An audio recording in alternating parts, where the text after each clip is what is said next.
Chapter 18. When I got home, I told my mom I was sleeping over at a friend's house that night. It was a hard sell. This is the first time I'm hearing about a friend. Hannibal, from work. Is he a good kid? Of course. What are you going to do? Play video games. Does he have a girlfriend? He wishes. Will his parents be home? Sure. Is Hannibal his first name or his last name? His work name, Mom. Oh. What's his real name? Glenn. Okay. Leave his number by the phone. I wrote down my work number. That's where I was really going anyway. I figured since Scarlett no longer needed the break room as an escape, the couch was up for grabs. As I pulled out of the driveway, I saw my dad's truck in my rearview mirror. I was glad that we'd missed each other. It wasn't clear to me yet what I was supposed to do with what I'd seen at the mall.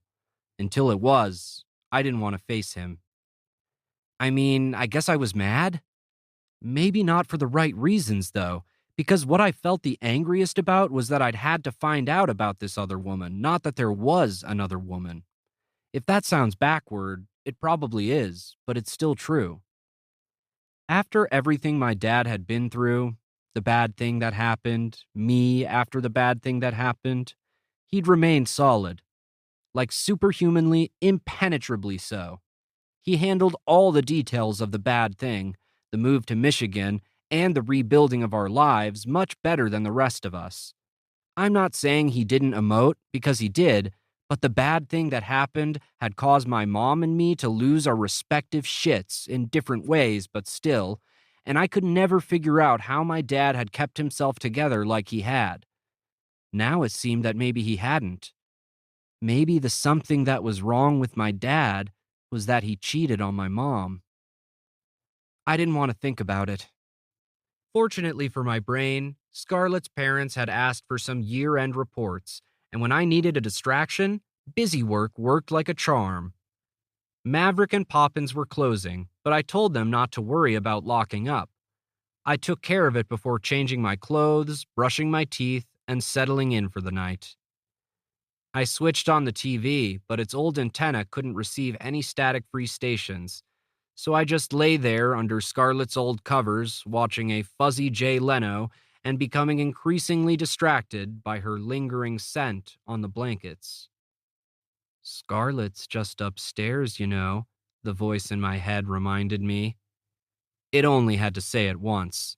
I jumped up, grabbed my coat, and seconds later, I found myself knocking on the door that led to the apartment above Royo Video. I might have had sketchy intentions when I went looking for Scarlett right after her breakup, but I was the vulnerable one in this particular situation, so I didn't feel guilty for going to see her. As long as she wasn't drunk, all bets were off.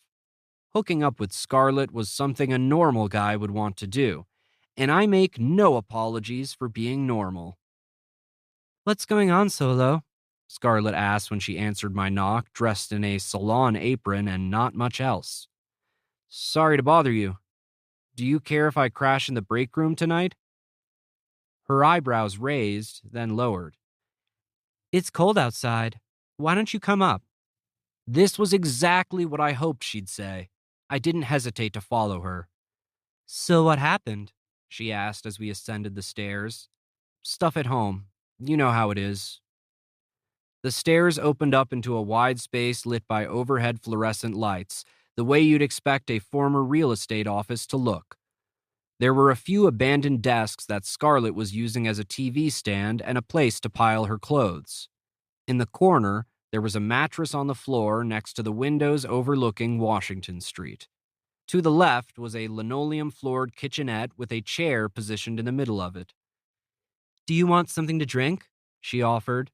"I've got pop, wine coolers, and I think there's some beer." Scarlett walked toward the refrigerator. I followed her. "No, thanks." She opened the fridge and pulled out a soda. "So I guess I don't really know much about your life outside of work." The bottle hissed as she opened it. "Devin always just said your parents were real strict. They do something to piss you off?" Can we maybe not talk about my parents right now? I touched Scarlett's elbow, which I realized wasn't exactly a Casanova level move, but cut me some slack. Or anything else? Scarlett let my hand rest on her arm, but she looked surprised it was there. I didn't think you were interested in not talking with me, Solo. I am, I confessed. I would really enjoy not talking to you right now. It was difficult to read the exact emotion on her face when I leaned in to kiss her, probably because 1 second later I was interrupted by the sound of a door opening behind us, and I literally jumped to the other side of the kitchenette. From the hallway, out stepped a man in a towel. Hey, Jessica, there were all these little hairs on me, so I had to shower. Oh, hi. Hi, I said back, feeling ridiculously stupid. Chase, this is Solo, Scarlett said. Chase just stopped by for a trim. She pointed at the chair, which I now noticed was surrounded by piles of hair. Chase walked across the room and shook my hand with the one he wasn't using to keep his towel on. You must be Jessica's brother. No. We work together. Downstairs at the video store, Scarlett clarified. Chase shrugged. Right on. And then, instead of returning to the bathroom to get dressed or leaving so Scarlett and I could be alone together, he grabbed a beer from the refrigerator and took a seat, still in a towel, in the one other chair at the kitchen table. You should stay for a haircut since you're here. Jessica's really good. Oh, I said. No, I'm good. I didn't realize she was busy. I inched toward the door. Why had I expected Scarlett to be alone? Girls who looked like her were never alone. There were always a billion chases at their beck and call. I should have known that, since I was one of the billion. Yes, I've been dying to get my hands on your hair, Solo, Scarlett told me. She ran her fingers through it a few times before guiding me to the chair. Okay. Just a trim, all right? Was all I could get in before Scarlett started spraying me in the face with cold water, which I knew was for the haircut, but also proved beneficial in other ways at that particular moment. So, Chase began, how long have you worked in video? A few months, I said, inwardly groaning. I hated small talk. And I was fast discovering I hated it even more passionately when I was forced to have it with a man in a towel who I strongly suspected was flexing his pectorals. Still, obligatorily, I returned the question. What do you do? I'm a personal trainer. Of course he was. If that's something you'd be interested in, I could hook you up with some free sessions. You probably bench what, 70, 80 pounds? I had no idea if this was an insulting guess, but it was probably intended to be, even if it was accurate. I could definitely help you double that in a few months.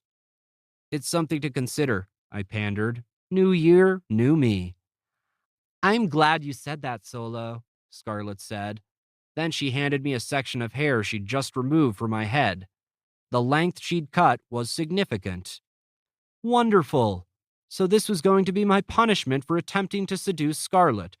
I'd lose all my hair while getting workout advice from a frat boy. Well played, universe. If given the choice between reliving the next 30 minutes or all the time I spent in the psych hospital, it would be a real tough call. At one point, while Chase was giving me pointers on getting my abs to look like his and feel like his, he made me touch them. I contemplated looking under the sink for some mop and glow. I wouldn't have drunk enough of it to kill me, obviously, just however much it took to end this goddamn nightmare. When she finished, I told Scarlett I liked my hair without really even looking at it, since it didn't matter one way or the other. I didn't care if she had shaved me bald as long as I could leave. I wouldn't make eye contact with her when she walked me to the door. I'm really sorry. I didn't know you were on a date. It's fine, she waved me off. I'm sure he's not threatened by you or anything. It was like she was trying to kick my libido in the balls. Oh, thanks. We aren't serious, is all I'm saying. I'm sure Chase couldn't care less if other guys come over. What a relief.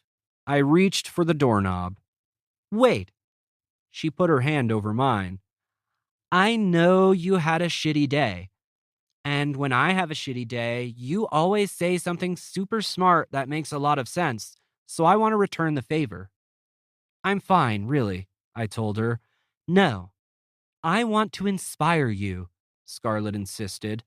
Her brown eyes grew very serious.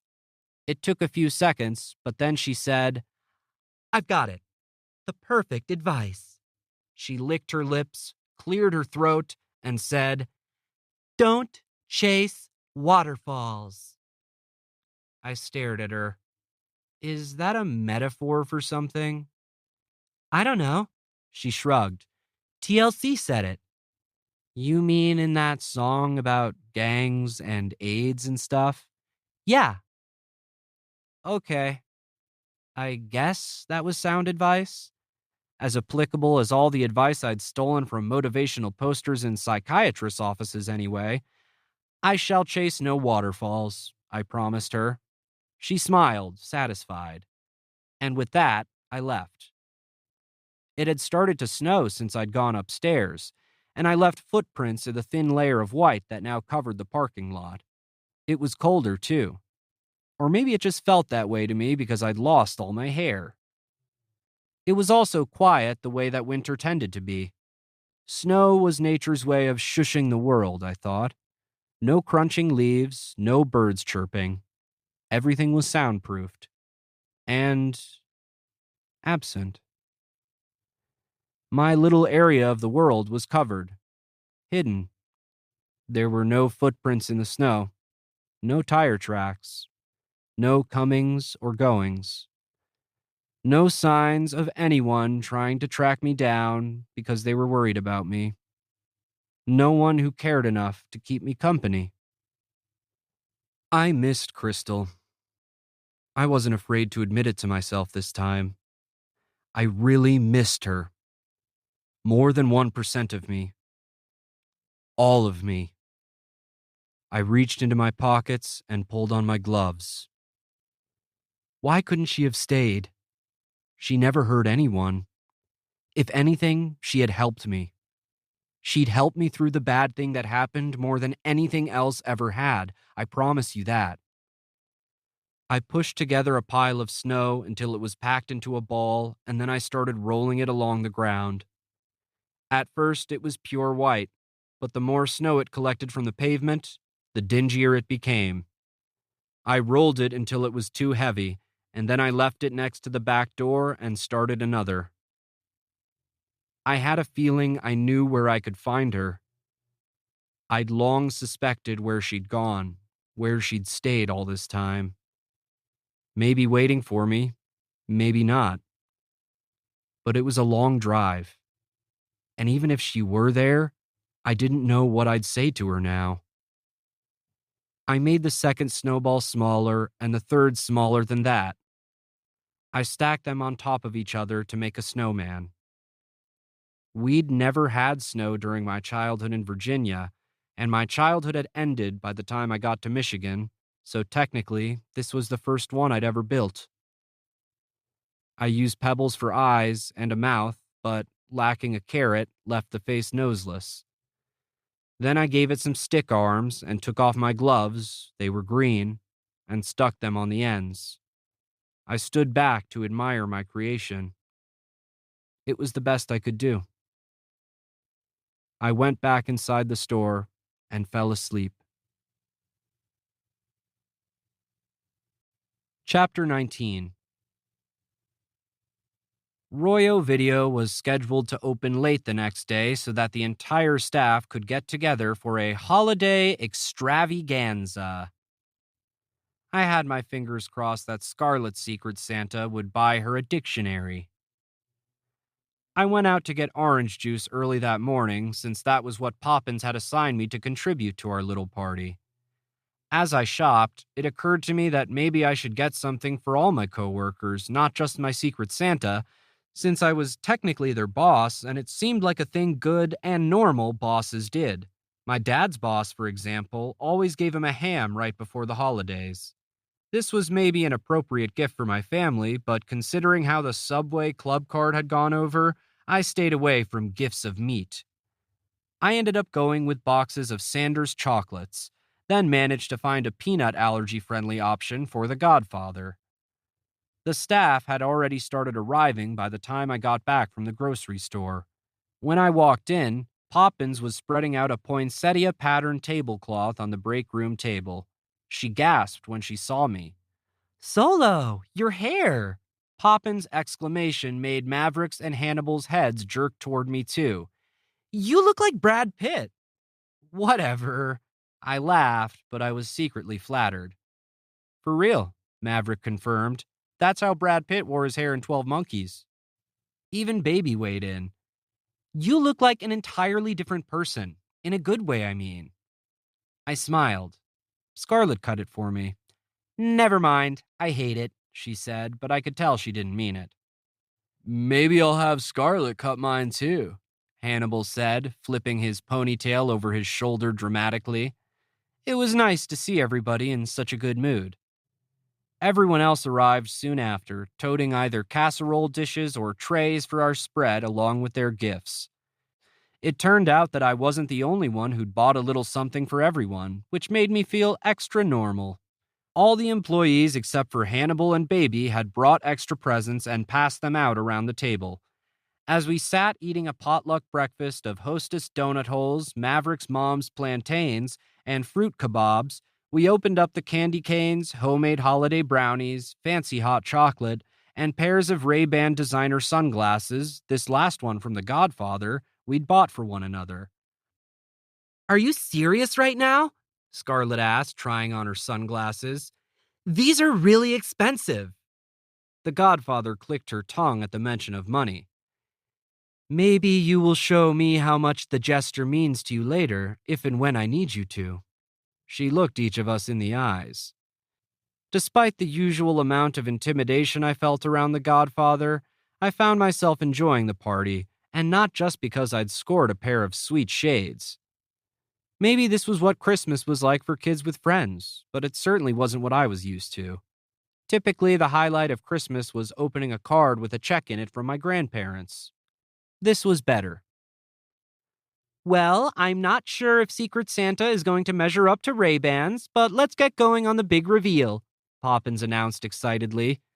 I guessed that she was the only person in the room feeling more holiday spirit than I was at that moment, and not just because she was wearing a dress with strands of functioning Christmas lights sewn onto it. I'll go first, she offered, setting a box wrapped in holly-themed paper on the table. It didn't look as showy as the other two gifts I'd gotten in my stocking, but I wasn't going to hold that against her. It was the thought that counted, and Poppins had put so much thought into my other gifts that if this one was wrapped a little sloppily, so what? But she slid the box past me and in front of Hannibal. Oh, cool. You had me, he said, half grinning. Open it, Poppins urged him. Hannibal's enthusiasm was apparent as he pulled out an orange plush bear with a jester's collar around its neck. Oh, a Grateful Dead bear! I'll name him Jerry. Poppins practically bounced with glee. I knew you'd like it. Hannibal, who had Scarlett, went next. As he presented her with a gift in a brown paper bag with a stick-on bow, I tried to figure out who, if not Poppins, would have gone to all that trouble for my Secret Santa gifts. Could it have been Scarlett? I doubted it. Considering she thought my name was Hans Solo, her Star Wars knowledge seemed too limited for her to have understood the coolness of a die-cast Millennium Falcon. Southern Comfort, Scarlett read from the label on the bottle of alcohol she unwrapped. Perfect. As she showed it to us, I couldn't help but notice the still fresh scar on her hand from her drunken fall in the storage closet. Here, this is for you. Scarlett set her offering in front of Baby, who eyed it suspiciously. Baby, I had noticed, had been the quietest among us so far that morning. Now that my attention was on her, she looked tired, maybe even a little sad. But her face was void of expression as she removed the paper from her gift. Beyond Jennifer and Johnny, 50,000 names for your new baby, she stiffly read, then looked away from the book. I know all the gifts I bought are more for the baby than for you, Scarlett said airily. I figured that was fine. I'm sure you did, was Baby's response. I didn't know whether you'd picked a name, Scarlett said. For the record, I like Taylor for a girl and Tyson for a boy. Noted. Don't you like your present? Scarlett pressed, dissatisfied with Baby's reaction. I mean, I'm just trying to be supportive. Supportive? Baby repeated. Of what exactly? Supportive of having a baby, Scarlett stated matter of factly. I know maybe I wasn't before, but I've had a change of heart. I realized you'll need all the help you can get. It seemed like she was trying to be sincere, but Baby wasn't buying it. God, what is it with you and this baby, Scarlett? One minute you're telling me I'm unfit to bring a life into the world, and the next you want to help me name my child. Meanwhile, I don't recall ever asking you for your opinion. Scarlett actually looked hurt. Well, excuse me for caring, baby. I was just trying to do something nice. Since when are you nice to me? Baby asked. Scarlett scowled at her. Why do you have to make everything so difficult? I gave you a present. Why can't you just say thank you? Because I don't like it, Baby said outright, and I don't like you. She stood up then and slid a package toward Maverick. Merry Christmas, Mav. I hope you needed a scarf. And with that, Baby left the room and, as the bells on the back door indicated, also the store. We all looked at one another. What the hell is her problem? Scarlett fumed. This comment seemed to be directed at me for some reason, and she stared at me expectantly, waiting for me to address it. I really didn't want to. After all, Baby and I weren't close enough for me to speak on her behalf, but everyone was waiting, so I did my best. I think Baby's just going through a lot right now. Oh, please, who isn't? Scarlett rolled her eyes. This bothered me. There was always at least one insensitive kid who would say something like this in every group therapy session. It was usually the most privileged kid in the room, who thought whatever was wrong with him was the worst thing anyone could possibly be going through. Not that individual trauma is necessarily comparable, but Scarlett breaking up with her boyfriend and Baby having a kid wasn't really apples to apples. Baby is pregnant. Do you have any idea how it must feel to be in her situation? This was usually how the doctors handled the kids like this, though maybe they said it in a less shitty tone than I did. An exercise in empathy, they'd call it, putting yourself in someone else's shoes. Hard things happen to everyone, Solo, was Scarlett's defense. I just don't get why Baby's always so angry. It's not like anyone forced her to have this baby. Everyone looked at her. What? She could have used birth control, or, that other thing. Abstinence. Here's a thought, Maverick thankfully chimed in. Maybe I could give my gift now. He had opened the scarf Baby got him and was wearing it draped around his neck. Yeah, let's keep it going, Poppins agreed. Needing no further prompting, Maverick stood up and walked over to the couch, retrieved a large box covered in curly ribbons, and carried it to the table. Merry Christmas, Solo, he said, setting it in front of me. Wait, what? I said. It took me a few beats to reconcile Maverick as my secret Santa, since I'd assumed it was a girl this whole time. Surprised? He asked. Yeah, actually, I told him. You really threw me off with all that fancy wrapping. Did your mom do it for you? Oh, yeah. He nodded. I hope you like it. I opened the box and pulled out my gift, and then my jaw dropped. Inside was a framed ink and watercolor picture. It was of an outer space, Star Warsian scene complete with shooting lasers, X-Wing starfighters, and a Death Star mid-explosion in the background. In the foreground were the words Return of the Royo, sketched out like the title of Return of the Jedi, and depictions of several characters huddled together. This is amazing, I said, still taking it in. Look closer, Maverick prompted me. I leaned in toward the characters. Is that me? I asked stupidly, pointing at what appeared to be my face on Han Solo's body. Yeah, Maverick was grinning. I mean, we're all there, but yeah, Han Solo is you. Before your haircut, obviously. I couldn't believe how much the drawing resembled me, how it had only taken a few lines of pen and paint to replace Harrison Ford's face with mine. The rest of the staff crowded around the picture. Let me see. Poppins leaned over. Oh my god, am I Obi-Wan? Yeah, Maverick confirmed. There are surprisingly few women in Star Wars, so I had to draw some of the males as females, and one of the droids. You drew this? I asked, completely dumbfounded. That probably should have already occurred to me, but it hadn't. Well, yeah, art's my thing, Maverick explained. And Poppin said we could make some of the gifts. I thought this would count. Hell yeah, dude. I'm Chewbacca. Hannibal grinned, peering over my shoulder. I'm Darth Vader, the Godfather said curiously. Then the faintest of smiles appeared on her lips.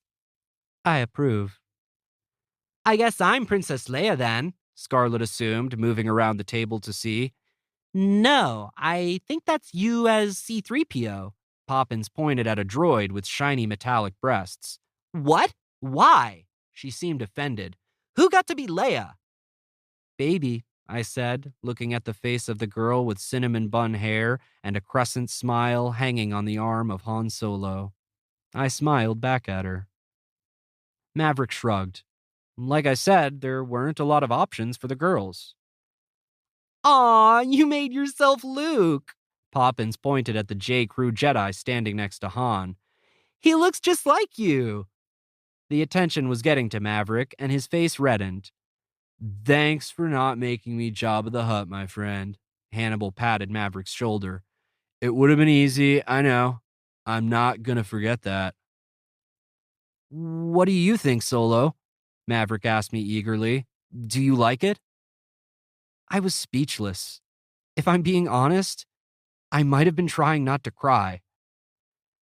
Not that there was a lot of competition, but this was by far the most thoughtful gift anyone had ever given me. It was also the most creative, the most personal, and had probably taken the most time to make. Plus, it was awesome. I wasn't as good at anything as Maverick was at drawing. I couldn't stop looking at it. It's great, I managed. Thank you. You're welcome. Can you draw one for me too? Poppins asked. Yeah, man, I'll pay you, Hannibal agreed. That's so damn cool. There was much less fanfare surrounding the final Secret Santa gifts, which were the lipstick I gave to the Godfather. She seemed moved, for her, that I'd gotten the shade right, and she forgave me for my previous gifts, and a hollowed out book for hiding valuables in that the Godfather gifted to Poppins. People were still passing around the drawing long after the rest of the gifts were opened. You guys, we have to hang out more often, Poppins declared when the exchange was complete. This is the most fun I've had in forever. I agreed.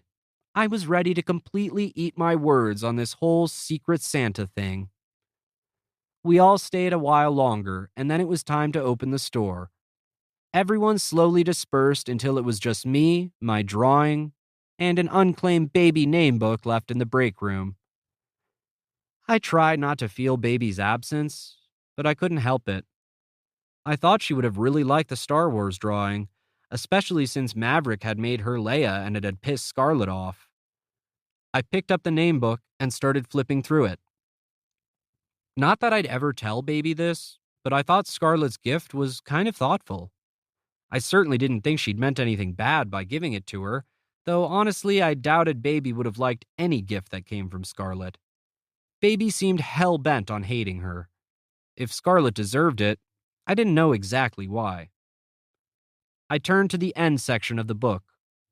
Nicole, female, victorious.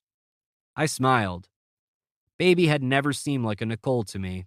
It didn't have enough bite. I was glad her name had a decent meaning, though. Victorious. A winner. Well, a fighter and a winner. You're only victorious if you defeat something. You wouldn't call someone who just won the lottery victorious, for example. That kind of person was just lucky. But Nicole? Nicole earned her successes. She was a warrior, a combatant, victorious. I flipped to the J's. Joel, male, strong-willed. That wasn't nearly as cool. Though on second thought, babies and my name sort of went together. I mean, victorious people became victorious by defying the status quo, or at least doing something that sets them apart from all the non victorious people. And that's basically what being strong willed meant, too. Being stubborn, not giving in, not giving up. Strong will leads to victory. Put in SAT prep terms, strong willed is to victorious as Joel is to Nicole. If solo, then baby. Damn. I must have really missed baby if I was making up SAT analogies about her. I mean, I did miss her. I wasn't trying to kid myself about that. If it were up to me, I would have hung out with her every day, at work and outside of it. But considering the restrictions she'd placed on our friendship, that didn't seem realistic. Although, technically, it would be a completely superficial move to deliver this book to baby. It was a book, a reference material. Nothing deep there. So, if I were to drop it off with her, it would be well within our surface level friendship agreement. I could just give her the book, maybe show her Maverick's drawing, chit-chat about the weather, and then be on my way. Plus, what else was I going to do that day? I wasn't ready to go home yet, and I didn't have to work until the closing shift.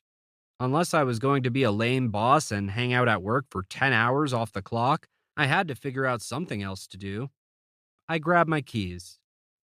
Keeping my windows up and the volume of REM low, I drove down Baby Street, looking out for the Accord in her driveway.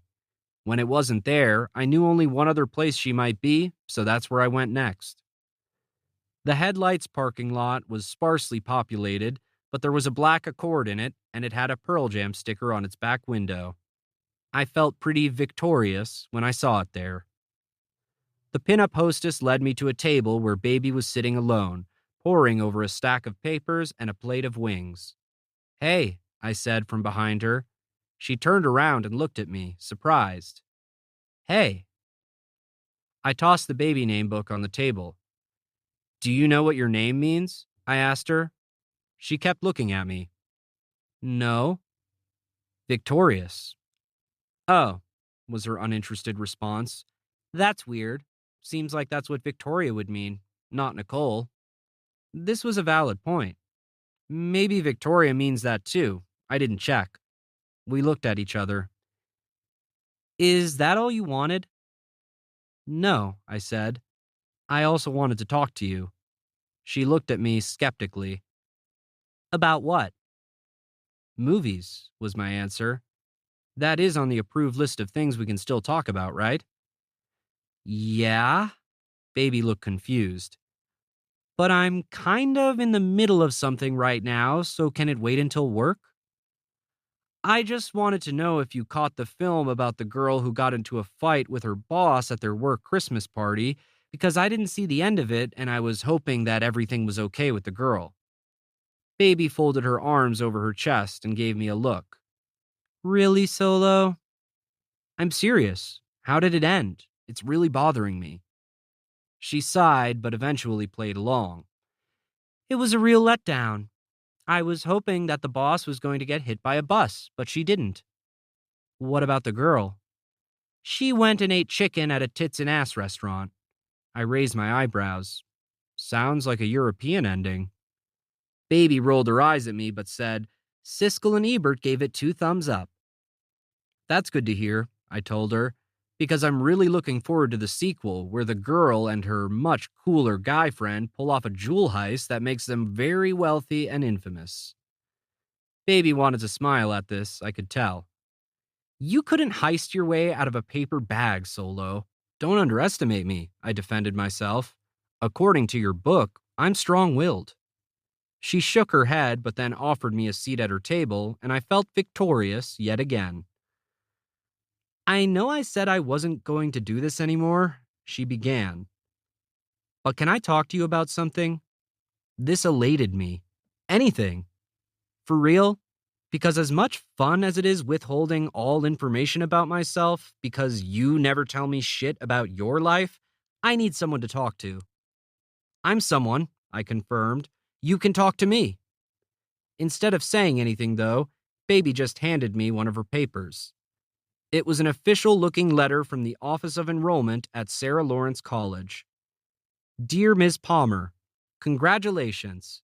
On behalf of the faculty and staff at Sarah Lawrence College, we are pleased to inform you that you have been accepted for admittance to our great institution beginning in the fall semester of 1997. My eyes shot up from the letter. Holy shit, baby, you got in! I smiled at her. This is amazing. Congratulations. Baby wasn't smiling back. What the hell am I going to do? Go to college? With a baby? Oh, I remembered. Right. Baby sighed. I decided to keep it. At least I was pretty sure I was going to. Before I got this letter, that is. Now I don't know. She paused. What does it say about me if I change my mind? What kind of mother does that even make me? I recognized this as a question that had no answer. In my experience, there are a lot of those. She went on. Kat and Bob said they'd raise it until I was done with college if I wanted them to, but that doesn't seem fair. I would feel really selfish abandoning my 6-month-old to go study in New York when there's a community college a few miles from my house. Baby rubbed her temples. Plus, Bob's kids are grown and he doesn't want any more. He puts up with me because I'm almost out of the house, but a baby was never part of the deal for him and Mom. She sighed again and ran her fingers through her hair. I either stay here and keep it or go away and don't, and it feels like no matter what I pick, everyone loses. Baby banged her head on the table. She left it there for a few seconds. Did Maverick like his scarf? I was unfazed by the segue. When people are talking about heavy shit, it usually ends abruptly. It's a healthy coping mechanism for your brain to switch subjects when something's hard to talk about. A good listener will ride it out. He put it on right away. Yeah, but he's super nice like that. Even if he hated it, he'd pretend not to. She took a drink of water. What did he end up giving you? You knew he had me for Secret Santa? Yeah, Baby admitted, lifting her head back up. He didn't know what to get you, so he asked me. I told him probably something related to Star Wars, but he'd never seen the movies. She fiddled with her straw, only half interested in what she was telling me. I thought he did all right with your first 2 gifts. Yeah, I agreed. I brought the last present with me. I wanted to show it to you. Sure, she shrugged. I excused myself to my car to grab the drawing. Halfway there, something Baby said fully sank in. Maverick had never seen Star Wars. This struck me as odd for 2 reasons. First of all, what kind of person hadn't seen Star Wars? Secondly, the drawing was so detailed and the personalities of the characters were so spot on that I just assumed Maverick was a huge fan like I was.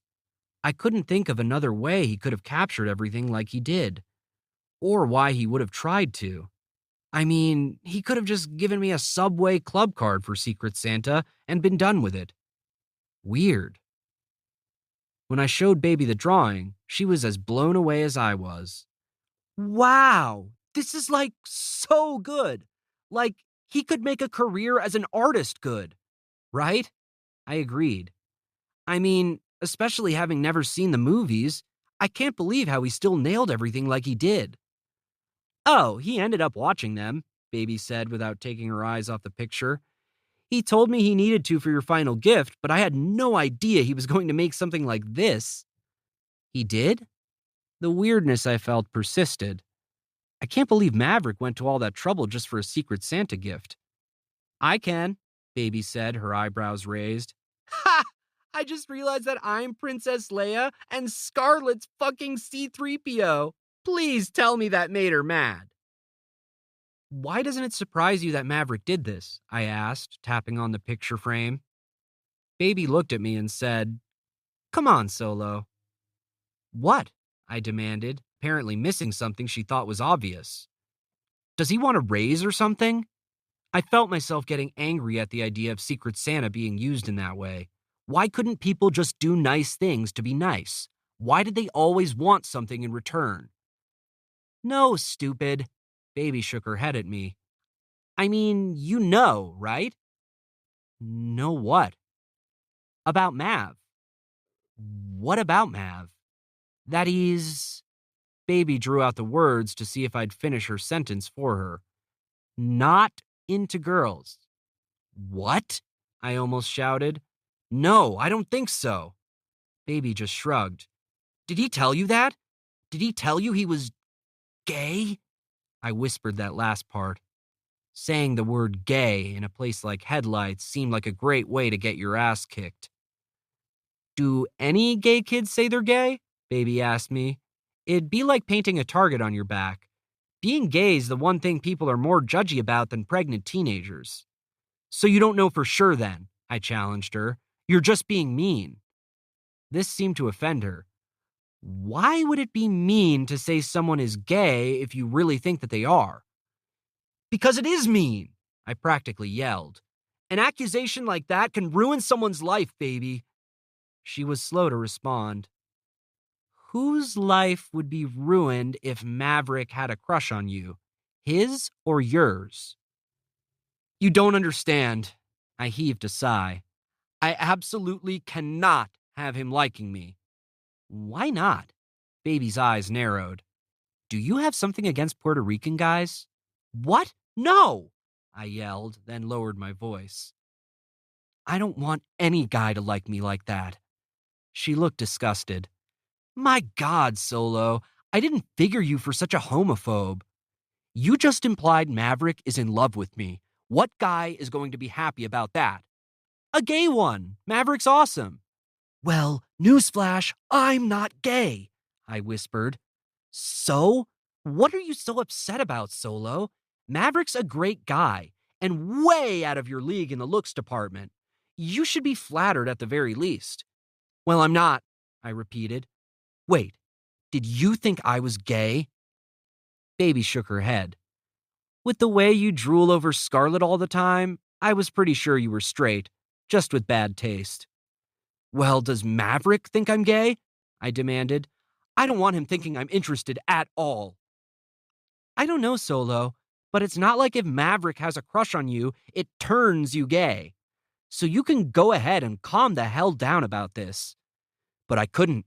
Instead, I said, my parents are going to lose their fucking minds. Which was admittedly a very odd thing for a person to be preoccupied with in this situation. That is, unless you are me, and then it makes perfect sense, but only if you know some very specific shit about my life, which Baby did not. What do your parents have to do with anything? Was her obvious question. Never mind. I was so mad I was shaking. I gotta go. I stood up to leave. The problem was that I couldn't leave because I had no place to go. I was already avoiding my house, and now I also had to avoid work, the only other place I went, because my male coworker evidently had the hots for me. Baby grabbed my arm. No! This got my attention. You're not going to do this to me again, Solo. I just sat here and opened up to you again, and now that it's your turn, you're leaving. With her superhuman pregnancy strength, Baby pulled me down into the booth next to her. I don't want some half-baked friendship with you anymore. We're either all in or we're nothing. You know my shit, and damn it, I want to know yours, even if it's homophobic shit. So spill it. Why is Maverick liking you the end of the world? I looked into Baby's eyes. They were green. You may be wondering why I wouldn't just answer this question. I mean, it's not like Baby had asked me about what was wrong with me or the bad thing that happened. But what you need to understand is that I couldn't answer this question without getting into those other things. Everything was tangled together. It was like one of those placemat mazes they give to kids at restaurants, the ones with all the different starting points where the prize is in the middle. No matter which direction you enter the maze from, if you persist through all the dead ends, you come to the same ending as all the other paths do. all roads lead to the bad thing that happened. I knew that answering Baby's question meant deciding to tell her everything. I wasn't ready for that. She didn't know it, but neither was she. It's complicated. Baby rolled her eyes. Whatever you're hiding can't be that bad. It completely can. Baby groaned, but she offered me a plea deal. Fine. Don't tell me this. Start with something else. Just tell me one thing. Tell me about the girl. I froze. What girl? The girl! The girl, Solo! The girl you thought you saw here that day when you freaked out about the Bon Jovi song. Baby threw her hands in the air. What did she do to fuck you up? Cheat on you? Break your heart? What? No. I shook my head. It wasn't like that. Then what was it like? I swallowed hard and considered what to say. I could tell her about Crystal without actually telling her about Crystal. It might even put my tabula rasa back on the normal track. A relationship fucking you up was basically a normal rite of passage.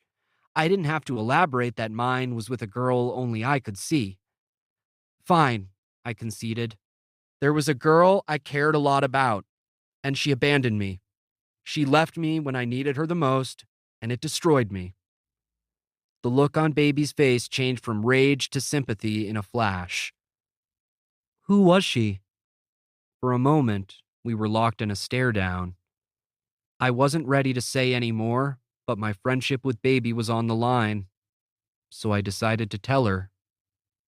I think. Ultimately, I don't know what I would have done, because before Baby could force me to give her an answer, there was a loud metallic bang in the kitchen. This was followed by screaming, followed by smoke, followed by Kat running into the restaurant from the back yelling, "Fire!" Followed by the overhead sprinklers activating, followed by a lot of cold water, panic, and chaos. And as fucked up as it sounds, as Baby and I were running out of the restaurant, all I could think about was how the universe had somehow orchestrated this convenience for me, the Doogie Howser of the video store corporate ladder. Chapter 20. One of the most noted anomalies in the English language is that the words flammable and inflammable mean the exact same thing. That is, they both indicate that something can blow up. Unfortunately, this particular language irregularity had not been properly explained to the new English as a second language line cook at Headlights before he left the inflammable can of cooking spray on the in-use gas range. Miraculously, no one was seriously hurt. It turned out there were only 3 people in the kitchen when the accident occurred, since it was still so early in the day. The cook had some first-degree burns, and Kat and a waitress I didn't know had some bruises from falling cookware. But considering how bad things could have been, everyone felt pretty lucky. People were shaken up afterward, but the actual damage seemed minimal. The sprinkler system had obviously poured water into the place, so there was that cleanup to deal with, but it had also put the fire out before the fire department arrived, so there wasn't extensive smoke or burn damage. Headlights would have to be closed for a few weeks while things were restored, but insurance, Bob reminded Kat, who was a crying mess, would cover all their losses. I changed out of my wet clothes in the bathroom of the Applebee's next door, putting back on what I'd worn the previous day, since I'd slept at the store and still had everything with me. Because Baby was pregnant, she was made to change into scrubs in the back of an ambulance and then sit under heavy blankets until her vitals stabilized, and then, just to be on the safe side, the paramedics ordered an ultrasound at the hospital. I told her goodbye, and she handed me back my Star Wars drawing, which she'd made sure to save during the evacuation. Despite wanting to avoid my parents, I went home. At that moment, I was less prepared to see Maverick than I was my cheating father. Plus, I realized that it was a weekday and the odds of running into anyone at my house were slim. My luck held, and I was able to take a long, hot shower in peace and reflect on what had amounted to a couple of pretty fucked up days in the life of Joel Teague. There was a lot swimming around in my head, but for some reason I couldn't take my mind off the fire. I don't want to say that the kitchen fire at Headlights gave me flashbacks of the kiln, because it wasn't like that. It did jog that particular memory loose, though, and it kept playing on a loop, round and round in my head. I didn't see you in there. The flames, the water, the ashes. I didn't see you. The hose, the cold. I didn't see. Crystal. I didn't see you in there. The flames, the water, the ashes. I didn't see you. The hose, the cold. I didn't see. Crystal, crystal, crystal.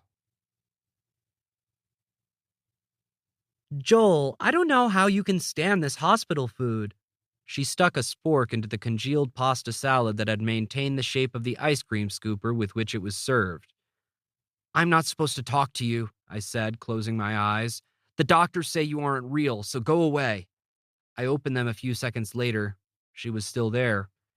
That's mean, Crystal informed me.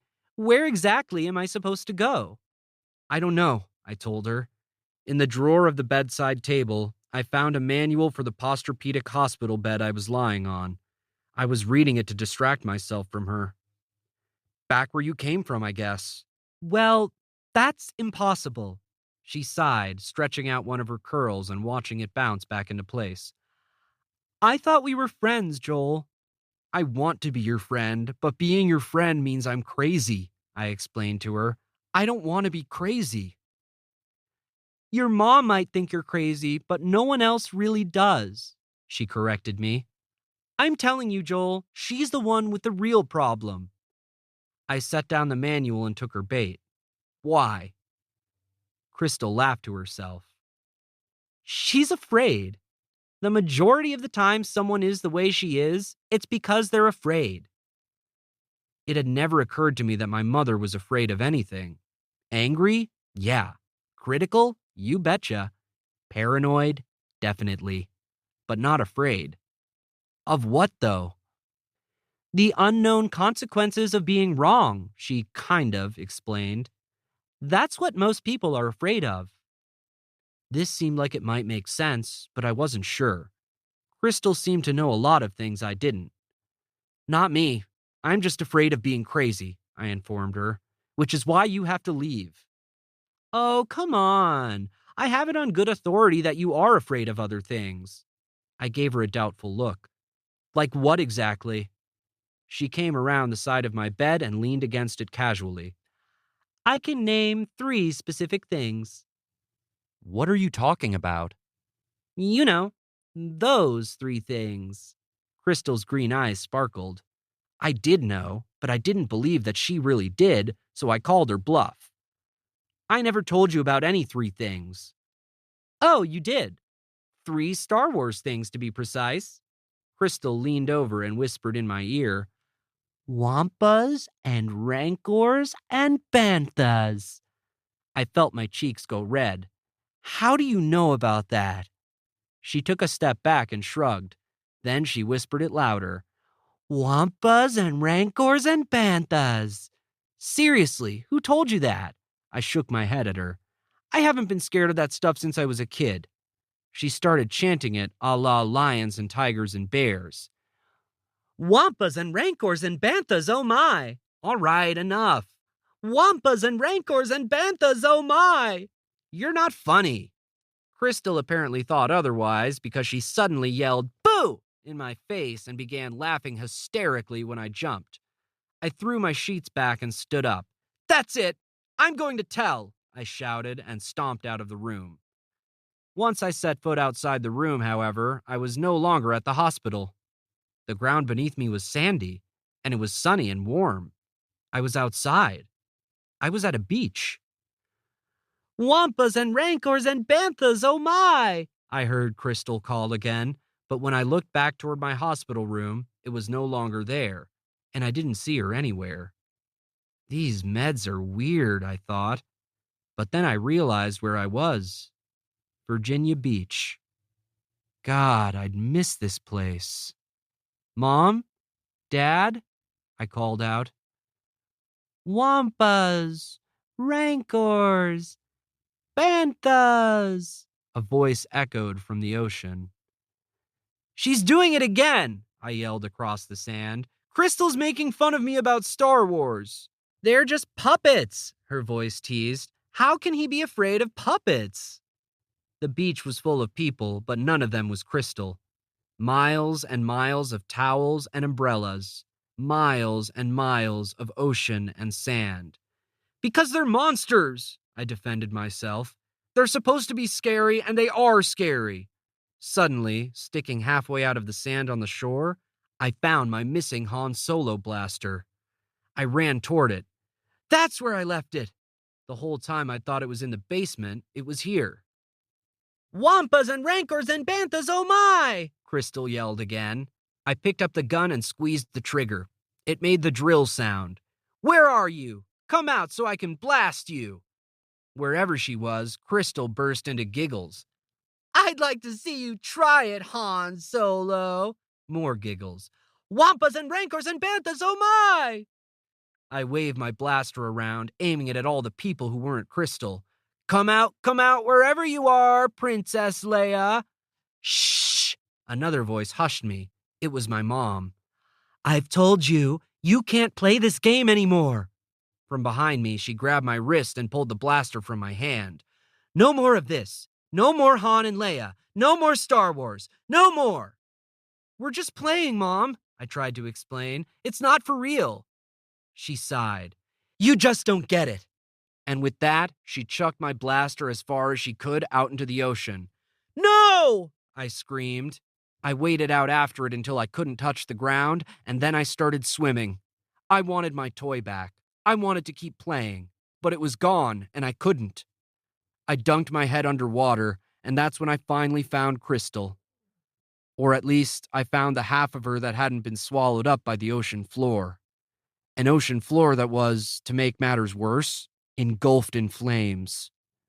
Her eyes were closed, and she was swaying in the waves, her arms and hair floating with the ebb and flow as she slowly sank deeper into the sand.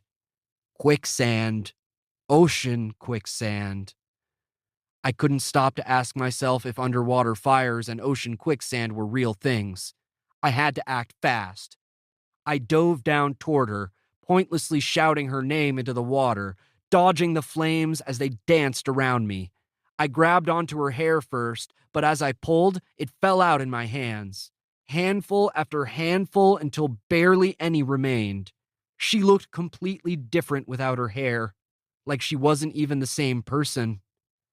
That's when I realized it wasn't Crystal who was drowning.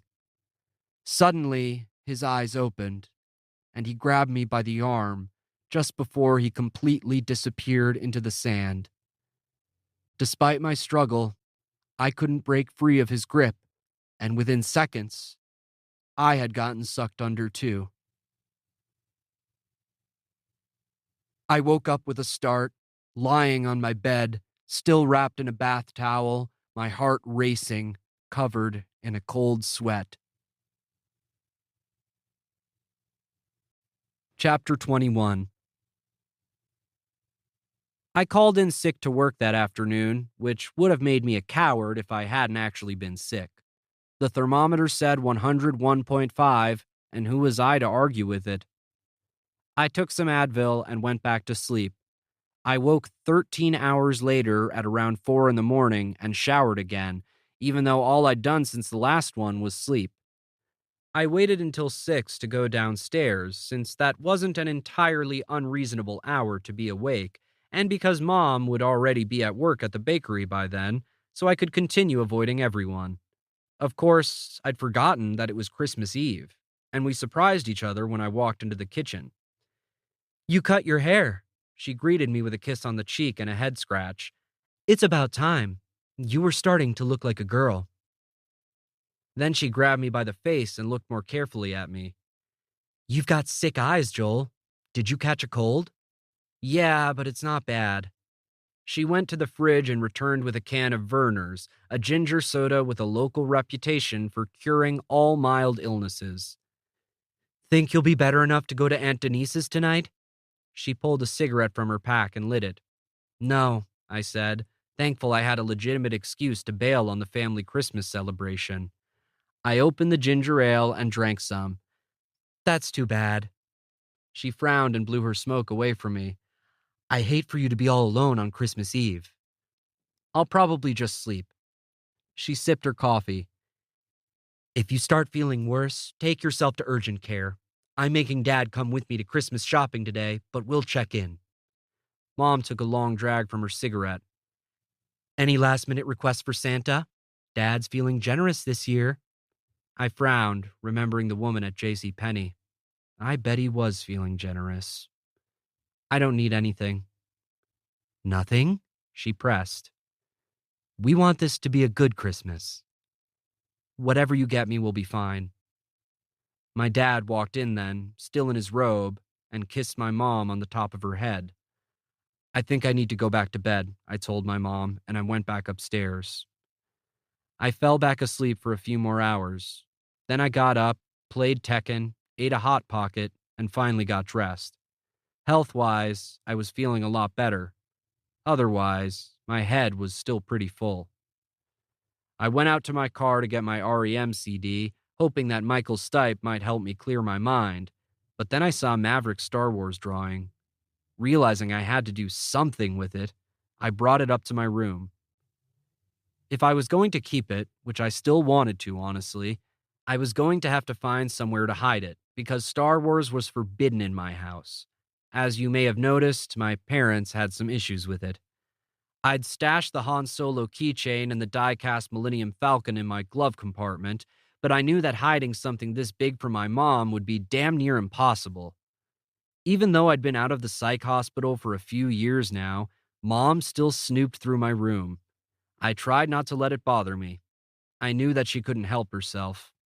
She needed the occasional reassurance that her son wasn't hoarding any more earrings or lipstick for his imaginary friend. After Mom found the green dress and I jumped in the pond, my parents took me to my pediatrician, who hypothesized that my stash of women's clothing might point to a burgeoning homosexuality, which just so happened to confirm my mother's greatest fear. To combat my inferred gayness, my parents signed me up for a church-run boys' camp, which was supposed to teach me how to be super masculine. We started each meeting by reading a Bible story about manly men from the Old Testament, and then we spent the rest of the time chopping wood with axes and climbing ropes and running obstacle courses. I also remember eating a lot of meat with those guys. The leaders' wives cooked us steaks, which was the only thing I liked about the program. After a few months, when I didn't immediately transform into a bona fide lumberjack, my parents pulled me from the group and signed me up for another one called Preparing Boys for Manhood. In this awkward as hell class, we talked a lot about natural physical attraction and how it was normal to want to kiss girls and touch boobs. I also vividly remember them showing us pictures of an almost naked woman and explaining a few things we might enjoy doing with one when we were older. It was humiliating. Not long after the class ended, or maybe this was part of the final exam, I was never sure, a few pages from the lingerie section of the Sears catalog mysteriously appeared on my bed. When I kept them for private use, my parents must have thought I was out of the woods, because that seemed to put an end to the gay crucible. All that is to say, knowing what homophobes my parents were, I could only imagine what my mom would do if she found out about Maverick's drawing. While it may not have occurred to me why Maverick had given me such a personal gift, you can bet your ass that Mom's gaydar would go off, and I'd be on the next bus to conversion therapy. I opened the back of the drawing's frame and carefully slid a picture of a scantily clad Yasmin Bleeth that I ripped from a magazine in front of it. Mom would be proud. But I wasn't. I wasn't proud that Baby thought I was a homophobe. I didn't see myself as one. If I'd learned anything from all my parents' attempts to make me straight when I already was straight, it was that homophobic people were way scarier than actual gay people. However, I was phobic of my mother, and she was definitely homophobic, so via the transitive property of mathematics, I guess that made me afraid of her fear. For some reason, maybe because she was religious, maybe because she was afraid of AIDS, maybe because she saw the shitty ways in which the world treated gay people, maybe for another unknown reason, my mother was terrified of having a gay child. So there we were.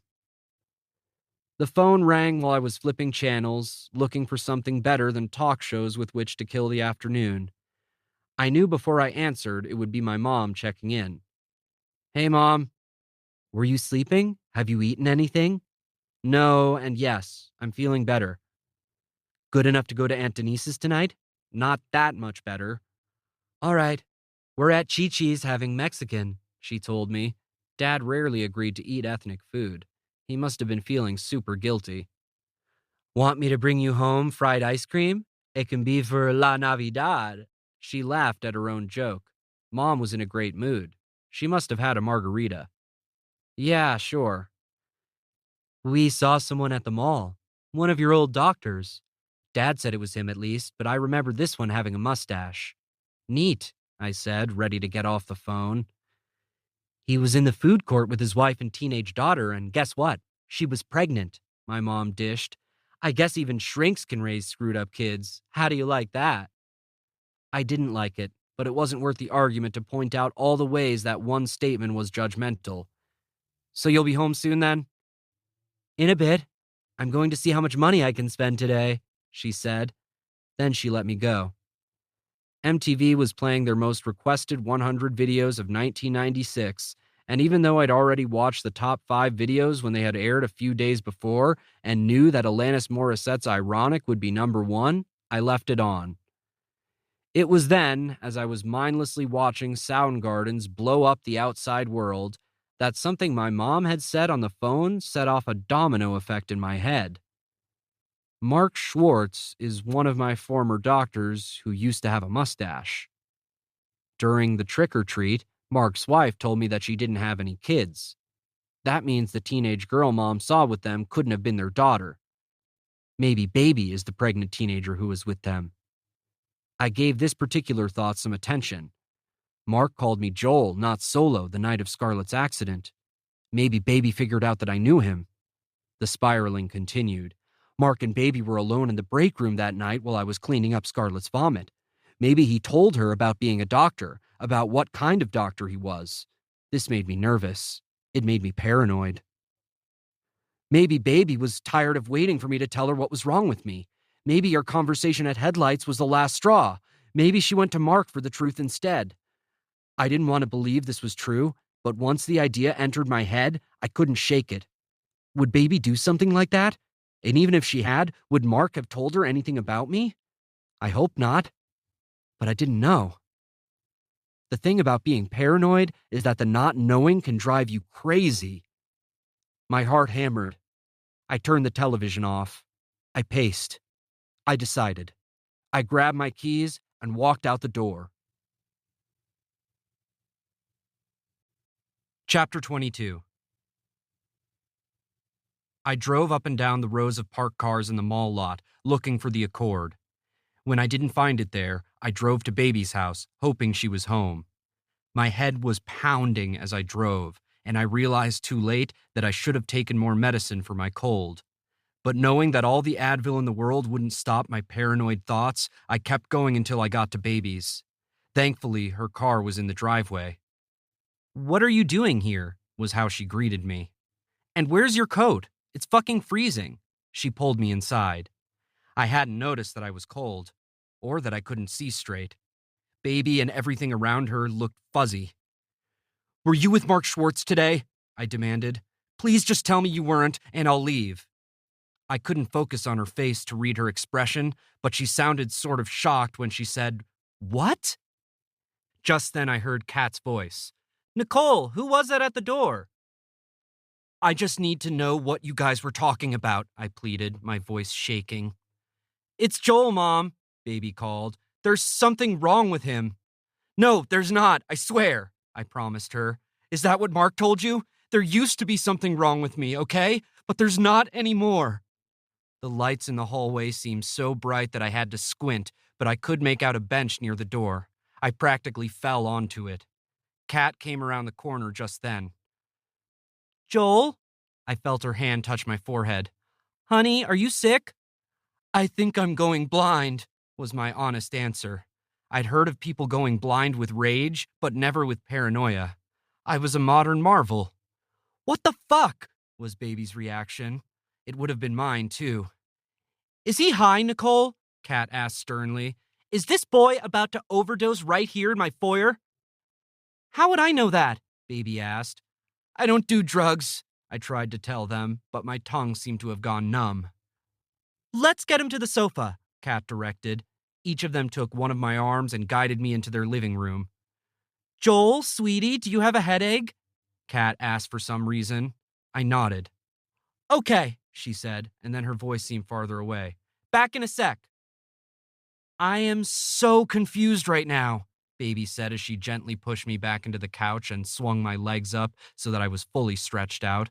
You'd better not fucking die on me, Solo. I will seriously never forgive you if you walk into my house on Christmas Eve just to die on my goddamn couch. Kat returned moments later with some pills and a cold washcloth. Have you ever had a migraine, Joel? She asked. No, I grunted, unsure exactly what a migraine was.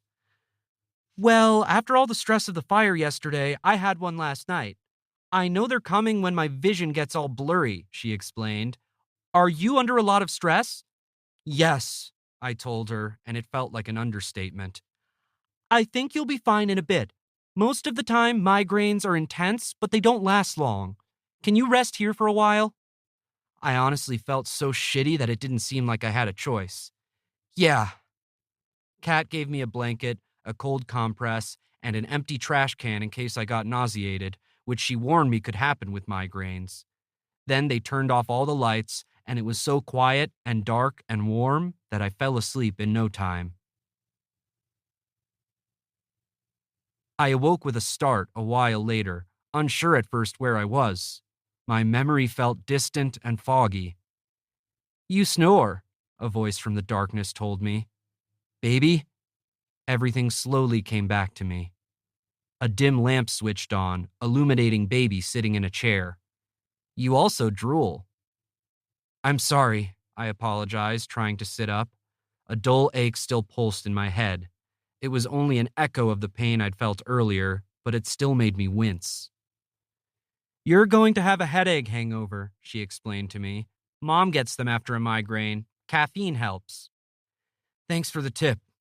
Then, because it caught me off guard, I noted, You're dressed up. Shabilsky holiday party, she explained as she smoothed her hand over her dress. I wasn't sure if I'd ever seen Baby in a dress before or if it just struck me as unusual now because of how big her stomach looked in it. Somehow Baby's pregnancy never ceased to take me by surprise, even though it was right in front of me all the time. It started an hour ago. Kat left already because she had to take a pie over. Oh. I started to stand up. I can go so you can leave. Don't. Baby stopped me. We need to talk, Solo. Her tone was resolute. She cleared her throat. How did you know I was with Mark Schwartz today? This jarred me out of my stupor. The thing about being paranoid is that 90% of the things you worry about aren't actually true. You can tell yourself this while you're worrying as a reminder of why you shouldn't be worrying, but of course it doesn't stop you. After all, what if it's the act of being paranoid that's magically preventing the thing you're worried about from happening? If it's even remotely possible that's how fate works, then statistically speaking, you're warding off 90% of the bad things that would be happening to you otherwise. So, in the spirit of why fix it if it's not broken, you congratulate yourself on a job well done and continue freaking the fuck out about a lot of shit you shouldn't worry about because it's working. It feels that way, at least, until that one time out of 10, you end up being right about something really far-fetched, and then you freak out even more. What? You really were with Mark Schwartz? The weight of my confirmed suspicions pressed down on me, and I felt like I'd swallowed a brick. Fuck! Hold on. You're surprised now? You literally came to my house yelling about this, and now it's suddenly breaking news? I didn't know for sure that it was you. It was just a guess based on the description of you, I admitted, the brick sinking deeper into my gut. What did baby know? What did Mark tell her about me? She crossed her arms. Who described me to you? My mom, I informed her. She was at the mall. She saw you all together. Baby was legitimately confused. Your mom knows me? No, but what other pregnant teenager would Mark Schwartz be talking to? This clearly didn't seem as obvious to her as it did to me. I need to know exactly, word for word, what you talked about. Baby narrowed her eyes at me. Are you fucking serious? Listen, I know I should have been the one to tell you. I mean, I started to, kind of, at the restaurant, but then the fire happened. What? Baby was flabbergasted, which is a word I don't use often because it sounds ridiculous, but there's no better word to describe her at that moment. I sighed. Don't believe everything Mark said until you hear my side of things. Your side? Baby seethed in exasperation. Why would you get a side? This hurt. Listen, just because Mark was my doctor, it doesn't mean he knows everything about what I went through. I'm the one who actually lived it. What the fuck are you talking about, Solo? She demanded. Mark Schwartz couldn't have been your doctor. He works at a mental hospital. Yeah, I know. We stared at each other, both realizing some things. My mouth went completely dry. You guys really weren't talking about me today, were you? She shook her head slowly. Why would we have been? Shit, I said as everything sank in. Solo? Baby said my name with forced calmness. What the fuck is going on? I knew she was entitled to an answer. Baby had suspected something was wrong with me for some time, and I'd gone and confirmed it. I couldn't just lie or punch a chair. There wasn't going to be another fire or distraction to delay this conversation. I was backed into a corner this time. My tabula was fucked. If I was ever going to tell Baby about what was wrong with me, it had to be now. If I left, she wasn't going to give me another chance. After everything I'd put her through, I didn't deserve one. I weighed my options. Don't tell Baby and lose her. Tell Baby and probably still lose her and make her think I was crazy. My odds sucked. The situation sucked. Having something wrong with me in the first place sucked. But Baby, she didn't suck. Ultimately, I knew it was worth the risk to keep her in my life rather than give up and accept a life of guaranteed suckage without her in it. How late can you be to Bob's party? I asked her. She leaned back in her chair. I'm listening. I learned pretty early that when I joined a new group in therapy, I shouldn't be the first kid to share.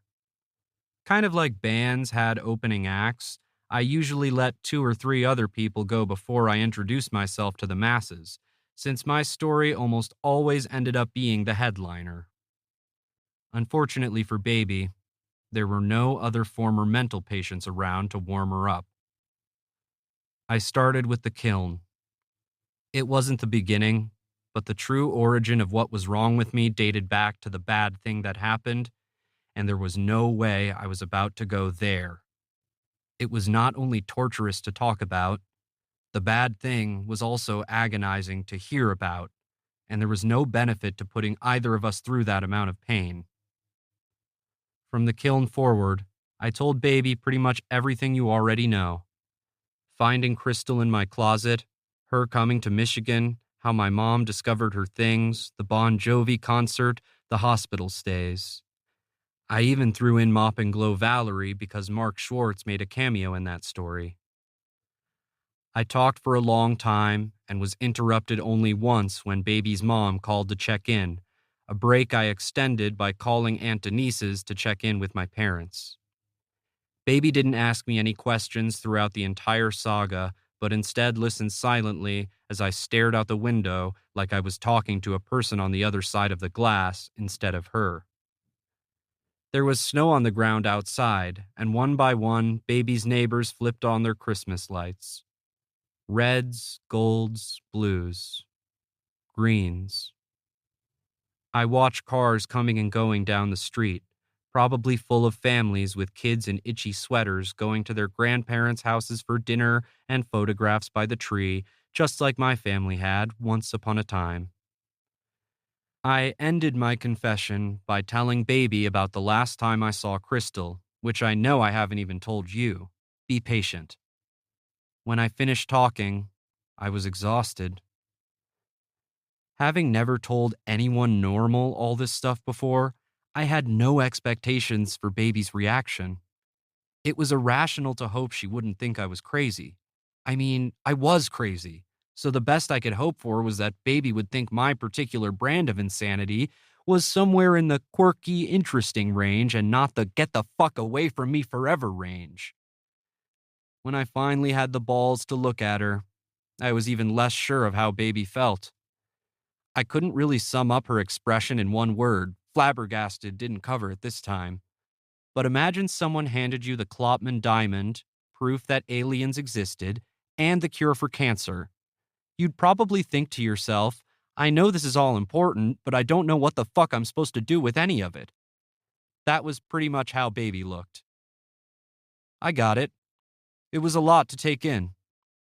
But she was literally saying nothing, and the longer the silence lasted between us, the worse I felt. People describe being vulnerable as feeling naked in front of others, and that totally made sense to me. I'd been naked like that in front of many, many people in therapy. Most of them, though, were also naked, or at least partially so. To torture the metaphor to death, everybody in group therapy had some skin in the game. With Baby, though, it felt more like I had taken off every stitch of clothing while she was bundled up for a ski trip. And then, to make matters worse, I also shit myself and then slipped in the shit so that I was both naked and covered in shit, and in response, Baby put on an extra mitten. After what had to have been 10 excruciating minutes of quiet, I finally asked her, "Do you want me to go now? Do you want to go?" was her immediate and, I dare say, hopeful response. I mean, I can. The brick in my gut doubled in size. I guess I'll talk to you later. Okay, Baby said, and she stood to walk me out. I don't remember anything else I said to her as I was putting on my shoes. There was probably an awkward apology involved. Maybe I asked her to relay a message of thanks to Kat. But Baby definitely said nothing else to me.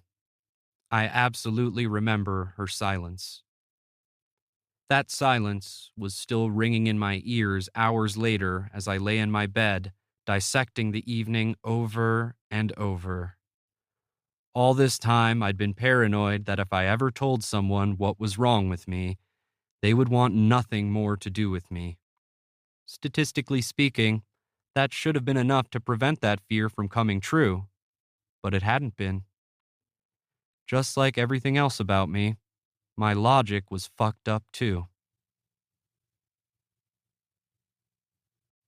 Chapter 23. Christmas morning, I woke up to more presents than I had ever seen. Mom and Dad were sitting in the living room drinking coffee while some parade played on television. Against the wall was our under-decorated Christmas tree surrounded by a sea of brightly wrapped packages. There were usually about 6 presents under our tree on Christmas morning, 2 of which I immediately disqualified from the actual gift count because I knew they were socks and underwear. So in total, I could typically expect about 4 real presents from my parents. This year, though, the haul looked to be quadruple that number. What's all that? Merry Christmas! My dad was smiling like a used car salesman. It's about time you got up, lazy bones. I eyed him suspiciously. Lazy bones was not something my dad, or anyone under the age of 60, ever called another person. What's going on? Mom stood up and walked over to hug me. Who died? I asked, immediately feeling panicked. Is it Grandma? Everything's fine, Dad said. We're just glad you're finally up so you can see what Santa left for you. Mom put her hand on my forehead. Feeling better than yesterday? Yeah, I'm fine, I told her, realizing it at the same time.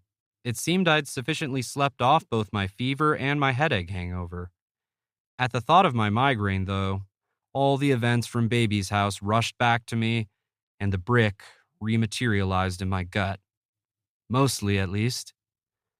Good to hear. My dad grinned. It occurred to me that in the 3 days since I'd run into my dad at the mall with the blonde woman, I had spent almost no time thinking about it, which was saying a lot, since I tended to obsess about much smaller events than catching my dad cheating. My therapist would have told me I was being avoidant, that I was just pretending nothing was going on so I didn't have to deal with the consequences of what I'd seen. But I didn't really think that was it. Standing there, face to face with my dad, I didn't have the urge to kick him in the dick or yell at him or anything. Nor did I feel like outing him to my mom right then and there. I guess what I'm saying is that I felt pretty indifferent to the situation, which on the surface makes me sound like an asshole of a son to my mom. Realistically, though, I knew that Dad having an affair wasn't the worst thing that had happened to any one of us, not by a long shot. There was a short list of things more earth-shattering than what we'd already been through the past 9 years, and while I wasn't minimizing my dad fucking not my mom, I had enough perspective to know that maybe it was okay to wait to deal with it until after Christmas. I shot my dad a smile, and he instantly relaxed. Come on, son, he said. Let's open gifts. Something you learn in therapy is to be grateful for the small moments when life doesn't suck. If you go through what my family did, it's pretty damn difficult to find the silver linings in anything from that point on. So if you ever do happen to experience joy, you should probably make note of it so on days when you just want the world to end, you can remind yourself happiness is possible. That said, Christmas morning was pretty great. I ended up getting some really awesome gifts from Mom and Dad: an REM shirt, Tekken 2, a ton of new clothes, a pair of Doc Martens, a DVD player, and a computer. For a second, I wondered if I had a terminal disease they weren't telling me about and they had cashed in my Make-A-Wish on a shopping spree. Paranoid. But then I just forgot about it and let myself enjoy life for a goddamn second. After presents, Mom baked cinnamon rolls, and then she and I put together a 500-piece jigsaw puzzle of a painted scene of an Italian marketplace that probably didn't exist in real life, Dad popping in and out of the action as he set up my new computer. These times were rare. Mom, Dad, and me in close proximity, on purpose, having quality time. We all tended to avoid stuff like this, since family togetherness always highlighted what was missing more than what we still had to be grateful for. But for whatever reason, that morning we were all committed to this normal family activity, in body at least, if not in mind. As much as I tried to stay present in the moment, assembling that Venetian fruit stand, my thoughts kept wandering off to Baby. How could they not? Less than 24 hours had passed since my greatest fear had come true, and that kind of shit tends to haunt you for a long time after the fact. When it came down to it, though, I knew I couldn't blame Baby for how she'd reacted to learning about Crystal. If the tables were turned, I couldn't say for sure that I'd have acted any differently. Had I never met Crystal and Baby had told me she'd had a deeply personal friendship with someone no one else could see, I probably would have bolted too. It's what a normal person would do. But still, I wanted things to have gone better. Like, I bone-achingly, stomach-churningly, motherfuckingly wanted it. I should have lied. I should have spun a yarn about an ex-girlfriend who had wrecked me by leaving me for my best friend, or just told her the truth about Valerie, omitting the part about us being mental patients, since that whole deal was enough to screw a person up. Hindsight being 20/20 and all, I realized I could have given Baby enough details to satisfy her hunch about what was wrong with me without talking about Crystal at all. I could have controlled the narrative instead of letting it control me for once. But I hadn't, and I knew why. The truth was, I hadn't wanted to lie to baby. It turned out I did want all those things my shrink had accused me of wanting. Intimacy and crap. I wanted it with baby. I wanted to be real with someone and have them be cool with what I'd been through, so I'd taken the chance and told her the truth. And she had pulled the football away from me just as I was about to kick it. Fuck, it hurt. Going forward, work was going to be tricky. That wasn't lost on me. I considered quitting my job and getting into a new line of work where I wouldn't have to talk to anyone at all. Like maybe as the guy who wore the mouse costume at Chuck E. Cheese or something. No one talked to that guy. He could be anyone, even an ex-mental patient. And as long as he kept his shit together when he had the suit on, no one would ever know. Also, there were the potential perks of free pizza and skee-ball to consider, which was nothing to sneeze at benefits-wise. Quitting Royo Video really did seem like a realistic solution to this whole mess. I was sure baby would be happy never to have to see me again, and as a bonus, it would get me out of the whole Maverick situation too. That was something else I was avoiding thinking about since I had no idea what to do about it. Maybe if Maverick really was hot for me, baby telling him just how batshit crazy I was might help him move on. Perhaps this would all work out for the best. Anyway, my parents and I finished the puzzle in less than 2 hours, and then each of us immediately retreated to waste the rest of the afternoon away from each other. Dad napped on the couch, Mom chain smoked while reading back issues of People, and I hid in my room playing Tekken 2, which, to my disappointment, wasn't much different from the original. For Christmas dinner, my family always ate Chinese takeout. Metro Detroit was rife with ethnic restaurants run by people who didn't celebrate Christmas, so there were a lot of options for people like us who didn't want to cook on holidays. Since anything beyond chicken, rice, and egg rolls was too exotic for my dad, though, we didn't explore much beyond the most basic non-American cuisine. But Chinese food on Christmas was a Teague family tradition dating back to before the bad thing, and since we didn't have many of those left, I never complained about wanting to try Thai or Indian instead. I could smell the kung pao even before my dad called me down to eat, and I entered the kitchen as he and Mom were taking the white cartons of food out of the to-go bags. We sat down at the table to eat together. Moments later, there was a knock at the door. The three of us froze and looked at each other like we'd been expecting the Gestapo to show up any minute. No one really ever came over to our house except for Aunt Denise, and she never knocked. "Who the hell could that be?" Dad asked. "It's probably Jehovah's Witnesses," Mom assumed. "I think they take Christmas off, Maureen." My dad went to the peephole. "It's probably just carolers." He pressed his face to the door, pulled away, and then pressed it up again. "Or not." Dad shot me a look of concern before opening the door. "Can I help you, miss?" Yeah," a familiar voice began. "I'm sorry to drop in on Christmas, but is it possible you could give this to Joel for me?" By the time she'd gotten her question out, I'd joined my dad at the door. Baby was standing on the front porch, wearing a coat she could no longer zip up over her stomach and clutching an envelope and something wrapped in foil. "What are you doing here?" I asked. My dad looked from her to her stomach to me and back again. "Joel," he said, "care to introduce us?" "Dad, this is Nicole. We work together," I told him, and Baby extended her hand with a smile. He shook it and held the door open for her. "Let's get you in out of the cold, young lady." "I'll only stay a minute," she promised, looking at me. I didn't meet her eyes. "Did you come here to quit? Is that a letter of resignation?" I pointed at the envelope. Baby was beating me to the punch. "What? No," she laughed. "Kat wanted me to bring you some pie." She handed the foil-covered plate to me, and my mom, who had also joined us at the door, took it off my hands. "I'm Joel's mother," she said standoffishly. Baby nodded. "Nice to meet you." "Won't you come in?" Mom gestured Baby into the house, then whispered to me, "Can I talk to you real quick?" "I'm not the father, Mom. I swear to God," I whispered back, and she relaxed. "I seriously didn't mean to interrupt your Christmas." I just had something to talk to Joel about that couldn't wait. Nonsense, my dad said. Do you like Chinese? We've got plenty. Join us for dinner.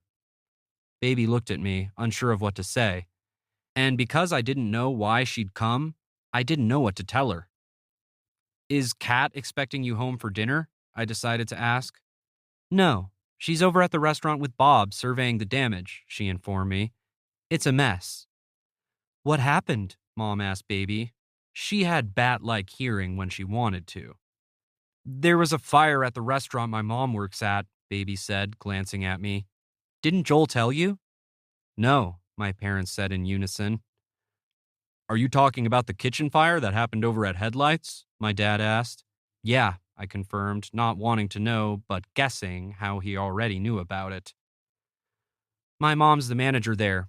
Her fiancé owns the place, Baby explained. Your mom's cat? My dad smiled.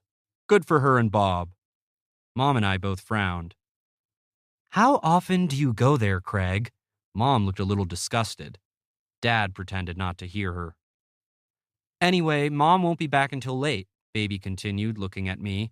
So I could hang out if you want. I couldn't tell if Baby was trying to ask me something in code with the stressors she put on her words. Do you want to? I asked. Her fingers moved over the envelope still in her hand. She slid it into her pocket and nodded. We had to unbury the fourth dining room chair. Since we never had company, it had become the place where we all set the things we didn't want to put away.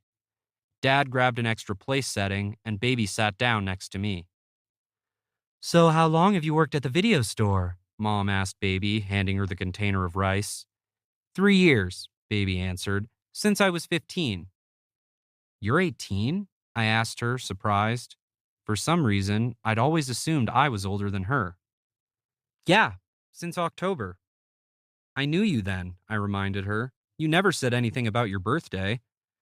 Was I supposed to make an announcement? Demand a cake? I'm not 5. This made my parents laugh. That's a long time to keep the same job when you're young, Mom commented. Then she paused. How is Joel already your boss if you've worked there so much longer than he has? Baby's eyebrows raised. Funny that, huh? She took a bite of food. You'd have to ask Scarlett that one. She's talking about Jessica, I translated for my mom. Devin's ex. Mom made a face. Oh, her. I'm not a fan of that girl. Really? Baby perked up. Me neither. This seemed to instantly bond Baby and my mom. She treated my nephew very badly. Broke his heart. He seems to have bounced back all right, I reminded her before Baby could issue Devin any undeserved sympathy. Thank goodness, Mom said. I didn't think he'd ever get over losing that baby. I'd just put a bite of chicken into my mouth and had to chew it a few times before I could ask, losing Scarlett? It wasn't like my mom to call girls baby, but maybe she was trying to be cool for the sake of our guest. Mom looked at me, surprised. You mean you don't know? I thought Devin would have confided in you. About what? Maureen, Dad said firmly. He's old enough to know, Craig. Mom shot a look at Dad. Baby shot a look at me. That's not the point. They work together, Dad reminded her. You can't just go spouting off about that girl's personal life. I'm not, Mom defended herself. I'm talking about my nephew's personal life. It took both of them to make that baby. Baby's eyes widened. Wait, are you saying that Scarlett was pregnant? I swallowed my food and stared at my mom. She was nodding. Jessica got pregnant, but she didn't want to be. So, Mom raised her eyebrows and pursed her lips. Devin was devastated. Maureen, my dad tried again. This is really no one's business. Holy shit, I heard Baby whisper, which was the same thing I was thinking. You should have seen your Aunt Denise, Joel. She was a wreck. Mom pointed her fork at me. You know that would have been her grandchild. Baby and I were both silent. It should be illegal if you ask me, Mom continued. No one did, my dad reminded her. Girls today take the easy way out. They get themselves into these messes and don't want to deal with the consequences, Mom stated. Present company excluded, of course. You should be commended, Nicole. Looks like you're taking responsibility for your actions. Mom, I snapped. Stop talking about this. I shot Baby an apologetic look, but it was clear she was still thinking about Scarlett. I'll thank you to show me more respect at the dinner table, Joel, Mom barked back. You can't blame the boy for being mad, Maureen, Dad interjected. You wouldn't want people sitting around their dinner tables talking about things you've been through. This seemed to gut check my mother, who, after a brief silence, changed the subject. Well, kind of. So, do you know what you're having, Nicole? Nope, Baby answered. Well, Mom handed Baby the container of beef chow mein. If it's a boy, you're going to want to eat a lot of red meat. It helps develop their virility, which is very important these days. Oh, okay. Baby took the container and put a little on her plate.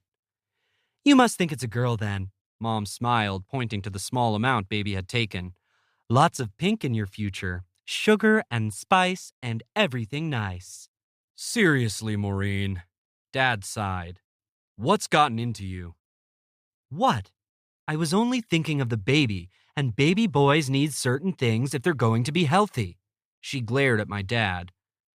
My dad, who had either eaten enough or was just fed up, put his napkin on his plate and took it to the sink. I'm going to go set up your DVD player, Joel. Maybe you and your friend can take a walk around the neighborhood after dinner. Have some privacy.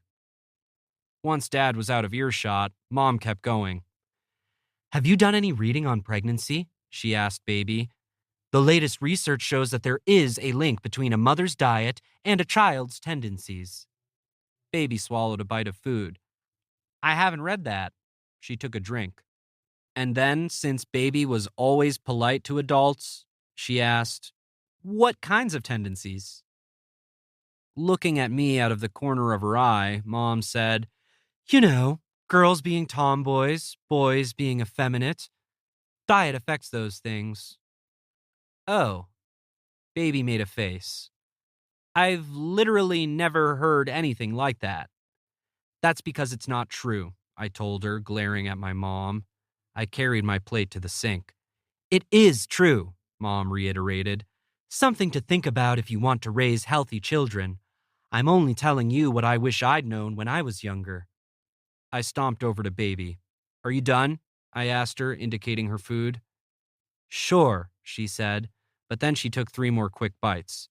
I felt bad taking food away from a pregnant person, but not bad enough to sit there any longer while my mom was acting like this. We're going on that walk, I said. Then I grabbed our coats. I'll warm up the pie Nicole brought for when you get back, Mom called after us, ignoring how obviously annoyed I was with her. I answered by shutting the door harder than was necessary. We were a few houses down my street before Baby said, Did you forget I'm super pregnant? She was out of breath. First you practically ripped my dinner out of my hands, and now we're running a marathon. What gives? I'm sorry. And I'm sorry about my mom, too. It took a few breaths before she could get out her response.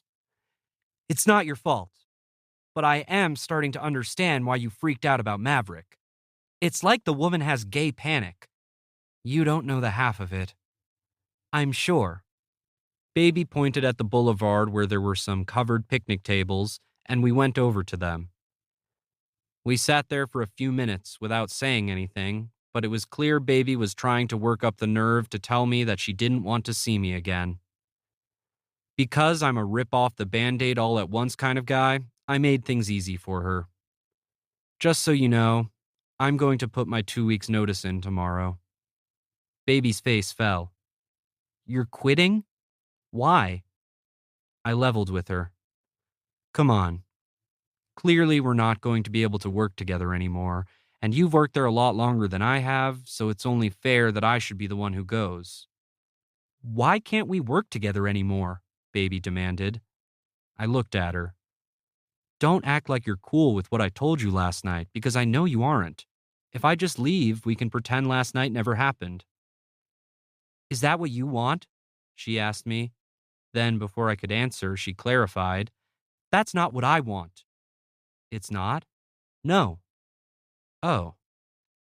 Then what do you want? What do you mean? From me? What do you want from me now in a post you knowing my shit world? I asked. Like, why did you come over tonight if not to end our friendship? God, Solo, you're so dramatic, Baby said. There are infinite reasons I could have wanted to see you today, and you automatically assume I made a house call just to kick you out of my life? You exhaust me sometimes. Seriously? I huffed back at her. After your reaction last night, I'm not crazy for thinking you wanted some space. I mean, I'm crazy for a lot of other reasons, but for sure not that one. Stop, Baby said. Stop calling yourself crazy. Why? I am crazy. I have literally years of crazy under my belt, I reminded her. She ran her hand through her hair. I don't think you're crazy, Baby sighed. I know I acted like an asshole last night, and I'm sorry. I didn't know what to say because I didn't expect any of the shit you said, and I felt like garbage for making you tell me all of it. Wait a sec. You feel bad about last night? Of course I feel bad, Baby practically yelled.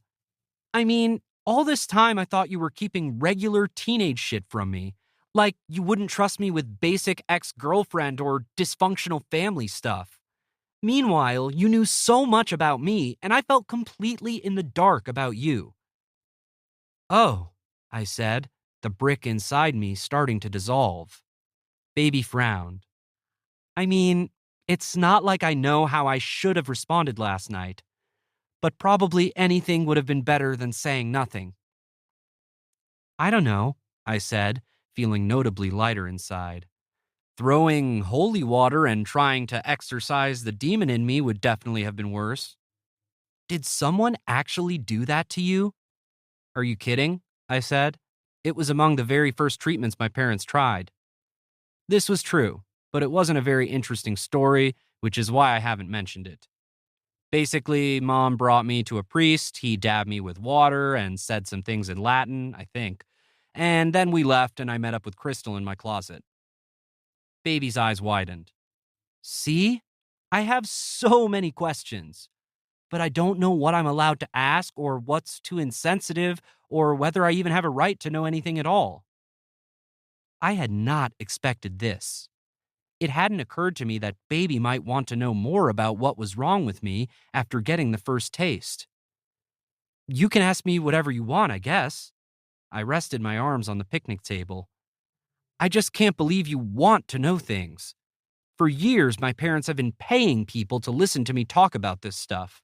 No one has voluntarily chosen to chit-chat about it. Well, how many friends have you told?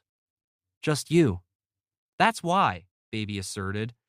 Not to make you feel like a carnival sideshow or anything, Solo, but you got about 1,000,000 times more interesting after you told me about Crystal. Seriously, it's all I've been thinking about since you left my house last night. It was weird hearing her say Crystal's name so casually. I've always wanted to see a ghost. You have.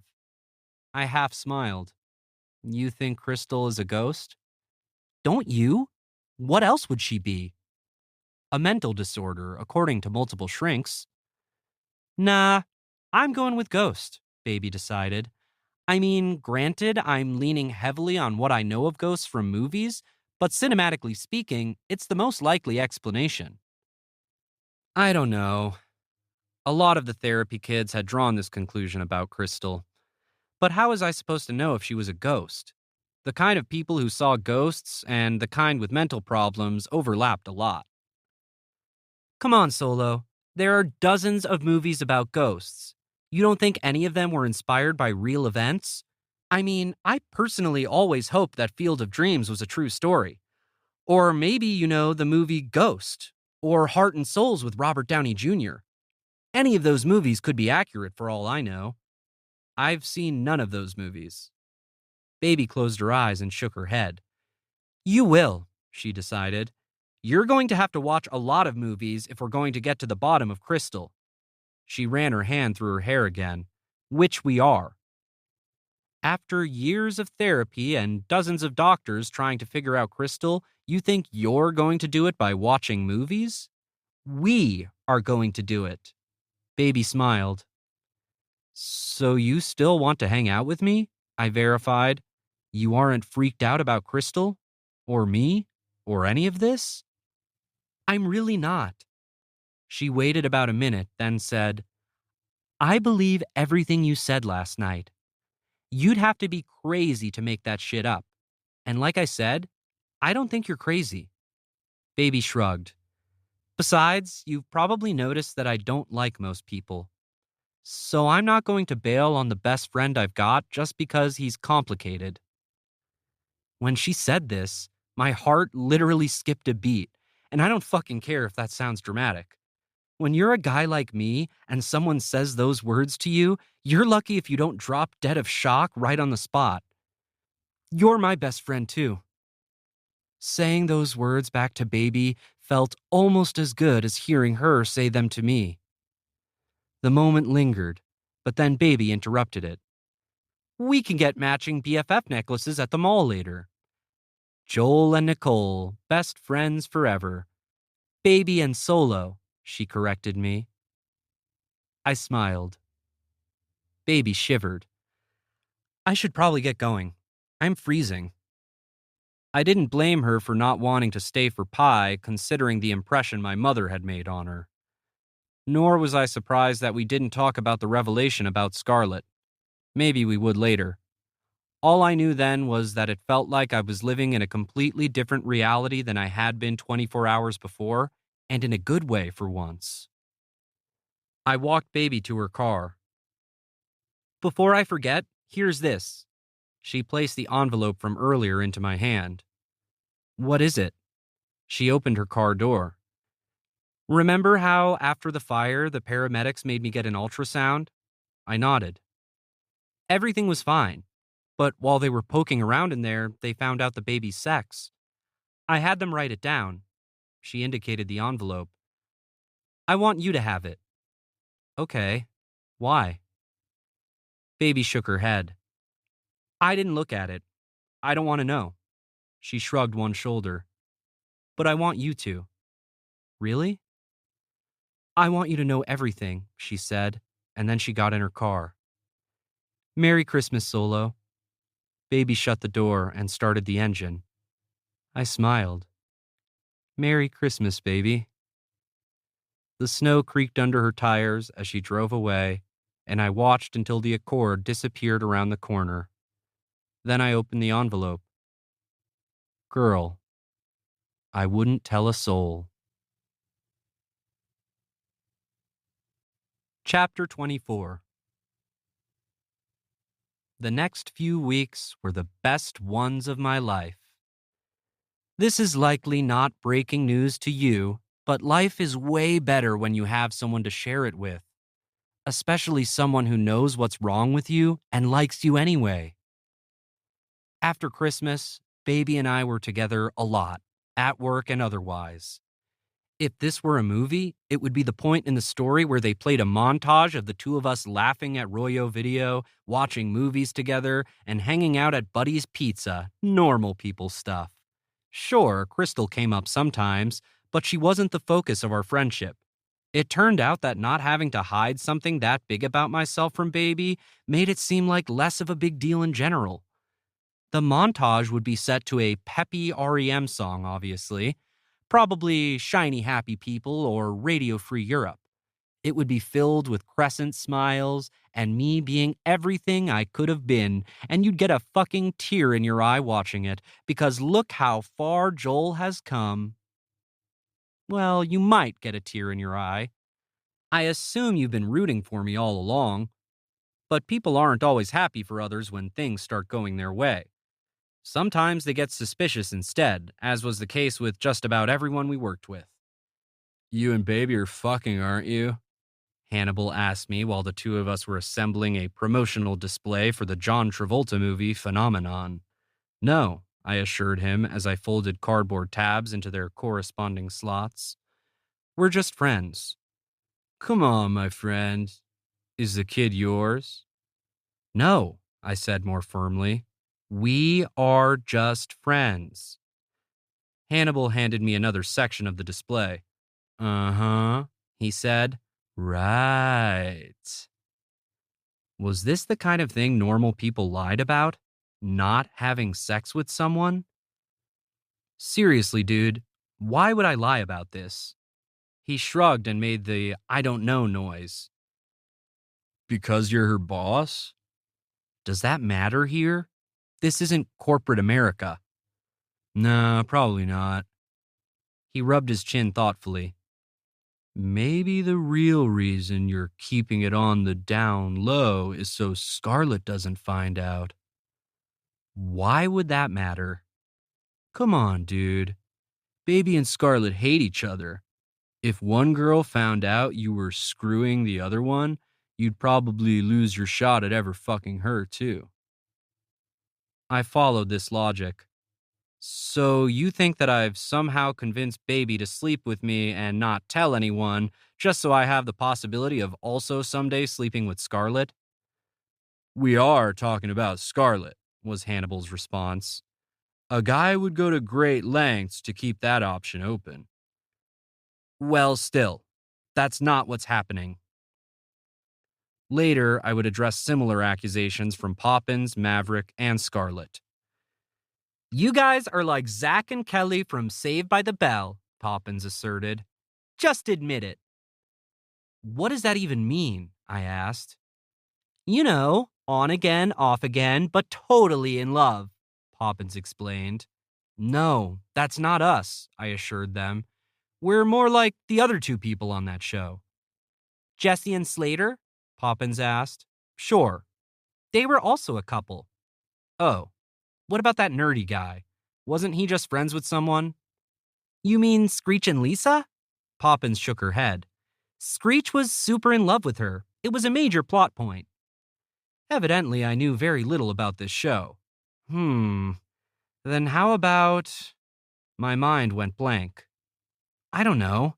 Name a show with a guy and a girl who are just friends, and that's who we're like. There isn't a show like that because there aren't people like that, Poppins said matter-of-factly. No one would believe it. Guys and girls don't act how you guys act unless they're secretly hot for each other, or unless one of them is gay. My eyes automatically went to Maverick, who I caught looking at me. I still didn't know whether Maverick was gay, or if he was, whether he liked me. I'd witnessed no proof of Baby's theory, but why take any chances? Well, then I guess we're the world's first non-gay male-female friendship in history. Poppins looked unconvinced. Maverick looked uncomfortable. It was at that moment that Scarlett popped her head out of the office to ask me to print a report. Hey, Scarlett, Poppins called. Settle something for us. Solo says he and Baby are just friends. Do you buy that? I shot Poppins a dirty look. Scarlett laughed. Like anyone's going to be interested in Baby. Who wants to date a pregnant chick? Ever since my mom had intentionally let it slip about Scarlett's abortion, I'd been less surprised about her obsession with Baby's pregnancy. I didn't know exactly how the two things were related, but I was sure that they were. It just made sense that if two people took opposite paths at the same fork in a road, they might be interested in seeing where the other one ended. Right, Poppins acknowledged. But you do know that's a temporary situation, don't you? She's not going to be pregnant for the rest of her life. Eventually, she'll probably date someone. You don't like Baby, do you, Solo? Scarlett asked, as though the possibility were absurd. I sighed, annoyed that the topic would not die. We're just really good friends. See, she said to Poppins, guys are only really good friends with girls if they aren't attracted to them. Baby's pretty, was Poppins' response. I mean, she was before she was pregnant at least. But she's also mean, and I can see how that makes her less attractive. And that's not mean, I pointed out. I could tell Poppins hadn't meant to sound harsh. I'm just saying that personality affects hotness, that's all. Implying that Baby has a bad personality, I noted. Then, because I assumed it was a best friend's duty to defend against this type of thing, I added, I happen to really enjoy being around Baby. But you don't want to have sex with her, Scarlett stated this as fact. Obviously. I didn't know how to respond to this without insulting Baby in some way. Whether I confirmed or denied it, it would have sounded bad. Apparently, though, my hesitation was an answer. So you do then? Maverick asked. Everyone leaned in as they waited for me to answer. I started to get angry. So those are my only two options? Either Baby is a terrible person or I want to fuck her? It's not even in the realm of possibility that she could be a nice-looking, enjoyable person who I'm cool not sleeping with? Not really, Scarlett said. Would you if she wanted to? I finally put my foot down. I'm not doing this. Yeah, Maverick chimed in, apparently having a change of heart. Baby's not even here. It's not cool to talk about her behind her back. Scarlett rolled her eyes. Fine. Then let me put it to you this way. She leaned on the counter. If you could have any one of your coworkers naked in your bed, would you pick Baby? I felt my cheeks burn. First, because the question was unexpected, and second, because Scarlett had just said the words naked and bed. All eyes were on me, and the longer I waited, the hotter my face got. Since honesty was always the best policy, I went with that. It wouldn't be Baby, I told them, and then I glanced up at Scarlett. She was smiling at me. I didn't think so. After work on a Sunday night in mid-January, Baby and I ended up having our ghost movie marathon in the Royo video break room. There was no school for Baby the following day because of Martin Luther King Jr.'s birthday, and there was no school for me because, well, I did school when I wanted to. I'd met with Tim a few days before, and he'd laid out the rest of the coursework I needed to complete before graduation in May. 6 credits to go until I'd be everything I might have been. The end was in sight, and I admit it felt pretty damn good to be almost done with that shit. Tim also reminded me that if I was serious about applying to colleges, I should probably get on it, and even though I wasn't sure I was serious about it, I heeded his advice. As much as I loved working at the video store, $10 an hour wouldn't cut it forever. For the past year, I'd been receiving a steady stream of college brochures. Everyone my age did. I wasn't special or anything. Since it ran in my family to let mail accumulate, I tossed them all into a plastic crate in my bedroom. After my talk with Tim, I went through the stacks, picked the 3 closest schools, filled out all their forms, and mailed them in along with the $40 application fees. What a racket. On the sly, I also had Tim acquire an application to a certain school in New York, even though I suspected that I had no shot at getting accepted to Sarah Lawrence. Still, I figured I had nothing to lose, except for the $60 application fee. Besides, you already know that once I commit to something, I'm all in, so it shouldn't surprise you that the moment Baby and I became legitimate best friends, I was ready to move with her to the Empire State and plan out the rest of our lives together. I didn't mention the application to Baby, though, or my parents. It was my little secret. No point in bringing it up, since it probably wasn't going to happen anyway. Before we start, Baby held up 3 video cassettes as we settled onto the couch. I have a few more questions about Crystal. It had become normal to hear Baby talk about Crystal as though she were a real person. I mean, she was, but until Baby, I was the only one who'd ever treated her like one. What do you want to know? So, I've been thinking about this a lot.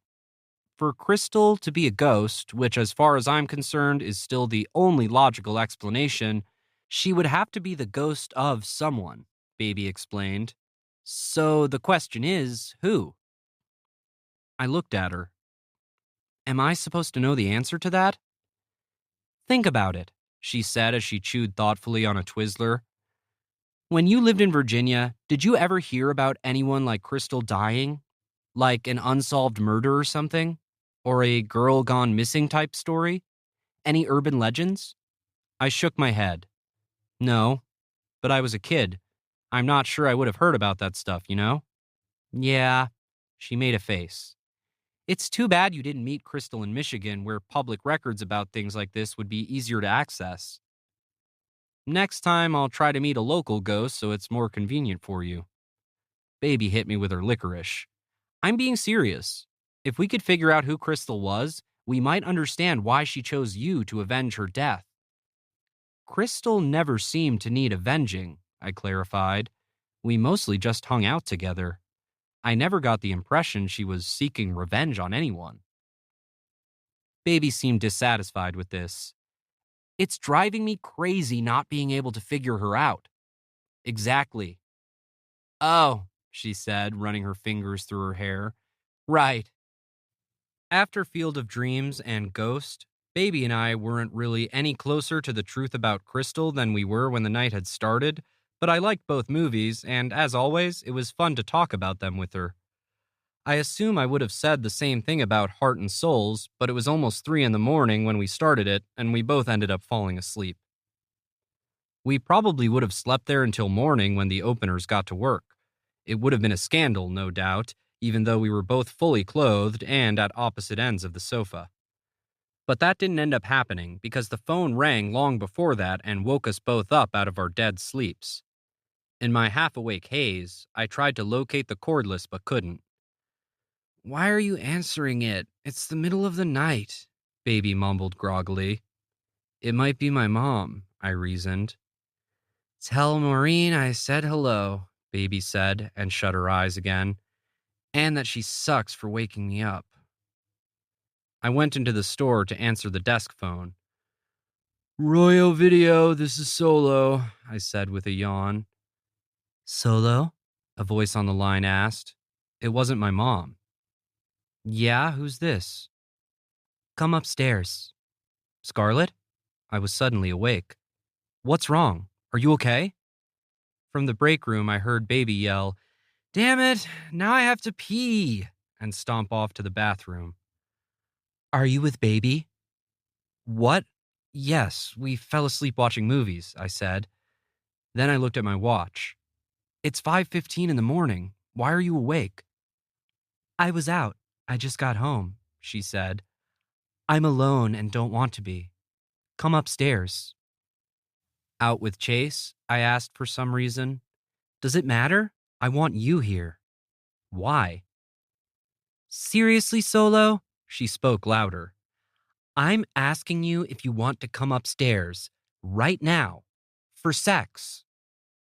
I must have been dreaming because this was not making sense. What? Ugh. Scarlett was getting impatient.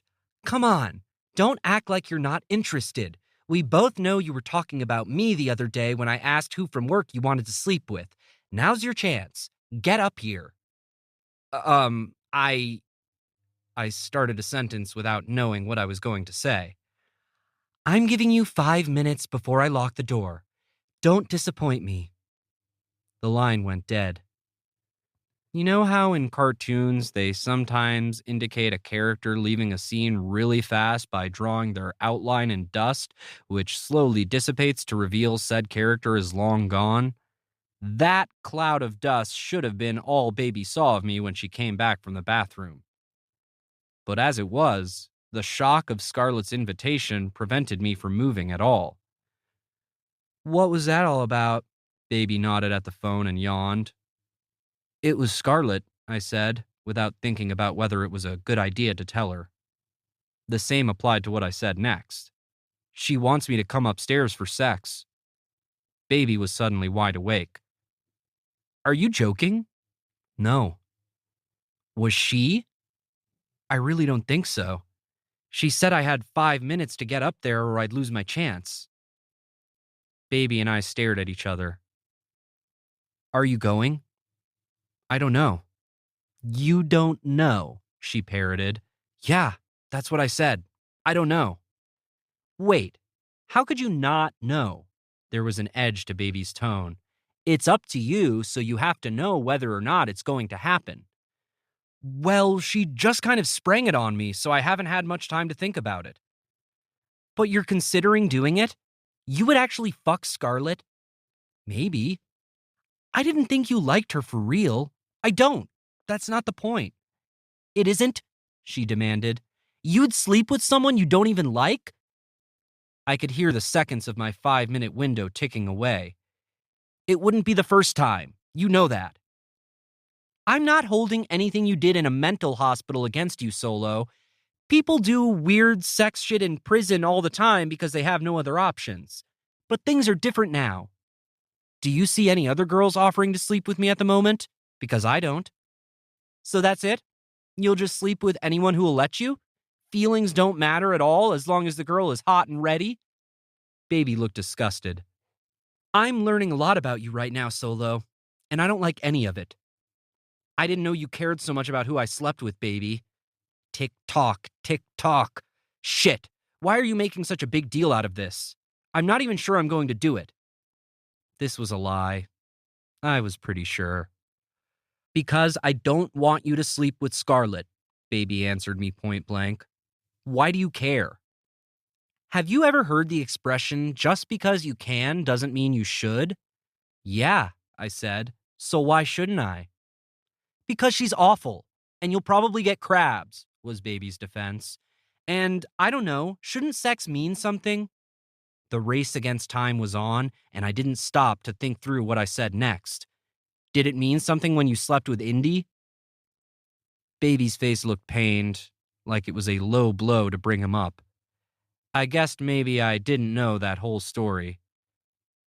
Just go, Baby pointed at the door. We both know you want to, so just go. Time was running out, so I couldn't stay there and try to convince Baby that it was fine for me to sleep with Scarlett without missing my chance to actually do it. So instead, I just told her, "You're still my best friend, you know?" Got it. Wear a rubber. Baby sounded sorely disappointed in me, but I didn't have time to worry about it. She turned away, and I left as fast as my feet could carry me. Chapter 25. The door was open. I locked it behind me before I went up the stairs. Scarlett was in the kitchen, staring out the window into the parking lot, dressed like she'd been out clubbing. She turned to me and smiled smugly. I knew you'd come. I walked over to her and we started kissing. It was everything I had ever imagined it would be. She was on the kitchen counter, her legs wrapped around my waist, kissing her way from my mouth to my chest and back up again. Take me over to the bed, she whispered in my ear, and I picked her up to follow orders. This proved more difficult than expected, since Scarlett's apartment was much messier than the night she had cut my hair. Seriously, it looked like she was a burglary victim. There were shoes, clothes, boxes, an overturned houseplant, and plates of old food everywhere, not to mention piles and piles of hair she hadn't bothered to sweep up, probably from all the chases she'd given haircuts to lately. But whatever, Scarlett's tongue was in my mouth. Who cared if her apartment was a wreck? When we finally found our way to the mattress on the floor, it had to be unburied before we could use it. We remained intertwined as I threw piles of clothes off the bed. When I thought it was clear enough, I laid Scarlett down and moved on top of her. Ouch! She yelled. I rolled to the side. What? She reached under her back and pulled out an empty liquor bottle I hadn't noticed. She shoved it away and started kissing my chest. I looked down at her and watched as her hand slid to my belt. She tugged it loose. I couldn't believe my luck. All the fantasies I'd had about Scarlett were coming true. Ever since Valerie, I had denied myself opportunities to hook up with girls who had something wrong with them, and fate was rewarding my sacrifice by giving me Helen of goddamn Troy. I was scared to blink in case it was all some sort of sex mirage that could disappear at any moment. But of course I blinked. I had to. I couldn't just not blink. Scarlett didn't disappear when I opened my eyes like I was afraid she might. But something else happened. What's the matter? Scarlett asked me as she unbuttoned my shirt. Why'd you stop? I looked around the bed. There wasn't just one empty liquor bottle next to us. There were lots. More than necessary for a good time. Enough for a really bad time. I looked over at the piles of hair, the garbage strewn throughout the apartment. This was not how normal people lived. It really seemed like something was wrong with Scarlett. And that's when it dawned on me what was happening. Scarlett was going through a really hard time. She was adopting some very unhealthy coping mechanisms to deal with it. I was one of them. It was all too familiar, honestly. I'd done it many times myself, once upon a psych hospital. Meaningless sex as a distraction, as a band-aid. I'd been down this road before. It had ended very badly, and I'd promised myself I wouldn't go down it again. Fuck! Why did I have to realize this at that exact moment? Couldn't my brain have waited a few minutes until we were finished? I'm a realist. To solve this puzzle? Because once I knew why this was happening, I couldn't let it happen. Scarlett stopped kissing my neck and came up for air. Seriously, what gives? I took a deep, sexually frustrated breath, then asked her the question that my goddamn conscience was nagging me to ask her. Scarlett, are you okay? She stiffened. What do you mean? Like, are you okay? You've seemed upset a lot lately. She looked annoyed. This is what you want to talk about right now? If the sex part of my brain could have staged a mutiny against my conscience, I'm sure it would have shut me up right then before I ruined all chances of getting laid that night. But since it couldn't, this is what I said. I'm worried that you might be depressed. Scarlett narrowed her eyes. Are you kidding me right now? Unfortunately, I'm totally serious. I sighed again and sat up. I mean, you just went through a rough breakup. You got drunk and hurt your hand. You're living in, well, like this. I nodded around the apartment. I think maybe you should talk to someone. Scarlett sat up. I ask you for sex and you tell me I need therapy? It's not like that. I didn't know how else to say what I was trying to say. It's just, I know it's hard with baby being pregnant. What are you talking about? She interrupted me. Why would that be hard for me? Shit. Have you ever done this? Accidentally said something to a person that made them suspicious that you knew something very personal they weren't aware you knew, but that you did indeed know? I don't know. She knew I was lying. I could tell by the murderous look on her face. You know. You know. I slowly nodded. Get out! She shrieked at me. In a split second, Scarlett was on her feet. Get the fuck out of here, Solo! I'm sorry. I stood up to go. Get out! She yelled again, dissolving into tears. Just leave! I tripped 3 times trying to get to the stairs. I eventually reached them and let myself out of Scarlett's apartment. Chapter 26. It was the first time since I'd moved to Michigan that I appreciated the cold. After a few minutes outside in sub-zero temperatures, my balls retracted into my body, and I was able to think about what had just happened with my brain instead of my dick. I'd done the right thing, I decided. I kind of wanted to punch myself in the face for it, but it was still the right thing. Having never actually denied someone sex before, drunk Scarlett in the storage closet notwithstanding, because you should never, ever sleep with someone when they are drunk and asking you to procreate, especially when you're 17. I wasn't sure what I was supposed to do next. Like, should I leave her an apology note? Should I call someone to check on her? Who, though? Her parents? Chase?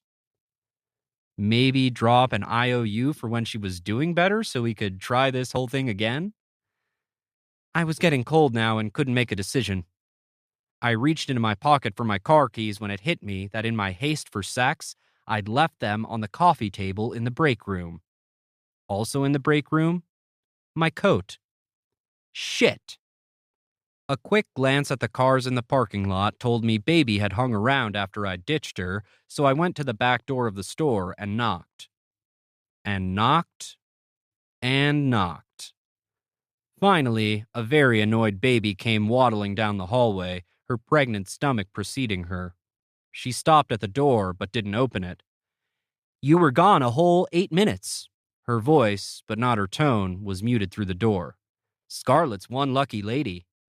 "Can you just let me in?" I pleaded. "I'm freezing my balls off out here." "If you think about it, freezing your balls is probably the best thing for them right now," she told me. "It might kill some of the diseases you just acquired." "I didn't do anything, okay? We didn't have sex," I told her. "Can you just open the door?" The look on her face told me that Baby did not believe me. Then she confirmed it. "I don't believe you. I'm for real. Seriously, why did so many people assume I would lie about not having sex? Solo, less than 10 minutes ago, you ditched me to go stick your dick in Bimbo Barbie, and now you're telling me you passed on the opportunity?" She shook her head. "I wouldn't put it that way. But yeah, it didn't work out, okay? Now please let me in before the hypothermia sets in." She put her hand on the lock but didn't turn it. "Why should I? You're supposed to be my best friend, and you just bailed on me to screw a girl I can't stand." I pulled my arms into my sleeves to preserve my body heat. "It was a stupid thing to do. It won't happen again." This seemed like an easy promise to keep, considering Scarlett now hated me. "Please, for the love of God, let me in." Baby deliberated a bit longer. "Fine," she said, "but I'm still pissed at you." She then unlocked the door, mercifully sparing me from death by freezing. I ran to the break room and put my coat on, shivering all the way. Baby followed me. "So what happened?" "It's complicated." "What? Was she already having sex with someone else when you got up there?" she asked. "Did you have to take a number?" "No," I sighed. "She was just kind of a wreck. I felt like I would have been taking advantage of her." Baby looked at me. I could tell she knew what I meant but didn't want to sympathize with Scarlett on principle. "Whatever, Solo. I don't care and I don't want to care." She ran her fingers through her hair. "Scarlett is not my problem." "You're right, she's not." It was quiet between us for a minute. "I was going to go get some food. Do you want to come?" Baby finally asked. My teeth were still chattering. "You aren't still mad?" "I'm mad and hungry," she clarified. "Anyway, if you're done not having sex with Scarlett, you could come with." "I am." "Fine," she said. "Let's get out of here. I'll drive." Headlights was still being renovated, but Baby had a key, and there was a fridge full of food that would spoil if it wasn't eaten soon, so that's where we went. We walked in the kitchen entrance and into a room filled with the scent of newness. New wood, new paint, the fresh, lemony scent of cleaning products. Baby hung her coat on a hook and then did the same with mine. "What sounds good?" she asked, opening the door to a walk-in refrigerator. "Steak and eggs?" This was my first time in a commercial kitchen. Everything was metal and shiny and state-of-the-art looking. Baby moved around comfortably, grabbing bowls from here, knives from there. Kat had worked at Headlights for more than 15 years, I remembered. This was probably a second home to Baby. For a moment, I envied her. I mean, maybe it wasn't ideal to have grown up at Hooters but with cars, but still. The place where Baby had spent her past was also where she was spending her present. There was an ease about being in spaces you were once a kid in. Any equivalent places for me were far away in Virginia and had been off limits for years. All at once, watching Baby cook in this kitchen, I felt their distance. When the food was done, we took our plates out to the dining area and sat in the same booth we had the day of the fire. Baby turned on the soda fountain and got us each a Coke. "The cleanup crew did a good job," Baby noted. Then she pointed to a section of the room where several tarps were still laid out. "They have to redo the floor over there. Bob says everything should be ready in time for the wedding reception, though." She cut into her breakfast. I was already a few bites in. The food was great. I hadn't realized how much of an appetite you could work up by not having sex with Scarlett. Speaking of the wedding, it dawned on me to ask, what am I supposed to wear? Baby chewed and swallowed. A suit, probably. Do you have one of those? I didn't. I hadn't worn a suit since the bad thing. I'll find something. My dress is pink if that matters to you, Baby said. I'm going to be enormous by then. Even more than now. I'll look like a giant marshmallow peep. No, you won't, I said, but she probably would. I'm due February 25th, but the doctor said girls my age usually go late, so who knows when it'll happen. Will there be any warning signs? I asked.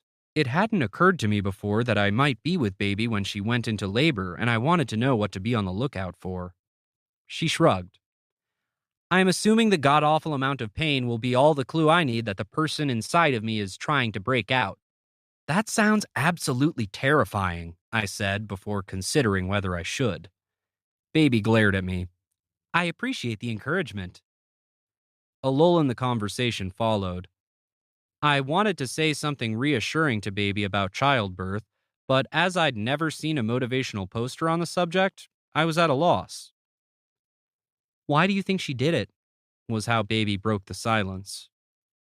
Somehow, even without any context, I knew exactly who and what she was talking about. I considered my answer carefully. There's no way for me to know, obviously, but maybe it was for whatever reasons you almost did? Baby nodded as if I'd confirmed her own guess. Do you think Scarlett's so screwed up right now because she made the wrong choice? I shook my head. Just because someone is having a hard time doesn't necessarily mean they did the wrong thing. All of the options were going to be hard, right? Baby nodded again, and then there was another lull while we continued eating. I decided to go to Sarah Lawrence, Baby eventually announced. I wasn't sure if I was supposed to congratulate her, considering the juxtaposition of this news to other sensitive subjects in our conversation, so instead I followed up with the most logical question. Does that mean you decided not to keep the baby? Baby picked at her eggs for a few seconds before answering. I wasn't sure what to do until I found this couple who I know would be kick-ass parents. They said it would be a dream come true to adopt my baby, she said. I want this kid to have parents who think it's a dream come true, and I know that won't be the case if I keep it. It's every kid's dream come true to be someone's dream come true, I told her. I would imagine, at least. I can't speak from experience, as I've pretty much been my parents' worst nightmare. I know what you mean. Kat didn't aspire to be a single mom working at a place like Headlights, Baby acknowledged. She tells me all the time that before she got knocked up, her dream was to move to Los Angeles and be a model. Even though she never says it outright, I think she resents me for fucking that up for her. I wanted to reassure Baby that Kat didn't seem like the type to blame her kid for her own choices, but it probably didn't matter what I said. Baby would have still worried about it. So instead I just said, Kat never would have made it as a model. She's way too short. You saved her from a lifetime of rejection. Baby laughed then, and I felt victorious. It's going to be an open adoption. That means I'll get to be a part of the kid's life. Like the cool aunt who comes by every few months. She ran her hand through her hair. This way I get to live my own life and still know my kid. It sounds like a win-win. Baby shrugged, and the conversation was over. We finished eating and washed our dishes. Then Baby took me back to work to get my car. The sun was just coming up when we pulled into the parking lot. We didn't finish Hearts and Souls, Baby said just as I was about to get out of the car. Damn. I guess we'll just have to hang out again sometime. Yeah, damn. She yawned. I'm going home to sleep for 16 hours. In the daylight, Baby looked like someone who'd been up the whole night. I was sure I did too. Good night. I sat in my car while it warmed up. It was so cold that my stereo was sluggish, and I could hear my REM CD spinning inside the player, producing no sound. I switched to the radio instead. You're listening to Planet 96.3, getting your Monday morning commute started with a little Bon Jovi. By request from the Crossroad album, here's Always. My fingers automatically reach for the dial, but I stop myself from pushing the power button. I waited a few seconds, and then I turned the volume up instead. As I pulled out of the lot, I noticed several trash bags piled at the bottom of the stairs to Scarlett's apartment that hadn't been there when I left earlier. I smiled. If Scarlett trying to initiate sex with me hadn't been her rock bottom, maybe it was me rejecting her that had been the real wake up call. The fact that she'd immediately started cleaning up her life the moment I'd left made ruining my one chance at sleeping with her worth it. Probably. Chapter 27. On a Sunday in early February, Mom and Dad both skipped their Sabbath day rituals to continue the spring cleaning they'd begun the day before, even though we were still more than a month shy of actual spring. When I came downstairs for breakfast, Mom was sitting amid the contents of the coat closet, which were strewn across the living room floor. "There's fresh coffee," she said when she saw me. "Do I drink coffee?" "You're old enough." She muted the television. "What size are you now, Joel? I want to know what stuff I can get rid of." "It's a safe bet that I've outgrown those Ninja Turtle snow pants," I pointed out. "That's probably true of everything here." I tore open the foil on a package of brown sugar Pop-Tarts and dropped them into the toaster. "How'd you grow up so fast?" Mom asked, holding up a Bart Simpson hat about 4 sizes too small for me. "Time flies when you're having fun." I bent down to look at my reflection in the toaster.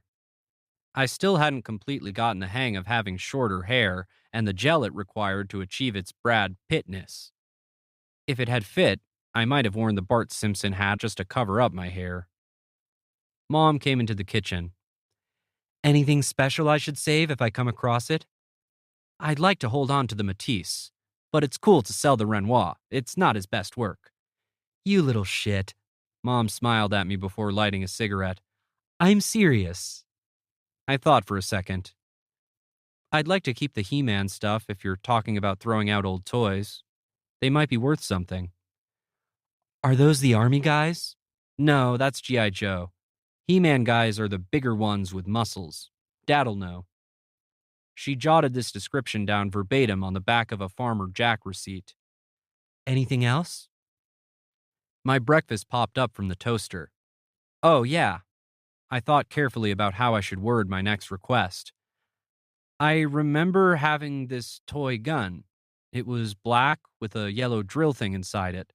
I hear it's a collector's item, so I definitely want to hang on to that."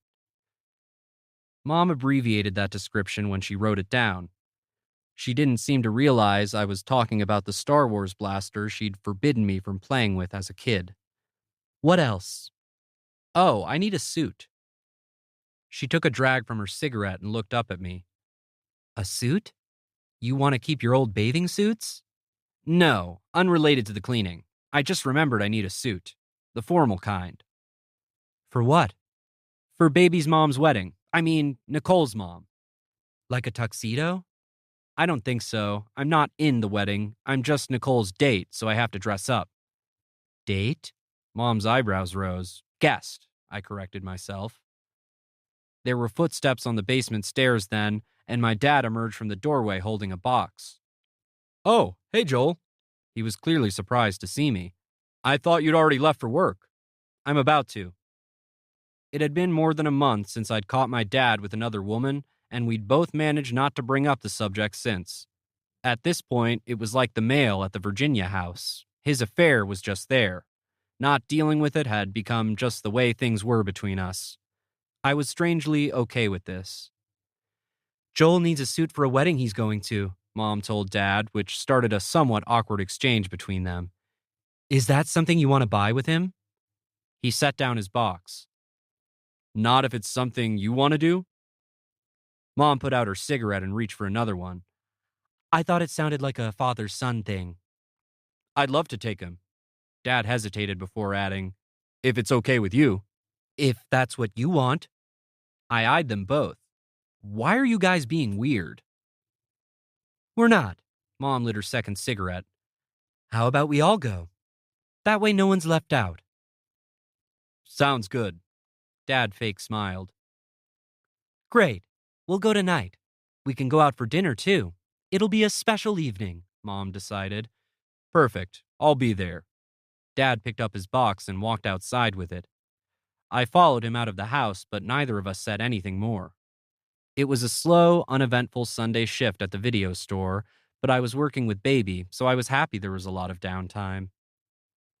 In the days since our all-nighter, we'd watch some more ghost movies, but at her house instead of at work to lessen the risk of late-night booty calls from Scarlett, Baby's words. Not that I was anticipating any such offers ever again, but whatever. Baby's house was fine with me, especially since her fridge was stocked with Headlights food. I hadn't seen much of Scarlett since I'd left her apartment that night. I couldn't tell which one of us was avoiding the other, or if we both were doing it. The only time she talked to me was to rearrange the work schedule. Scarlett wasn't not nice to me when we saw each other, but she wasn't changing clothes in front of me either, as she'd been known to do. I understood that, for the most part, this Scarlett was probably better for me, and for her too, so I tried to look on the bright side. Baby and I watched Truly, Madly, Deeply, and Chances Are that week, as well as Hello Again with Diane from Cheers. None of them really reminded me of Crystal, but then again, less and less of anything, movies or otherwise, was making me think about her much those days. The more time I spent with Baby not actively hiding my past, the less I actually thought about it. I'm not going to lie, it was kind of nice. That particular Sunday, Baby and I were tasked with setting up a Valentine's Day movie shelf to highlight the romantic titles Royo Video had to offer. Baby had done this in previous years, so she took the lead on collecting the movies that were sure to be popular rentals during the season of love, while I put tape on the backs of paper hearts and stuck them around the display. I'm not putting Dirty Dancing on the shelf, Baby informed me as she carried a stack of VHS boxes to the counter. Every time I do, the number of people who tell me that nobody should put me in a corner increases by 500%. No argument from me. She arranged a row of rom-coms. Hey, who do you think is prettier, Meg Ryan or Julia Roberts? She held up the boxes for Prelude to a Kiss and Pretty Woman for my examination. Julia Roberts. Really? I think Meg Ryan is way hotter. I guess we have different tastes in women. Baby put the boxes down and held up 2 more Meg Ryan movies from the piles. Apparently she starred in all of them. What about Tom Hanks versus Billy Crystal? She was now comparing Sleepless in Seattle to When Harry Met Sally. Who's the better looking dude? I glanced up at her. I'm not into guys. So? I'm not a lesbian, but I can still tell you that Meg Ryan is more attractive than Julia Roberts, she pointed out. Good for you. That's not how it works for me. I know. You only get boners for Scarlett, Baby mocked me. And Julia Roberts. Why is that, you think? She leaned against the counter and rested her hand on her stomach. Why do people get hot for certain people but not others? Isn't it up to this guy? I held up a cardboard Cupid. He shoots people in the ass with his heart arrows. That's how they fall in love. Baby disregarded my comment. There has to be some sort of science involved, right? Biology? Chemistry? It's not fucking magic like in fairy tales or in the movies. She nodded at the display. So what do you think it is about Scarlett that makes you hot for her? Seriously? You want to talk about why I find your mortal enemy sexually attractive? If I can't understand the disease, how will I ever find a cure? Her tone was pseudo-serious. I relented. Fine. I like her body. And her face. Most girls I know have bodies and faces, Baby pointed out. What makes hers so special? I don't know how to answer that, was my cop-out answer. Maybe it just boils down to instinct? Baby ran her hand through her hair. I wish we had more control over who we're attracted to. It's not like I wanted to be attracted to Indiana Jones. Really? Why not? I still knew very little about the guy. I want a guy who's smart and ambitious, and Indy was no Rhodes Scholar. Why were you with him then? I don't know, she acknowledged. It used to piss Scarlett off that he paid so much attention to me. She wasn't used to being in second place.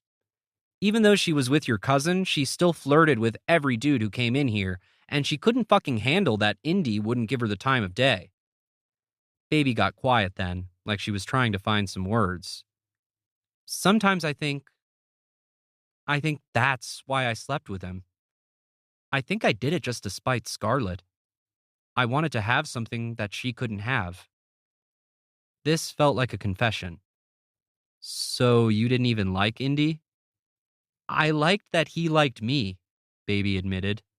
He was just kind of dim and immature. She sighed and looked away. Now I'm having his baby, and I'm super scared this kid is going to be ridiculously mediocre, just like its father, and I will be responsible for inflicting it upon the world. Is there any greater crime against humanity? Baby didn't sound like she was joking, so I didn't laugh.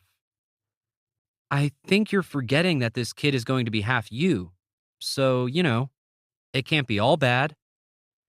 Baby looked away from me then, but I could tell she was smiling. Crescently. Do you want to feel something weird? Having regretted saying yes to this question more than once in the psych hospital, I hesitated before I answered Baby. Okay. She took my hand and placed it on her stomach. Hold on. I was pretty sure she meant it in the wait a second way and not as an instruction to grab onto anything, so I just stood there with my hand on Baby's stomach, her hand on top of mine. And then I felt something. Was that a kick? Or an elbow? I can never tell. I was completely amazed. It has elbows? I looked down at Baby's stomach and then back at her face. There are elbows in there? I fucking hope so, was Baby's answer. I mean, technically by now the kid's supposed to be completely done growing all its parts. The doctor says that at this point it's just staying in there to get fatter.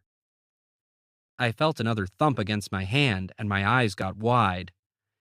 You mean there's a totally complete human inside you? Did they not show you the Miracle of Life video in homeschool? Holy shit! There was more movement, and this time I felt something pushing out all across my hand. Does it hurt you when it does that? She shrugged. Not usually. This is so bizarre. No offense. I think I'm going to miss this part, Baby admitted. I think I'm going to feel lonely afterward once it's gone. She looked at me when she said this. Her eyes were green. I'll be around, I told her. I can even kick you in the stomach sometimes if it will make you feel better. She made a face at me. Thanks. Then Baby lifted my hand away, but she didn't let it go. A few seconds went by, and then she brought it closer to her face and examined my fingers. Damn, Solo. Has anyone ever told you that you could be a hand model? I smiled. Actually, I have heard that before. Of course, I should have known that my mom would want to look for suits at JCPenney. She only really shopped at two places, the other one being the Farmer Jack's supermarket where she worked. As far as she was concerned, if what she needed couldn't be found in one of those two stores, it didn't exist. It felt like returning to the scene of a crime, going back to that store with my dad. We both kept our heads down as we walked past the jewelry counter to the suit department. What do you think of the gray one? Mom posed the question to no one in particular after I'd tried on 3 jackets. Is the navy one better? Either one, I said. Really, it made no difference to me what we bought. I just didn't want to make an ass of myself by showing up to the wedding in a hoodie and jeans. My dad said nothing, just paced around a rack of pants like he had to take a piss and couldn't find a bathroom. Craig? Looks good, he called over without actually looking at me. And what color tie? Mom held a few up to the gray jacket I still had on. What color is Nicole's dress? Pink. Well, you're not wearing a pink tie, she said as though that would be a sin. How about we go with the gray suit and a navy tie? Fine with me, I said, and I stepped back into the changing room. I needed shoes, too, which we also bought at JCPenney while my dad shifted nervously among the sneakers. Then we were off to dinner. My parents and I sat in a booth in the smoking section at TGI Fridays. Dad asked the hostess for a beer before we even met our waitress, which was really out of character for him. JCPenney must have done a number on him. Our waitress, who was Lindsay H. and who was wearing at least 20 decorative buttons on her suspenders that said things like free hugs and save the rainforest and as if, brought my dad his beer and took our orders. As soon as she was gone, Mom sipped her water and moved the ashtray closer to her. Do you have any doctor's appointments coming up, Joel? I'm getting my anemia checked in a few weeks. Mom grinned at my use of the code word. Good. How have you been doing? It was the first time my dad had addressed me since we'd left the house. I tore off my straw paper and tied it in a knot. Honestly, things are going the best they've gone since... I paused. Since Virginia, I guess. Mom and Dad both looked very relieved to hear this. We thought you seemed happier, Dad said. The life of a working man suits you. Thanks. There was a look of getting down to business on Mom's face, and then she started talking. There's something Dad and I have been discussing, and since you're doing good now, we thought we'd let you in on it. She lit a cigarette and looked at my dad. Okay, I said slowly. What's going on? Dad took a breath and looked down at his beer. So your mother and I were thinking of spending a little time apart. We've both got some things to sort out. Grown-up, married people stuff. We think space would do us some good. I was caught completely off guard by this. What does that mean? Dad fidgeted in his seat. You know, it means we're separating. Why? What happened? I kept my eyes on my dad, but he wouldn't look at me. Had Mom caught him? Mom fielded my question with a non-answer. This has been a long time coming, Joel.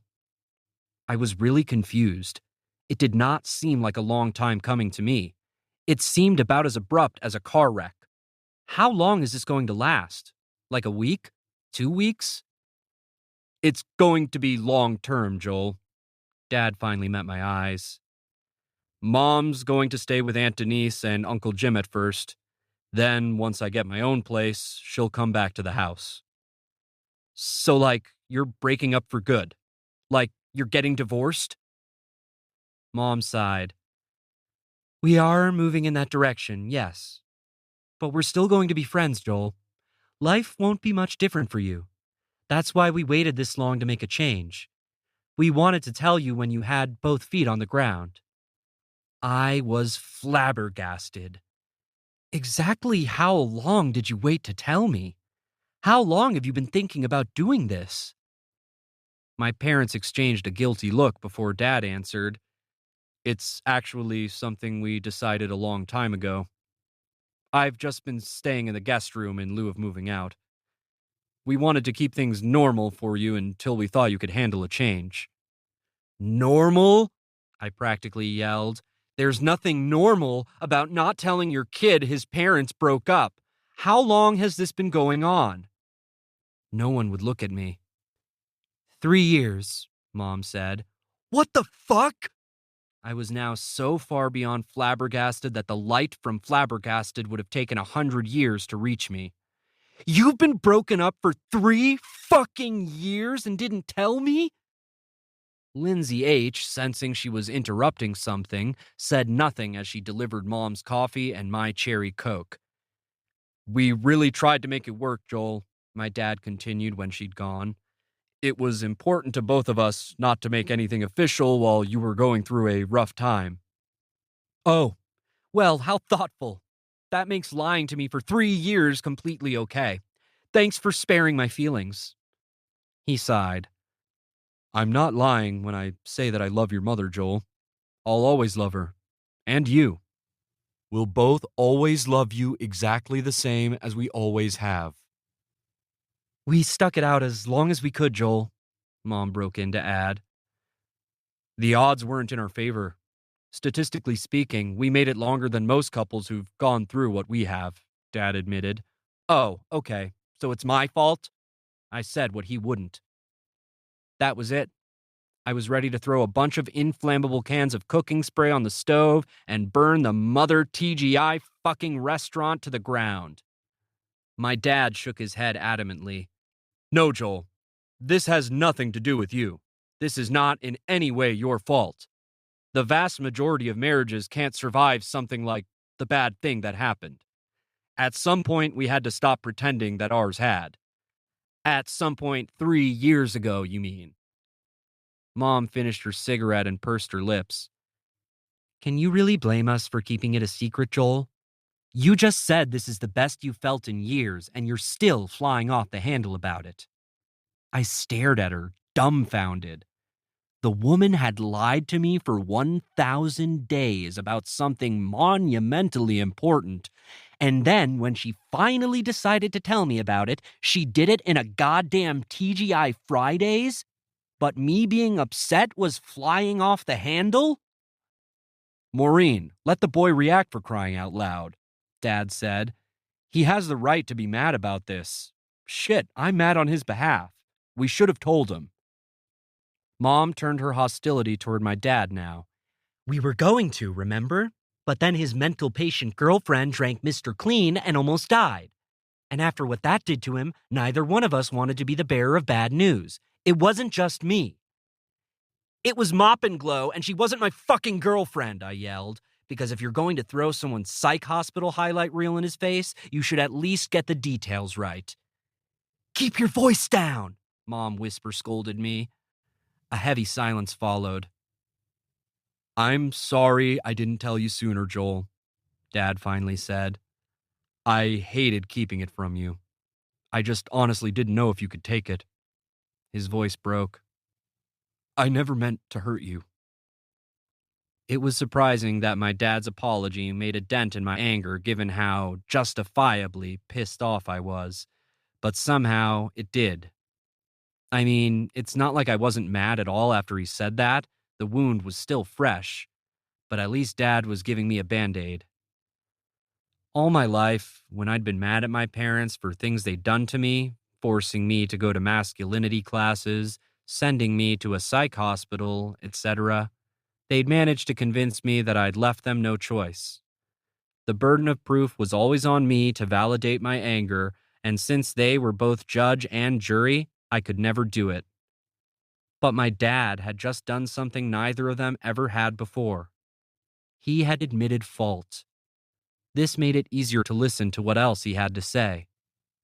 Mom must have noticed me softening toward my dad, and she must not have liked it. I don't know why else she would have said what she did next. Are you also sorry for screwing that woman from work? Because if you're issuing apologies, I'll take one too. My eyes darted back and forth between my parents. Dad clenched his teeth. We agreed it wasn't the time or place to talk about that, he whispered.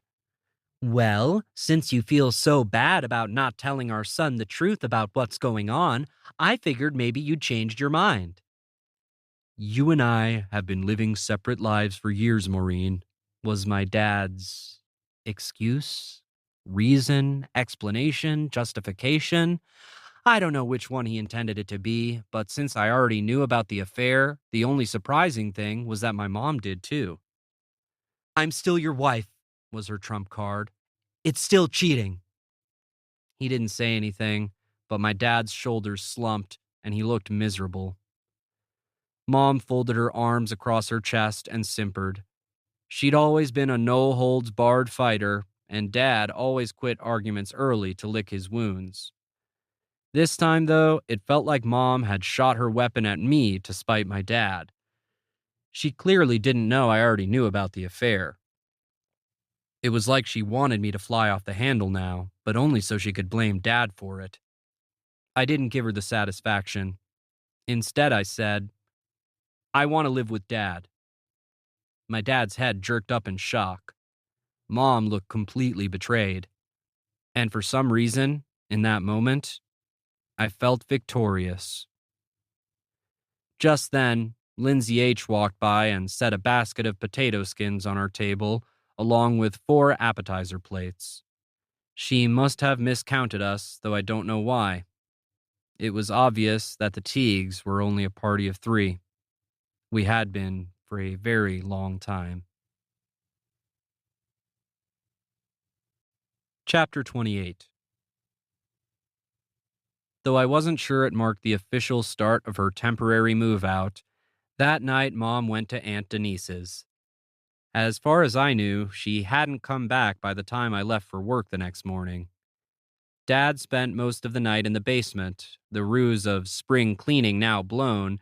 He openly began moving the boxes labeled Craig's Clothes and Craig's Car Magazines and Craig's Miscellaneous into his truck.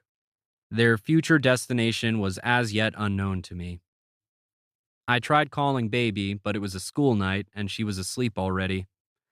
I didn't leave a message with Kat, deciding I could wait until I saw her at work the next afternoon to tell her about my eventful evening, even though I really wanted to talk to her immediately. In fact, there really wasn't anything else I wanted to do besides run to Baby and relay just how fucked up my night had been. But instead, I went to bed early, falling asleep and waking up the next morning to the Monster album playing on repeat.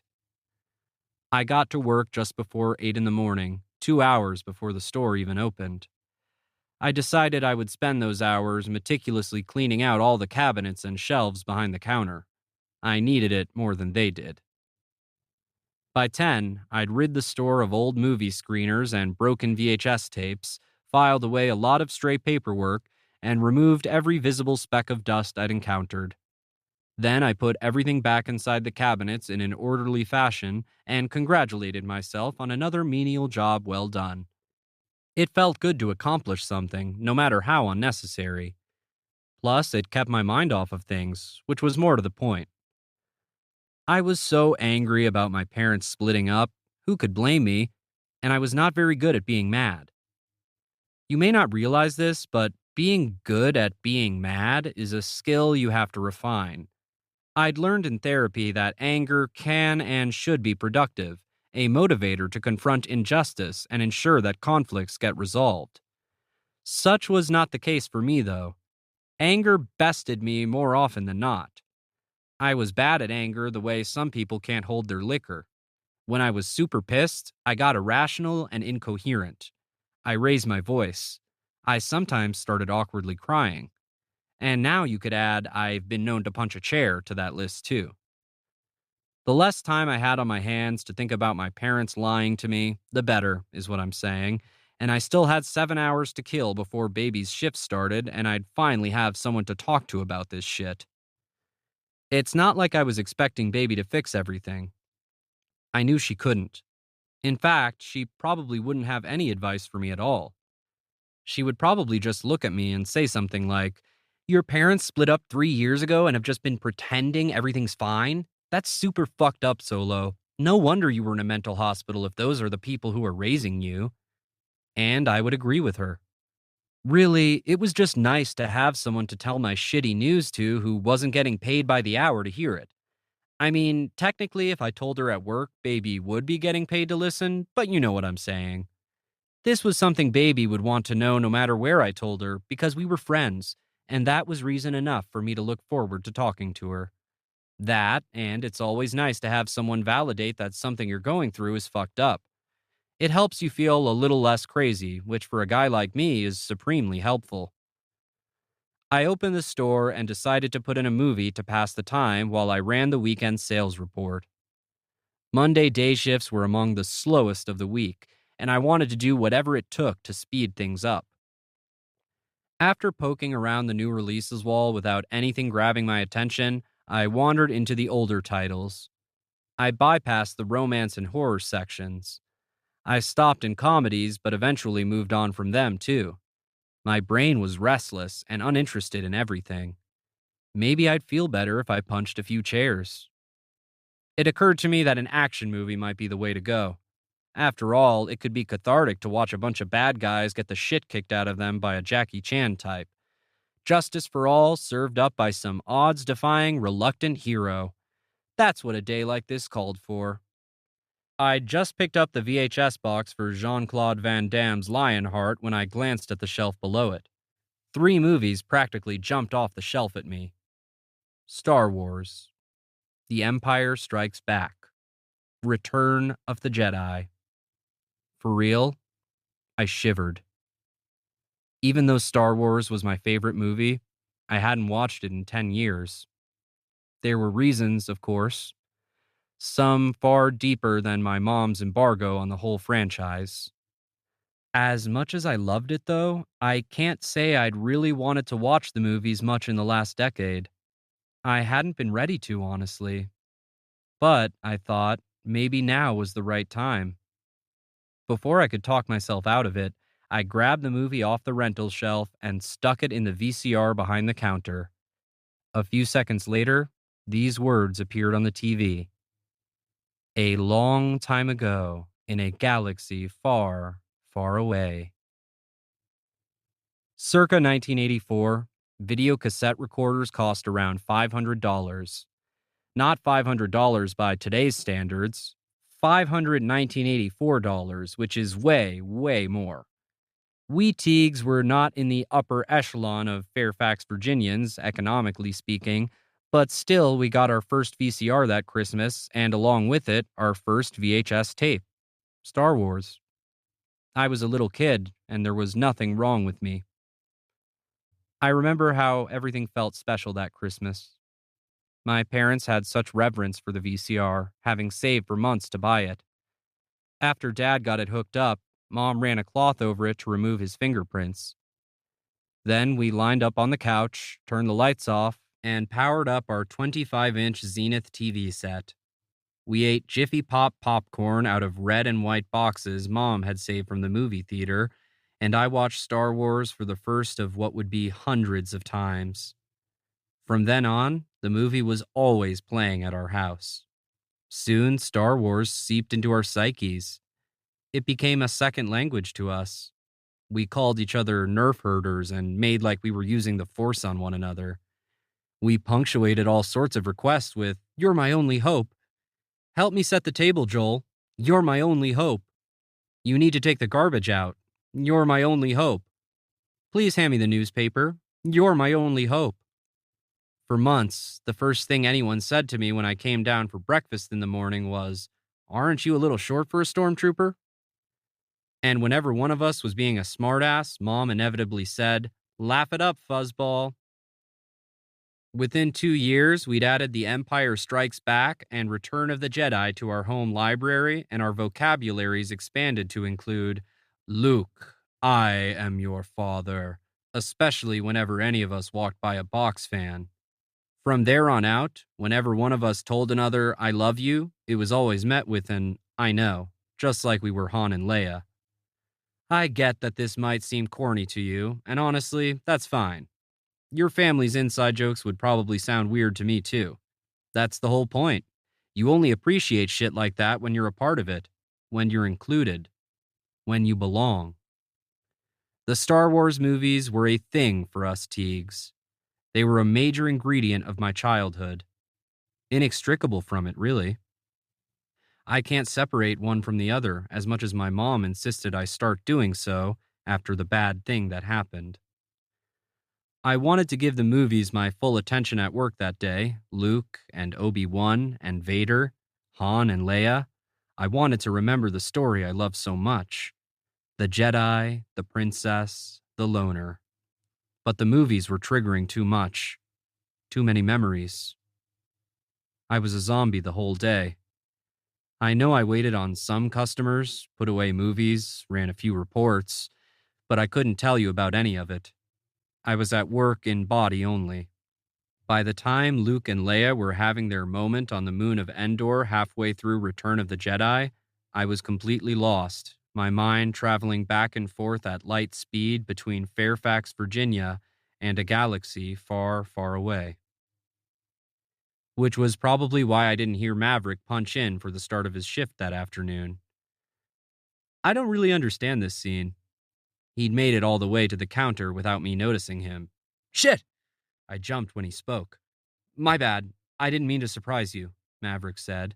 I played it cool and pressed pause. No worries. I guess I was just caught up in the movie and didn't hear you come in.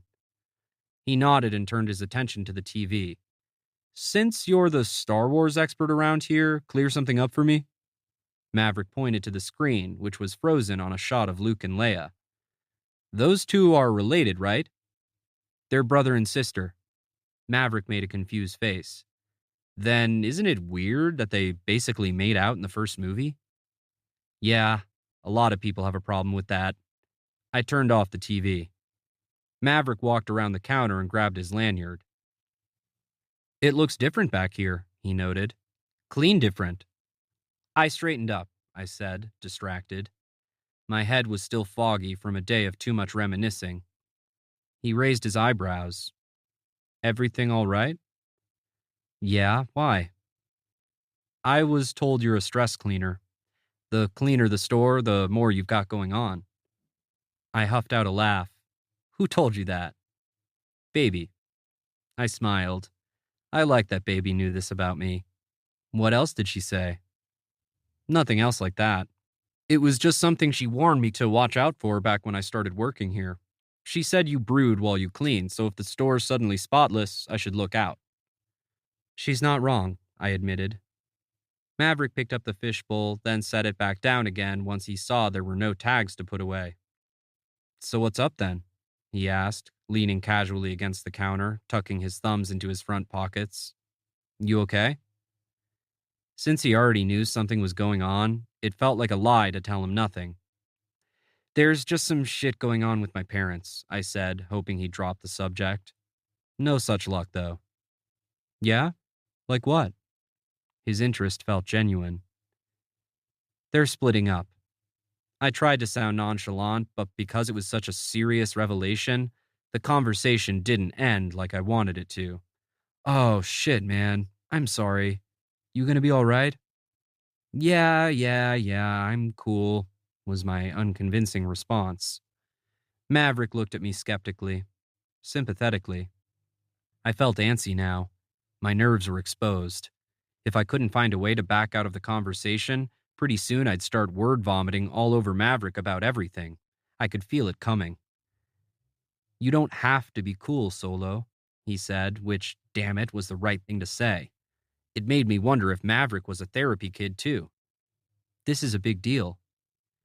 Yeah, I know, I said, willing myself to act normal. It's been a long time coming. They've been through the ringer. I mean, most married couples don't survive what our family's been through. Shit. In my effort to say nothing, I'd somehow alluded to everything. Feelings were welling up inside me.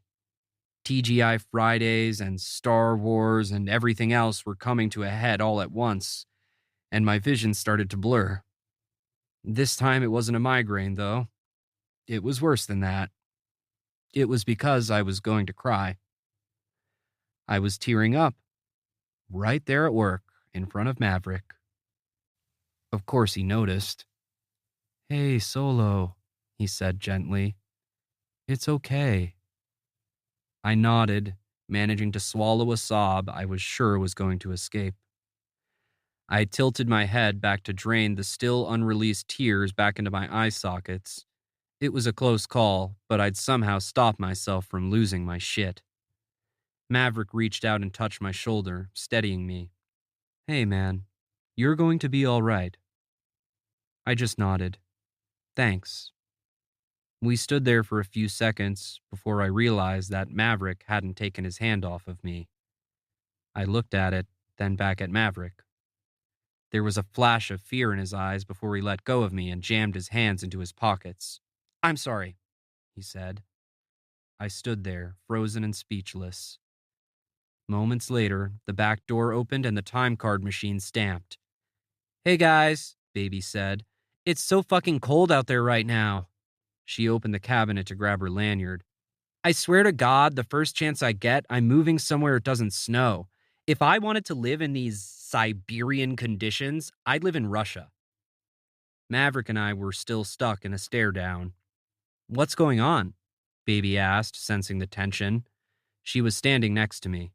What'd I miss? I looked at her, then at Maverick, and then back at her. And then, without thinking, I turned to Baby, grabbed her face, and kissed her. Like I went for it. I kissed her like I meant it.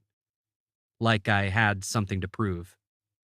And then, as abruptly as I'd started, I stopped and looked at the both of them with complete shock, just as surprised as they were by what had just happened. I'm sorry. I don't know why I did that. Maverick, whose turn it was to tear up apparently, called out my bullshit. Yeah, you do. He stormed past Baby and me, headed for the back hallway. Baby, who'd been staring unblinking with her mouth agape, unfroze. What the hell? She shouted. She looked at the back of a fleeing Maverick, then at me again. What the fucking hell was that for? I'm sorry, okay? I repeated. I didn't know what else to do. About what? Baby demanded. In what situation is kissing me your last resort? The situation where you were right about Maverick, okay? I told her. He made a pass at me and I freaked out. That's why I kissed you. Maverick made a pass at you? Baby repeated. Maverick made a pass at you. Yeah, all right. He touched my shoulder. I sighed angrily. Congratulations on your gaydar. Baby's eyes narrowed as she pieced things together. So Maverick touches your shoulder, which I'm not even sure constitutes a pass, and to prove that you're not interested in him, you start making out with me. Exactly. Baby's expression turned murderous. I don't know if that makes you a bigger asshole to Maverick or to me. She removed her lanyard and chucked it at me. But it definitely makes you an asshole. She grabbed her coat and started putting it back on. Where are you going? I asked, panicking. I'd been needing to talk to Baby the entire day. She couldn't just walk out now, especially mad. Please don't go. You're giving me cramps, was her response. I need to go lie down. She started toward the door. When are you coming back? My voice was shaking. I was shaking. I'm not, she said, attempting to move around me. At least not tonight. I'm afraid if I have to look at you much longer, I'll throat punch you. I stood in her way. I'll take a throat punch. Just don't go, please. She held her ground. Let me leave, Solo. You're acting like a crazy person. It was probably the only thing she could have said to get me to stop begging her not to go. Even though Baby had more proof than just about anyone else that I was crazy, I couldn't stand for her to think it was actually true. I stepped aside.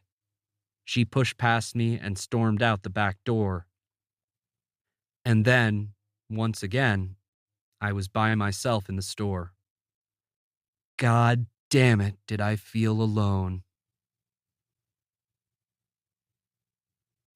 Chapter 29. I wanted to leave, but no one else could cover the store. Scarlett was in class. Hannibal had no ride. Poppins wasn't home, and the number for the Godfather ended up being for a funeral home.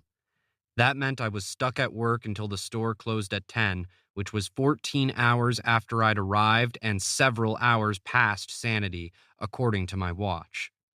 It took all of my healthy coping mechanisms to make it through that evening shift. Cleaning more shit, re-cleaning more shit, reading the VCR manual, vacuuming the store, reading the manual for the vacuum cleaner, cleaning the vacuum cleaner. Still the night dragged. Finally, at 10 till 10, I could take no more. I counted the money in the drawers and went to the front door to flip the open sign to closed. If someone wanted to rent a movie in the next 10 minutes, well, they were shit out of luck. I was going home. That day needed to die already. I couldn't think anymore about how badly I'd screwed things up. It was killing me. I needed to sleep for 12, maybe 18 hours, however long it took to give me some perspective. I'd even have welcomed a medically induced coma at that point. Knock me out for 2 or 3 days until Baby was ready to forgive me and life could go back to normal.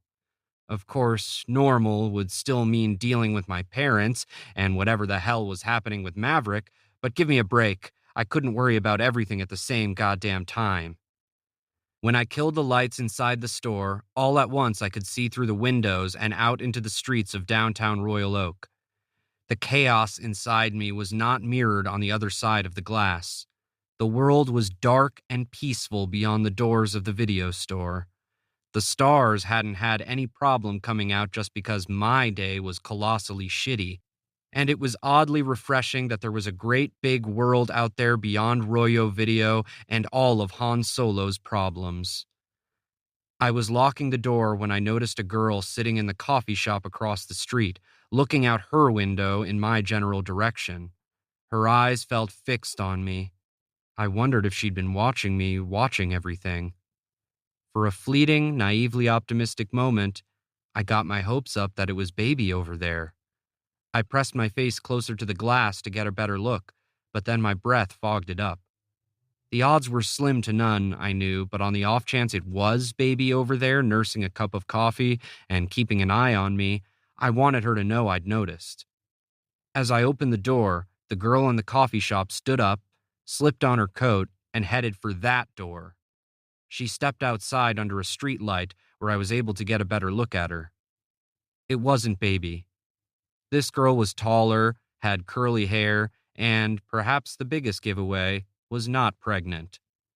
Disappointed, I turned around to go back inside, but just then another, more jarring thought occurred to me. The girl looked a little like Crystal. I did an about face. My heart sped up, and I held my breath. "Crystal?" I said her name reluctantly. "Is that you?" "Hey!" the person waved at me. "Hey, come over here!" I'd been sure it was Crystal the night the person in the back lot turned out to be Indiana Jones. I'd been sure it was Crystal who'd played the Bon Jovi song that day at Headlights. Right now, staring across the street at this person, I wasn't sure it was Crystal.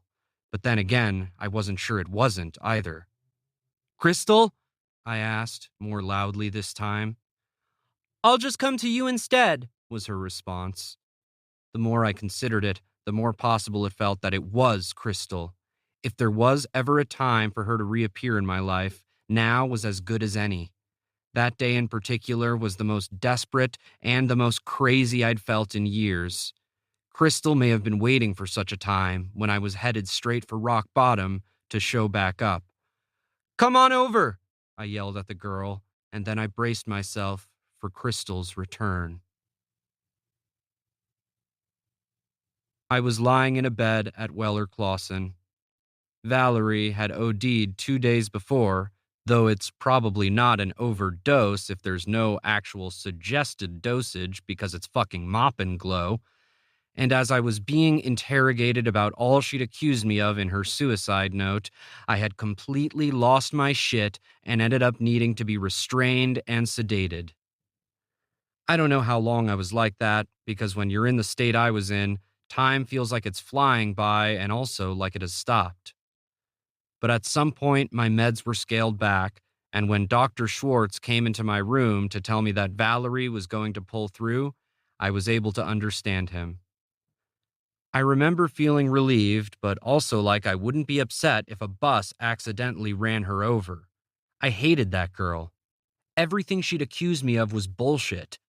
But like I told you before, when there's something wrong with you, you pretty much have no credibility, so of course no one believed me when I denied everything. But anyway, you already know that Valerie's lies about me were eventually debunked. The part of this whole story that you don't know, though, is how Crystal factored into the whole mess, which was pretty significantly. Crystal had made herself scarce the first few days after the incident, or at least I thought she had. She could have been sitting by my side the whole time and I was just too medicated to notice. But anyway, once I was back in my old, non-padded room, having been reevaluated and deemed just regular crazy as opposed to strapped to a bed crazy, she paid me a visit. The closet door opened after the last rounds of the day, and Crystal tiptoed over to my bed and crawled in beside me. She laid her head on my chest and said, "I'm so sorry, Joel." I'm never having sex with another crazy girl for the rest of my life, I vowed. That's a great idea, was her reply. Though please don't blame yourself for this. It's not your fault. Valerie said it was, I pointed out. In her note, she said I ruined her life and she wanted to die because of me, which is ironic because now I kind of want to die because of her. Crystal took a deep breath at the same time I did, and we sighed the same sigh. You don't mean that, do you? She asked me a few seconds later. About wanting to die? I knew enough about mental hospitals to understand that the way you answered this particular question determined a lot of things about the treatment you received, so I whispered my answer just in case someone was eavesdropping on our conversation. Sometimes. I'd never said that out loud before. I'd never admitted it to anyone. Not my parents, not any medical professional, not even any of the journals I'd been forced to keep. It felt scary saying it. It was also a relief, in a way. Yes, it was true. Sometimes I didn't want to be alive anymore. It wasn't only because of Valerie that I felt that way, though what she'd put me through hadn't helped things. The truth of the matter was, I was just really tired of my life. You can't blame me. There was a lot for me to be tired of. For instance, I was tired of therapy. I was tired of talking about the bad thing that happened and what was wrong with me. I was tired of white walls and motivational posters and the clinical bleach smell of hospitals. I was tired of my mother's suspicious glances when we walked down the cosmetics aisle in the drugstore, and my parents constantly going through my closet looking for God knows what and leaving me lingerie catalogs. I was tired of having both anemia and pathetic sex with random girls. But most of all, I was tired of missing Fairfax and Virginia Beach and Star Wars and trick-or-treating and playing with toys in the kiln and every single day of my life before the bad thing that happened. I was tired of being alone all the time unless I was with Crystal, and I was tired of everyone thinking that she was the problem when it was really everything else that was driving me fucking crazy. I was afraid of that, Crystal whispered back. Then she held my hand and rubbed circles into my thumbnail until I fell asleep. I'll be honest, the next few weeks weren't my best. I'd lost a lot of the motivation I'd had for cooperating with my therapist thanks to the mop and glow incident, and since I'd written off sleeping with crazy girls, there was nothing to take the edge off of all the shit I was feeling inside. None of my meds seemed to be working, or maybe they were, but not well enough anymore. Needless to say, I was depressed, and I didn't see that changing anytime soon. Crystal kept her distance. I noticed her a few times, standing in doorways, peeking out of closets, but she remained in the background, watching me. I was okay with this, because I didn't have a lot to say, and it was enough to not feel alone, knowing she was keeping an eye on me. Then one day, I was coming back from a long session of a new experimental therapy called EMDR that was supposed to help me deal with the bad thing that happened when I found Crystal in my room wearing her green dress, facing out the window. Hey, I greeted her, surprised. It wasn't like her to be so out in the open. We both knew that if anyone found out I'd been seeing her at the hospital, shit would hit the fan. What's going on? It's pretty outside, she said, still looking out the window. It looks warm. Reminds me of Virginia. I walked around my bed and joined her and noticed the suitcase by her feet, the one with bat engraved on the plate. Are you going somewhere? I asked her. She turned to look at me. It's time for me to go, Joel. Go where? She took a deep breath and forced a smile. Away. It's time for me to leave. I immediately started shaking. What? Why? Crystal sighed. I'm doing more harm to you than good by hanging around. It's obvious to me now. You're not going to get better with me here all the time, so I'm going to go. There was a determination in her voice that I'd never heard before. That's not true, I argued. I am getting better. The doctors just said I'll get to go home soon, that I'm going to be fine. She knew I was lying. Joel, we both know I can't stay forever. It wouldn't be right, and it wouldn't be good for you. You know what else is good for me? Being fucking alone, which is what I'll be if you leave me, I reminded her. Please, please don't go right now, Crystal. I don't think I can handle it. I can't handle one more goddamn thing right now. I just can't. I know, she nodded. That's exactly why I have to go now while you're here, where the doctors can keep you safe. Tears spilled from her eyes and down her cheeks. I couldn't stand it if you hurt yourself, Joel. I won't, I told her. I promise I won't. Joel, Crystal sighed. It's time. So that's it?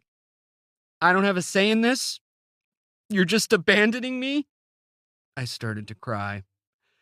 Right when I need you most? Crystal swallowed hard and set her jaw. It's not like that. It's for your own good. I'm doing the right thing. She picked up her suitcase. I grabbed the handle too. No, I won't let you leave. Joel, you have to know that you can't stop me. You know that, right? You know. I don't know anything, was my defiant response. We were both crying now. You have to. You have to know that I'm the reason you're stuck here. I'm the reason all of this started in the first place. I'm the cause of all of this. No, I shook my head. Stop it. Stop saying that. You can't just leave. Don't you know what it will do to me if you go? Yes, she said. Trust me, it'll be worse if I stay. I pulled on the suitcase, trying to break her grip to no avail. Right now, you need to save yourself, Joel. She touched my face. You need to use all your energy to fight to get better, and as long as I'm here, you won't. What are you talking about? I cried. You're not making sense. Joel, she said sharply, stop pretending you don't know who I am. She paused, then lowered her voice. I know that you see me in here, she pointed to herself. You always have, and we both know it. I let go of the suitcase and stared at her. Her eyes were the greenest they'd ever been. Where are you going? I asked. She wiped her eyes with the back of her hand and sniffed. You'll know. When you're ready, you'll realize where I am. Crystal leaned forward then and kissed me on the cheek, and I grabbed onto her with both hands. She quickly pulled away and ran out of the room without looking back. I could only stand it for a few seconds before I chased her into the hallway, shouting her name. But of course she was gone. Gone for good. I'd spent a lot of time looking for Crystal since that day. There had been times since she'd left when I was sure Crystal had come back. But if I'm being honest with myself, that was my own paranoia getting the best of me. And maybe, every once in a while, hope getting the best of me. The truth was that Crystal was right. I had a pretty good idea where she'd gone. The one place I was sure she'd be was the place I was most afraid to look for her. That night at work, it was hope, not paranoia, that convinced me it could have been Crystal at that coffee shop. It was hope that kept my feet planted on the pavement as the girl came shuffling across the street toward me. It was hope that kept me waiting there until we were face to face before the disappointment sank in when the person turned out not to be Crystal. The girl looked embarrassed. From far away, you looked like someone I used to know. When you waved, I just assumed you were him. Same here, I admitted. She nodded. Upon closer examination, this girl looked nothing like Crystal. She was too tall, too old. I could tell by the girl's expression that she was thinking about all the ways I wasn't who she thought I was, too, and how disappointing that was. We stood there for a few seconds, exchanging comments about the awkward moment. Then, just before we went our separate ways, the girl made a decision. I think I'm going to look him up. Give him a call, she said definitively. You made me realize how much I miss him. She laughed to herself. Do you think that's crazy? I shook my head. Not at all. What about you then? She asked me. Whoever you thought I was, are you going to reach out to her now too? I raised my eyebrows at her. Now that would definitely be crazy. She laughed. I guess you dodged a bullet then. It's funny how that works. What's serendipity for one person is just a coincidence for another. Yeah, so funny. With a final wave, we parted ways, the trajectory of the girls' night different now than it had been just minutes before, maybe for the better even, while mine felt the same as ever. I finished closing up the store and stamped my time card at 7 minutes after 10, thus ending what had to be the longest workday anyone had ever had in the history of Royo Video. Chapter 30. I didn't sleep for 16 hours that night, but I did manage to get in about 8 before my mother, whose turn it was to be back in the house, apparently, woke me up by vacuuming the stairs right outside my bedroom. You're not going to just sleep all day, was her greeting when I opened my door. There's a lot that needs to be done around here. She didn't bother to turn off the vacuum or remove her cigarette from her mouth when she said this.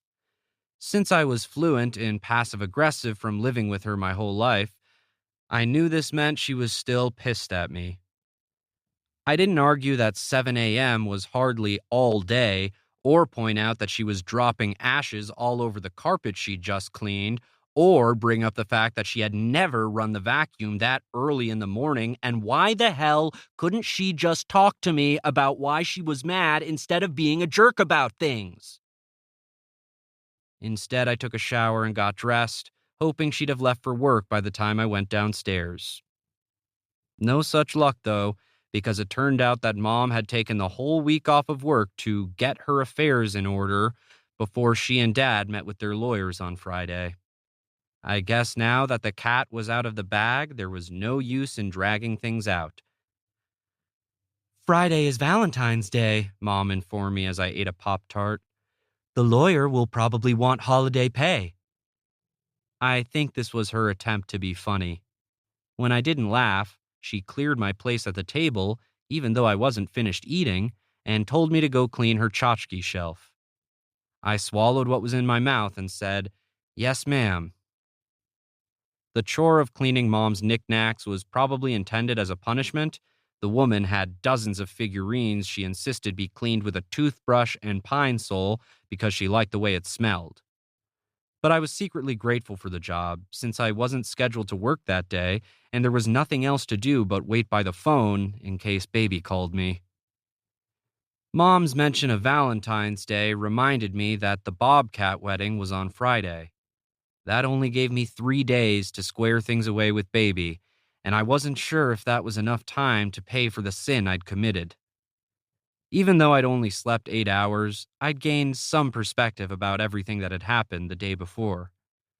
Unfortunately, none of it made me feel any better about what I'd done. I mean, honestly, if I'd walked into work and Baby had mouth ambushed me, I'd have felt at least confused and at worst betrayed, especially after I'd concluded that the whole motivation behind the kiss was cowardice, which, if I'm being honest with myself, it was. On the flip side, if I were Maverick, I would completely hate me. I mean, if I had a crush on someone who made out with someone else right in front of me to prove they didn't like me back, I'd think that person was an asshole. And I'd be right. Though if I get any defense here, and I'm not positive I do, let me remind you that my past was incredibly complicated when it came to homophobia. I'd spent my life homophobe adjacent, and as you know, I'd suffered as a result. Hopefully you can see that and at least cut me enough slack to try to redeem myself. I was thinking through my road to redemption when Mom came to check on my progress. "How's it going?" she asked. I'd finished cleaning 2 rows of ceramic farm animals wearing overalls and glass bells purchased from 16 states she'd visited. "Fine, though there's not much dust even before I brush them, so I doubt you'll be able to tell the difference." "Keep going anyway," she instructed me. "The house has to be spick and span for the appraiser." "Appraiser?" She lit a cigarette. "We want to know how much the house is worth. It's good information to have in case we decide to sell." Mom pulled out a chair and sat down at the table. I started on a new row of figurines, angels this time, labeled with the months of the year and with inspirational Bible verses printed down their fronts. I made it to March before she spoke again. "You know, we'd already decided that you'd live with me, Joel." I avoided her eyes. "We didn't decide anything." Mom pursed her lips. "I can't believe you're taking your father's side. He's the one with a mistress, after all. I gave your dad the best years of my life, and he thanks me by getting a girlfriend and taking my son away from me." I ignored her pity party. "I thought you guys splitting up was a mutual decision. Or do you not remember all the specifics because you decided so long ago?" She blew smoke out through her nose. "If you want to live with your father just to hurt me, then fine. But if you think he's going to be easier on you than I will, you're wrong. Your dad and I are on the same page." "What are you talking about?" "You're not going to get away with anything no matter which one of us you live with. We've always been in agreement about certain things. That's not going to change just because we're separating." She seemed to be dancing around a subject I wasn't catching on to. "Okay." Mom ground out her cigarette into an ashtray. "I know you think I'm stupid, Joel, but trust me, I'm not. I know about everything that goes on in this house." I set down the angel I was scrubbing and looked at her, still confused. "I am well aware that nothing gets past you, Mom. Unlike me, who didn't even catch on that you and Dad were faking being a couple for the last 3 years, you're a regular Sherlock Holmes." At this point, I dropped all the passiveness in my voice, and the aggression came through more clearly. She crossed her arms over her chest. "Well, then it should come as no surprise to you that I found your little picture. The one you were trying to hide from me behind the bathing suit girl, thinking I wouldn't notice." Her tone was condescending, like I was 5 and had foolishly shoved all my broccoli under my napkin at dinner, hoping she wouldn't realize it. My eyes widened, but I willed myself not to react further. I wouldn't give her the satisfaction of knowing how angry she'd made me. Why do you assume I was hiding it? Maybe I just wanted to frame a picture of a hot girl. Did you ever think of that? She actually laughed at this. "When have you ever put up a picture of any girl in your room?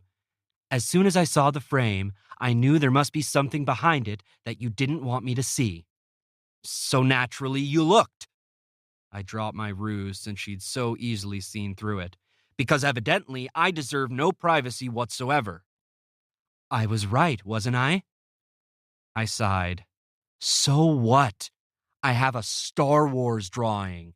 I bet there are millions of parents who'd be thrilled if that was the worst thing they found in their teenage sons' bedrooms." Let's not pretend that's the worst thing I've ever found in your bedroom, Mom snapped back. The fact that you're hiding anything is a red flag, let alone something like this, which you know is forbidden in our home. I inwardly groaned. So let me get this straight. I was supposed to know that a drawing of all my coworkers dressed as Star Wars characters was forbidden in this house? Mom gave me a dirty look. You knew enough to try to hide it. Fine, I conceded, picking up the April Angel. I should have set the drawing on fire the moment it was given to me and then doused the flames with holy water. Can we drop it now? No, we can't, Mom argued. Not until you tell me why you're hiding things again. I'm not hiding things, I yelled. I just didn't want you to see that picture. Why not? She demanded. Because you hate Star Wars, was my answer. Did the pregnant girl give it to you? Mom asked, pivoting. Is that why you hid it? You don't think I approve of your friendship with a loose girl? Because you know I'm not judgmental like that, Joel. This was way funnier than my mom's previous attempt at a joke, except that she was completely serious. Instead of calling her out, though, I just said, she has a name. After pausing long enough to remember what it was, I added, and no, Nicole didn't give it to me. Then who did? She demanded. I tried to figure out what the point would be of answering this question. Mom's real beef with the drawing was that it was a Star Wars picture. For whatever reason, that in itself was a Class A felony. She didn't know anything about Maverick, or why he'd gone to such pains to create it for me, or that was the true reason I tried to keep her from seeing it. All that is to say, I could have lied to her about it. I could have said that Poppins was the artist, that she had a crush on me and assumed I liked Star Wars since my work name was Solo. I could have told my mom that I had accepted it because I didn't want to hurt Poppins' feelings, and that I'd hidden it from my mom because I didn't want to upset her. Then I could have waxed fucking poetic about how I had feelings for Poppins too, but that I didn't know how to tell her because of all the bad luck I'd had with Valerie. I could have said all this, played it up, and Mom would have been none the wiser because it was a solid lie. And because it fit an acceptable narrative for my life, there would probably be no further debate about me hiding the picture. There'd be no apology from Mom, of course, for going through my things, but regardless, a yarn like that likely would have ended the conversation and gotten me off the hook entirely. But I didn't want to lie about this. I'd like to say it was because I believe that lying was wrong, but I'm not going to bullshit you. The real reason that I wanted to tell my mom the truth was because I knew it would send her through the roof, and at that moment, I wanted to hurt her. Maybe that sounds like a horrible thing to say about your own mother, but it was also true, so there you go. I hated her for putting me through all she had over the last 9 years. So when I said what I said next, it was motivated by pure spite. The fact that it was true was of secondary importance. A guy at work drew it for me. A gay guy who has a crush on me. It's my favorite gift anyone has ever given me. Mom stared at me, speechless, so I went on. I mean, I wasn't sure at first that he was gay, but then yesterday he pretty much hit on me, so now I'm convinced.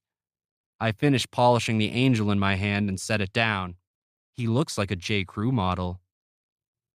I watched my mom's face shift in all kinds of ways, and I wondered if that was what I had looked like the night I told Baby about Crystal. All this time, my mom had been paranoid that what was wrong with me meant I was gay, and for whatever reason, that was her worst fear. Even though I wasn't, I allowed her to sit with this information, letting her feel all the warped satisfaction of being right about something that she was petrified was true. What I didn't think through was Newton's third law. I'd just completed my physics credit, which says that for every action, there is an equal and opposite reaction. In terms of my mother's equal and opposite reaction, this is what she said. You're done at the video store. No 2 weeks' notice, no going back there at all. You are done." "What?" I practically screeched. "You can't do that." She held up her hand to silence me. "You're never to see that boy again," Mom declared, lighting another cigarette. "Do you understand me?" "No, I don't understand. I never understand you." I was indignant. "I'm not going to let you take my job away from me, Mom. I'm not a child, and this isn't a toy. This is my job." "You're not 18 yet, mister, so you don't get to decide." She stormed over to the telephone. "I'm calling your father right now. He'll back me up on this." As she started to dial, I had my own equal and opposite reaction to my mom's threat, and it was to start throwing her ceramic angels at the wall as hard as I could. "I'm May, not June, fucking July, quitting August, my September job, October." She flinched as each one hit a different spot on the wall, shattering into shards and leaving dents at the points of impact, which any real estate appraiser would surely notice. "Well, now you'll definitely have to," she growled at me as she snatched the phone off its receiver. "Because you're going back to the hospital. You've clearly lost your mind, Joel, and I'm not going through this again." She was right about one thing. I was losing my fucking mind. I was losing it because she was taking it from me. Over the past 9 years, I'd worked damn hard to be a normal kid, and I was finally there. Or at least I was as close as I could be considering all the shit I had gone through. I would be damned if I was going to let her steal that from me without a fight. If I was going down, I was going to take her down with me. I stomped over to my mother and got so close to her face that I inhaled her smoke. "I am not going back to the hospital." My voice was calm but firm. "And if you try to make me, I'll kill myself." This, I knew, was the atom bomb. The Death Star, if you will. I'd always known that, but because I'd never wanted to hurt my mother the way I knew those words would, I'd never used them. Now she'd left me no choice. We stood there, eye to eye. I'd cut her deep, and I was waiting for her to bleed. Seconds later, she began to sob. "Please, Joel, please no," she cried. "Please don't. I'll do anything. Just let us get you help." I stood above her as she wept, feeling waves of guilt and resolve washing over me, one after another. "You're the one who needs help, Mom." And then I left. Chapter 31. I owe it to paranoia that I didn't take my car when I left my house. Somehow, in the midst of everything, I had the foresight to know my mom could make one phone call to the cops and there'd be an APB out for a Chrysler LeBaron being driven by a suicidal ex-mental patient. So instead, I made my escape quietly on my dad's 10-speed bike, which was the only thing left of his in the garage now that he was moving out. Since I was sure Mom was expecting to hear my car peel out, I figured I'd bought myself some time before she realized I was gone, and I used that head start to get myself someplace she wouldn't know to look for me. Baby's house.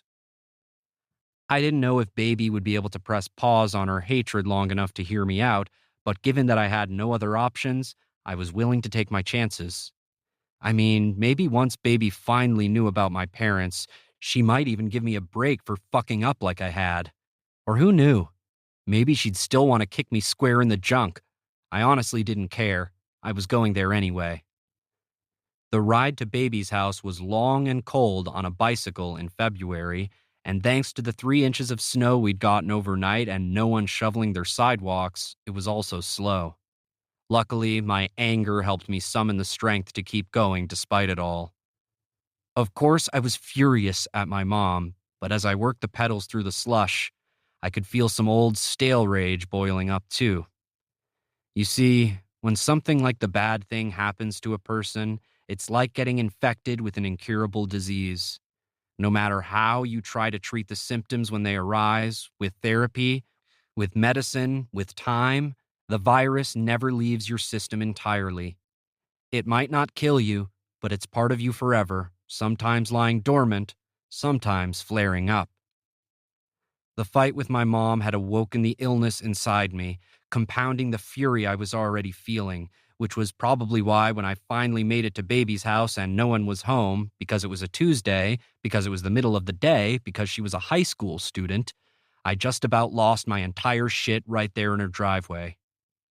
Somehow I managed to hold things together after a lot of swearing, like a lot, and instead of using all my pent up rage to twist my dad's bike into a pretzel and hurl it into the street, I rode it the few remaining miles to Royo Video. Where else was I going to go? Hoping against hope that there'd be no nice men with straitjackets waiting for me there. Fortunately, the only person in the store was Hannibal, who barely acknowledged me when I barged through the front door crazy eyed and nearly hypothermic. I stormed past him and down the hallway to the break room, where I grabbed Scarlett's extra bedding. Then I locked myself in the storage closet and immediately went to sleep on the floor. There are two types of people in the world: those who can't sleep when they're angry, and those whose brains cut to dead air once they reach the peak of fury. I am the latter, and it's one of the few things about my brain that I'm actually grateful for, especially in that moment because I needed a timeout. For the next 4 hours, nestled between the 2-liter Coke restock and crates of M&Ms, I slept hard. It was a dark and dreamless sleep, and for that I was also grateful. I woke up on my own to afternoon lights streaming through the one glass-blocked window in the closet. Since I'd eaten only half a Pop-Tart that day, I scavenged the snack inventory until I came upon a bag of combos I was sure no one would miss and chased it with a warm Sunkist because fruit is important, before figuring out what the hell to do next. A cooler head now prevailing, I was able to more clearly see the latest mess I was in. I have to say, it felt like the biggest one I'd made in years, maybe even since the Bon Jovi concert. I mean, I'd threatened to kill myself, which on a red flag scale of 1 to 10 was an 11. I feel like I should explain that I would never have brought up killing myself if Mom hadn't pushed me over the edge. Please know I wasn't really suicidal. I just needed her to know how serious I was about not going back to the hospital. Since I had only a few weapons at my disposal to battle my mom, you can't blame me for spearing her Achilles heel when push came to shove. It didn't occur to me until it was too late that this was also the very thing most likely to guarantee the outcome I was trying to avoid. It felt inevitable that Mom would have me committed now. It wasn't like I would be able to talk my way out of this one with the doctors. Suicide is psychiatrists' greatest fear because doctors get bad reputations if they can't convince their patients to not kill themselves. Dr. Singh would definitely take Mom's side too, considering how nervous he was that time I'd said my mood was a 7 and not an 8. Threatening suicide was probably equivalent to -100 on the "how have you been feeling" scale. Fuck! I really couldn't see a way out of this. The wheels in my head were turning, struggling to find a resolution to my situation that didn't end with me in a padded room, when I heard someone try the doorknob. "Why is this locked?" I heard Scarlett ask herself following a second attempt to open the door. "Hannibal!" she called out. "Did you lock the storage closet?" I opened the door. "Hey," I said. I startled Scarlett so badly she nearly fell over. "What the hell, Solo? What are you doing in here?" I opened the door wider and pointed to the bedding. "Sleeping." "Why?" I went with, "Why not?" "Okay," Scarlett said. She walked past me and picked up a box of printer paper. Then she paused, something occurring to her. "Does this have something to do with baby?" "Not directly," I told her. "Why?" Scarlett shifted the box from one side of her body to the other. "She called off the rest of the week. She said her mom needed her for last-minute wedding stuff, but I don't know if I buy it. She sounded upset. Sad upset. But whatever. It was weird, and so is this. She indicated the blankets on the floor. I thought maybe the two were related. She didn't even tell me she was taking time off. I sighed. It was possible Kat wanted baby's help with wedding stuff, but I knew the more likely scenario was that she was making a point to avoid me, which made me feel even worse for kissing her. Scarlett's forehead creased. I figured you guys told each other everything. Guess not. Scarlett paused. Does that mean you didn't tell her about my situation? I didn't follow. What situation? Scarlett gave me a look like I was supposed to know what she was talking about, and then I figured it out. I didn't tell baby, but she knows. I mean, we found out at the same time. My mom let it slip.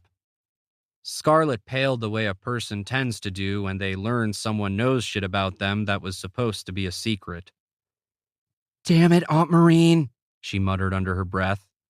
I know she's your mother, Solo, but fuck her. That was none of her business. You're right. I'm sorry. Scarlett went on. Devin never liked her. He said something about her reaming him out for taking you to a concert once. He thinks she's completely crazy. There's a case to be made for that. Scarlett leaned against the wall. So does baby hate me even more now? Does she think I'm a horrible person? No, I said. Then I clarified. Her opinion of you didn't change, because baby had always thought Scarlett was horrible, but it had nothing to do with learning about the abortion. She sighed. Yeah, right. I am sure she's waiting for the perfect time to throw it in my face. Probably after she has her baby and she turns out to be the best mother in the whole frickin' world. I hated speaking for baby, but I was confident she would want me to call this out. She wouldn't do that. If anything, I think this is the one area in life where baby relates to you. She's been in your shoes. But she's having the baby, Scarlett pointed out. Sure, but I think that when someone's in a hard situation, it's pretty easy for them to understand how a person in the same situation could make a different choice than the one they make for themselves. Scarlett sighed. I guess. But whatever. It's like they say, if you spend your entire life looking backward, you're sure to miss what lies ahead. I gave her a look. Who says that? I don't really know. She paused, trying to remember.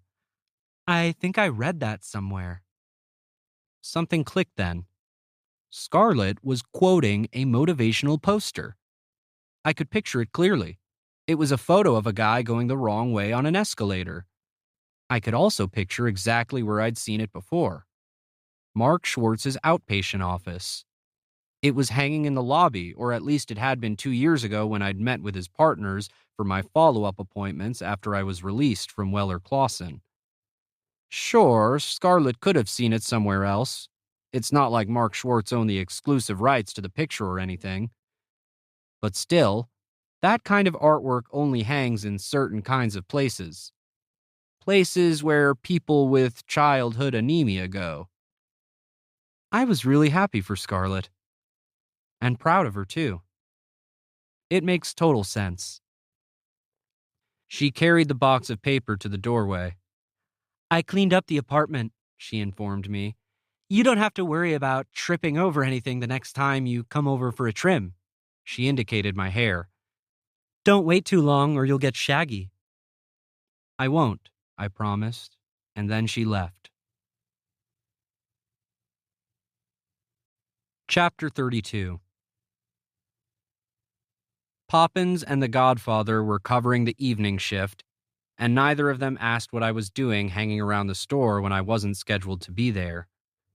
Poppins was too busy gabbing on and on about the Valentine's date she was going on after work on Friday. His name was Jeremy, he drove a Camaro, and he was, gasp, in a band, while the always dressed for mourning the Godfather looked out the window at the snow falling. Since I had nowhere to go, I attempted to stay busy even though I was off the clock, I needed to kill time until I could go back to babies, I would call a cab this time, to grovel on my hands and knees for her forgiveness. Assuming we made amends, this was still a big question mark. Together, we'd come up with a way for me to keep my job and avoid the hospital while simultaneously smoothing things over with Maverick. According to the last 5 minutes of any ABC family sitcom, these conflicts could be easily resolved with crazy antics, weak disguises, and/or hugs, all of which I was game to try, because anything is possible when two best friends put their heads together. The problem was that every time I thought I was ready to go to her house, I got distracted by a movie poster that needed changing or some new membership forms that needed filing. Read, I chickened out. And then I had to convince myself all over again that it was a good idea to ambush someone who was practically rearranging her life to avoid me. Royo Video had steady customers once dinner time rolled around, and I ended up covering the registers while the girls went on their breaks. When things finally died down for good, it was 9 o'clock, which in terms of pulling the trigger on going to baby's house felt like do or die time. I had just excused myself to the break room with the cordless phone and the yellow pages to call that cab when I heard a familiar but completely out of context voice carrying from back in the store. "I don't remember what you call him here," it said. "Something from Star Wars. I just need to know if you've seen him today." Was that my dad? Shit! I should have realized Mom would send him out as a one-man search party. I would have called him at work if I'd been sure my mom hadn't already convinced him I'd lost my mind, and therefore credibility, again. It was too late now, though. Now he was here, paying me a first ever visit at work, and right off the bat, he was about to blow my cover as a normal person.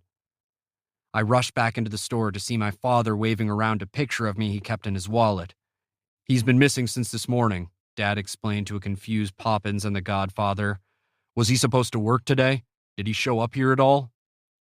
"I'm not missing," I said, coming up behind him. "I'm right here." He whipped around, took one look at me, and exhaled a breath it sounded like he'd been holding for hours. "Oh, thank God," he said, and then he repeated it about 12 more times as he pinned my arms to my sides with an awkward hug that squeezed all the air out of me. "I cannot breathe," I practically squeaked out. My dad was neither a big nor a strong man, but at that moment it felt like he was about to snap me in half. "I was scared that I'd lost you." His voice shook as he released his death grip on me. "Well, you found me," I reminded him, inhaling deeply now that I could again. Poppins, the Godfather, and I all exchanged glances. Poppins seemed concerned about whatever was happening. The Godfather alarmed. "Do you know this man, Solo?" the latter asked me in a low voice, slowly reaching inside her purse. "Shall I persuade him to unhand you?" As curious as I was to find out what this meant, I assured both of my coworkers that everything was okay. I then pulled my dad over to the corner of the store by the dusty classics section no one ever went to and immediately started issuing apologies. "I'm really sorry, Dad. I didn't mean to worry you. I just got in this huge fight with Mom and I didn't know what to do." Then I threw in, "I was just picking up the phone to call home when I heard you," for good measure, even though it was a lie. My dad's expression waffled between angry and relieved. "What the hell happened this morning?" he demanded in a firm tone while affectionately stroking the back of my neck. "Your mother called me completely hysterical." I explained my side of everything to him as quickly and quietly as I could so no one else would hear, doing my damnedest to downplay the part where I threatened suicide. "I only said it to hurt her, Dad, which I know was totally wrong. I'm so sorry. I would never actually do it. I swear." My dad looked tempted to believe me, but given the bad thing that happened, I understood why he was wavering. He did hear me out, though, and when you're a guy like me, anytime someone gives you the benefit of the doubt, you appreciate it. "So it was the drawing that started it all?" my dad clarified when I was done talking. "Your mother wanted to have you committed because some guy drew you a picture?" More or less, I confirmed. Then I added, and because I hid it.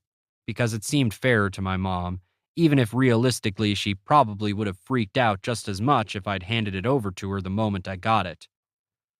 Dad rubbed his face and sighed before muttering, "God damn it, Maureen." Then he looked at me for a long time, which was awkward, but I dealt with it, before asking, "Joel, can you come out to my truck for a minute?" Because the "God damn it" had been directed at my mother and not me, I felt pretty confident it wasn't a trap, and I agreed to follow him. The cab of my dad's truck was still warm when I opened the door. He hopped in the driver's seat and made a place for me to sit among the boxes he'd already moved out of the house. "I have a lot of regrets in my life, Joel," Dad began when he was ready. "I'm sure that all men my age do, but given the hand that life dealt our family, I would venture to say that I've probably got more than the average guy. I can't do anything to change them, though. All I can do is try my hardest not to repeat my mistakes." He switched the cab light on, selected one of the moving boxes, and put it on my lap. "Go on, open it." When I slid the lid off, my jaw about hit the floor. Inside the box, resting on top of all my old He-Man toys that I'd requested he spared during spring cleaning, was my original Star Wars Han Solo blaster in all its black plastic with yellow drill mechanism glory. "Holy shit, Dad!" I cried with joy. "I can't believe you found this." "I didn't find it," he admitted. "I always knew where it was." I took the blaster out of the box and squeezed the plastic trigger. The drill bit struggled more than I remembered, but it still moved. My hands were much bigger than the last time I'd held it, and the blaster felt lighter than it once had. But somehow its familiarity still prompted an onslaught of memory and emotion, and my vision got blurry. "I was sure Mom threw this away." "She thinks she did, but I saved it," Dad revealed. "I saved a lot of other stuff she wanted to get rid of, too." He indicated a second box next to me labeled Craig's Car Magazines. Dad looked at me. "I never collected car magazines," he confessed. Then he slid the lid off of that box, too. All 3 Star Wars VHS tapes were inside it, along with some action figures, some Bon Jovi posters, and some shirts that weren't mine, most of them green. "Why did you hold on to all of this?" I asked him, still gripping the blaster. He shrugged. "I guess for the same reason your mom wanted it gone. It reminds me of how things used to be." Dad cleared his throat of the emotion creeping into it. "I don't want to be afraid of the past anymore. I can't keep living like that, but your mom, she can't not. That's why we can't be together anymore." "I get it." "I know most of that stuff wasn't yours, but I want you to have it," Dad offered. "If you want it, that is. We can keep it at my new place so you don't have to worry about your mom finding it." "I do want it," I said. "I want all of it." Dad nodded, but before he put the lid back on the box, he pulled something from behind his seat. "Do you want to keep this too?" It was Maverick's drawing. Mom had no doubt given it to him as proof that I'd taken Maverick as a lover before sending him out to retrieve me. "I do," I said hesitantly in case this was a trap. "It means a lot to me." "Sure." Dad set the picture atop the shirts and closed the box. "Whoever drew it is a real artist," was all he said about it. Dad knew the Star Wars drawing was what had started World War III between Mom and me, and it didn't seem to bother him at all. This reaction gave me the confidence I needed to state my case to him. "Mom says I have to quit my job and go back to the hospital. I really don't want to do either of those things." Dad took a breath and held it. "Are you going to hurt yourself?" he asked with painful earnestness. "And please, son, tell me the truth." "No," I swear to God, no, I promised him. I would never, Dad. Aside from today, this is honestly the happiest I've been since, well, you know. Besides, now that I have my blaster back, I've got way too much to live for. He didn't think this was funny. He was probably right. Instead, he looked very thoughtful. Finally, he spoke. I won't sign off on anything that puts you back in the hospital against your will, Joel. I'm not doing that again. You're basically an adult, and if you don't think you need to go, I'm going to take your word for it. Dad looked worried when he said this, which made me even more grateful that he was taking my side anyway. Your mother's going to be pissed that I disagree with her, he acknowledged. But what's she going to do about it? Divorce me? We both laughed. You may want to lay low for a few days until she calms down, though. I think you two could benefit from some time apart anyway, was Dad's advice. I'm staying with a friend right now, so I can't offer you a room yet. Do you have a place to sleep for a few days? That pregnant girl's house, maybe? Or I could check you into a hotel? I can manage something, I assured him. Maybe I'll just skip town. I mean, what fun is it being on the lam if you don't leave your own neighborhood? That's not a bad idea. You could head down to Fairfax for a few days. I know your grandparents would love that, Dad suggested. I laughed again. My dad was a regular comedian tonight. I'm serious, Joel, he informed me. It could do you a lot of good. It always does for me. Since the bad thing, my dad was the only one in our family who'd returned to Virginia. He usually went for a week in the summer to see his family. Because of what was wrong with me, my parents had never thought it was a good idea for me to go with him, and I had never exactly protested that decision. I'll figure something out. All right, he conceded. Do what you've got to do. Then he gave me a number where I could reach him and $50 for food. I'll think of something to tell your mom. It's definitely going to be a lie, though, so whatever she says when you get back, just go with it. I agreed and thanked him. Before you go, I got something for you. He reached into his jacket pocket and pulled out a wadded-up plastic bag from JCPenney. I went a lot of places today looking for you. One of them was the mall. I picked this up while I was there. I accepted the bag and peeked inside. I don't know if you want that or not, Dad said. I wanted you to have it, though, just in case. I reached into the bag and pulled out a pink tie. I just wanted to tell you, he began and stopped himself. He took a breath and tried again. I just want you to know that whatever you want is what I want for you, Joel. I mean it. Pink tie, blue tie, purple tie, it doesn't make a difference to me. There's nothing wrong with you, Joel, no matter what color tie you wear. He cleared his throat and paused for a moment. I love you. This gesture itself might have been small, but this moment was infinitely big. Big enough to dwarf a lot of moments that had felt big before it. Big enough to swallow up some of my dad's regrets from his past. Big enough to wipe the slate clean and give my dad and me a brand new tabula rasa. I nodded at him as I clutched his gift in my hand. I know, Dad, I told him. I love you too. Chapter 33. As was often the case in southeast Michigan in mid-February, a dump of snow meant school was canceled the next day.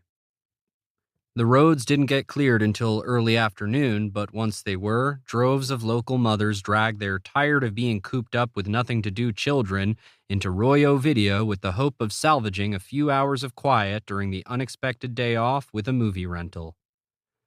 At least that's what I guessed was going on when I was woken up by the high-pitched whining sounds of, "But Mom, I want to watch The Swan Princess, not The Land Before Time," echoing down the hallway.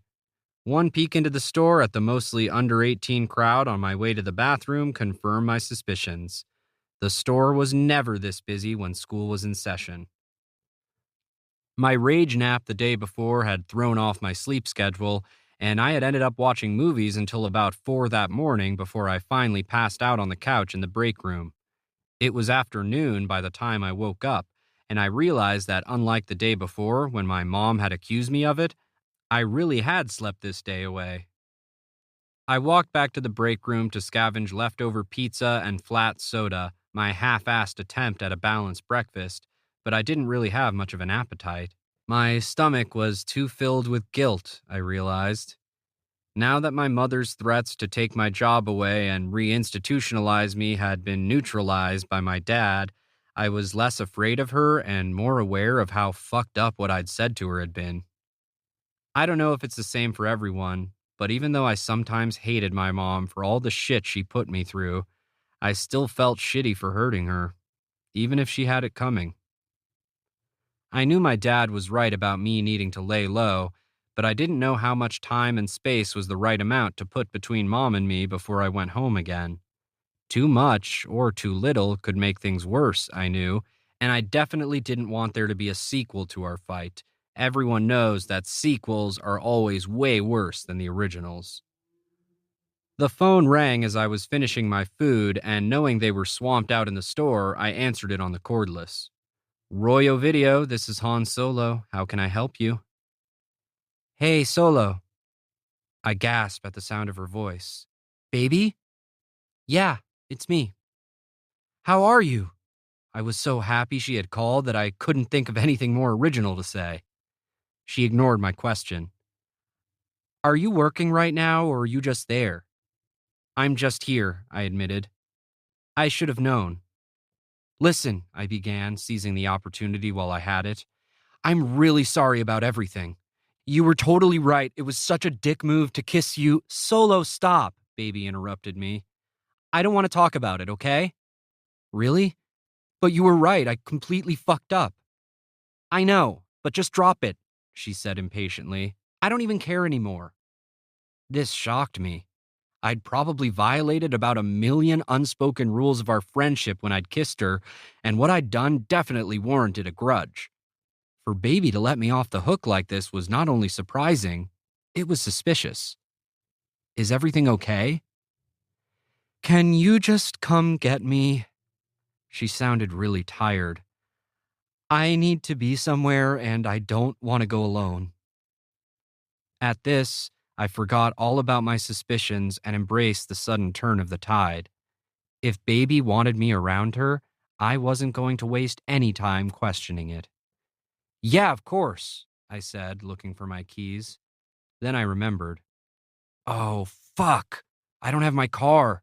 I've just got a bike right now. It'll take me longer, but I'll ride over. A bike? What the hell, Solo? Where's your car? It's a long story. A lot of shit's gone down since I last talked to you. Tell me about it, Baby said. She meant this in a yeah, I'll bet way more than a give me details, please way. Whatever. Just get here. Hitchhike if you have to, I don't even care. Yeah, okay, I said, pulling on my coat. The tone of her voice reignited my original concern that something was up, and I couldn't let her go without checking one more time. Are you sure everything's all right, Baby? Everything's fine, was her answer. I'll see you soon. Then she hung up. 2 minutes later, I was pedaling the 10-speed down the slushy sidewalks again. It was an easier ride this time, knowing that at the end of it, I'd get to see Baby and that she didn't hate me. My heart was pounding when I knocked on Baby's door, both because of the record speed with which I'd ridden my bike to her house and because I was really excited to see her. Hey, Baby said when she opened the door. She stood in the foyer wrapped in a bedspread, her long hair tied up in a knot on the top of her head and her face void of color. She was a sight for sore eyes. Hey, I said back, my tone much more excited than hers. I resisted the urge to hug her since it was non-consensual affection that had caused the rift between us to begin with. I'm so glad to see you. Likewise, she said, but she gave no indication that she was glad about anything. I slid my shoes off on the rug by the door and followed her into the living room. Happy you got a snow day today? Was my attempt at small talk. Today's a snow day? I had no idea. Oh, are you sick? I guessed, trying to make sense of both baby's death warmed over vibe and why she was home on what she believed was a school day. I'm in the vicinity of sick. She plopped down on the couch, resuming the spot I assumed she'd been in before I arrived. I took the chair. So are we taking you to the doctor? She pulled her blankets tighter and sighed. Kind of. I have to go to the hospital. At this, I grew more alarmed. The hospital? I repeated. Then, remembering baby was pregnant, I asked, Is it time to have the baby? This might have been a stupid question, but I didn't know. I mean, like most 17-year-old guys, I had zero experience with childbirth. From what I'd learned from movies, a person sitting on a couch calmly scowling wasn't part of that whole process. In TV and movies, at least, the women having babies were always panting and panicked and screaming for a goddamn epidural, whatever that was, while threatening to kill the fathers for impregnating them in the first place because labor hurt so much. No, it's not time for the baby, baby assured me. Then, to my utter shock, she threw back her blankets and said, That ship has sailed. My eyes nearly popped out of my head. The bulge that had been protruding from baby's midsection the last time I saw her was gone, and all that remained in its place was a loosely hanging, stretched out promotional t-shirt for Pauly Shore's jury duty. Holy shit! I practically screamed. What happened? Baby shrugged. Those cramps I got the other day when you assaulted my mouth? She made a face at me. Turned out those were contractions. My eyes were fixed on baby's deflated stomach. You had the baby already? Like it's gone? It came out? Baby rolled her eyes at me. With some effort, yeah, it came out, Solo. Oh, was my genius reaction to this astonishing news. I mean, it probably shouldn't have astonished me, seeing that this was how typical pregnancies ended, but then again, I didn't expect baby's pregnancy to have ended already, so I was also dealing with the element of surprise. Tired of waiting for me to articulate a better response, baby continued to speak. After I came home from work, my water broke, which, by the way, was fucking gross. By the time Kat got me to the hospital, I was already dilated 6 centimeters. I understood what neither water breaking nor dilating meant exactly, but I nodded anyway. It was a blur, Solo. Everything I read said these things can take up to 40 hours, and then sometimes the doctors still have to cut the thing out of you. If that's true, I don't know how anyone survives it, because it only took me like 2 hours the regular old-fashioned way, and it hurt so fucking bad I thought I was going to die. It felt surreal hearing Baby describe this, like she was catching me up on an important episode of my favorite TV show. Tonight, on a special Baby and Solo, Baby goes through one of the most epic events in the human experience. Meanwhile, at Royo Video, Solo polishes the chrome on a vacuum cleaner in an effort to maintain his fragile sanity. Check your local listings for time and channel. Baby went on. It's like, 1 minute I had the worst cramps of my life, the next minute I was pushing a football out of a hole in my body the size of a golf ball, and the minute after that, a nurse was bringing me pudding like nothing ever happened. She looked at me. In the meantime, the world's population increased by 1 whole person, and it didn't seem to really faze anyone. Not even you? I asked. I wasn't sure this was the right thing to say or even a fair question to ask her, but it came out of my mouth regardless. I mean, was everything okay? I think so. I didn't see the baby, was how Baby, after a long pause, answered me.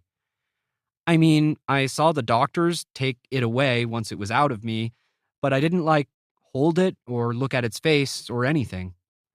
I didn't even let anyone tell me if it was a boy or a girl.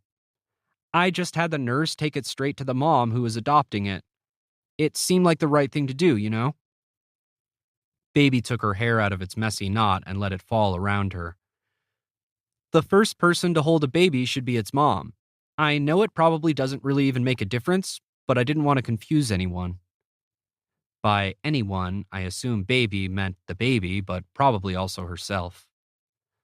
So, yeah, I gave birth to a baby that I haven't seen and I don't know its sex or its name, she recapped. Is that crazy? From experience, I know that if someone had the wherewithal to ask another person if something was crazy, it usually wasn't. Crazy isn't very self aware, and it really seemed like Baby had put some logical thought into all these choices she'd made. No, it sounds like you did what you needed to do. Yeah, and now I have to do something else. What's that? Baby glanced at the clock. I'm supposed to meet with the adopting family for some official ceremony thing before the baby gets released to them from the hospital. What kind of ceremony exactly?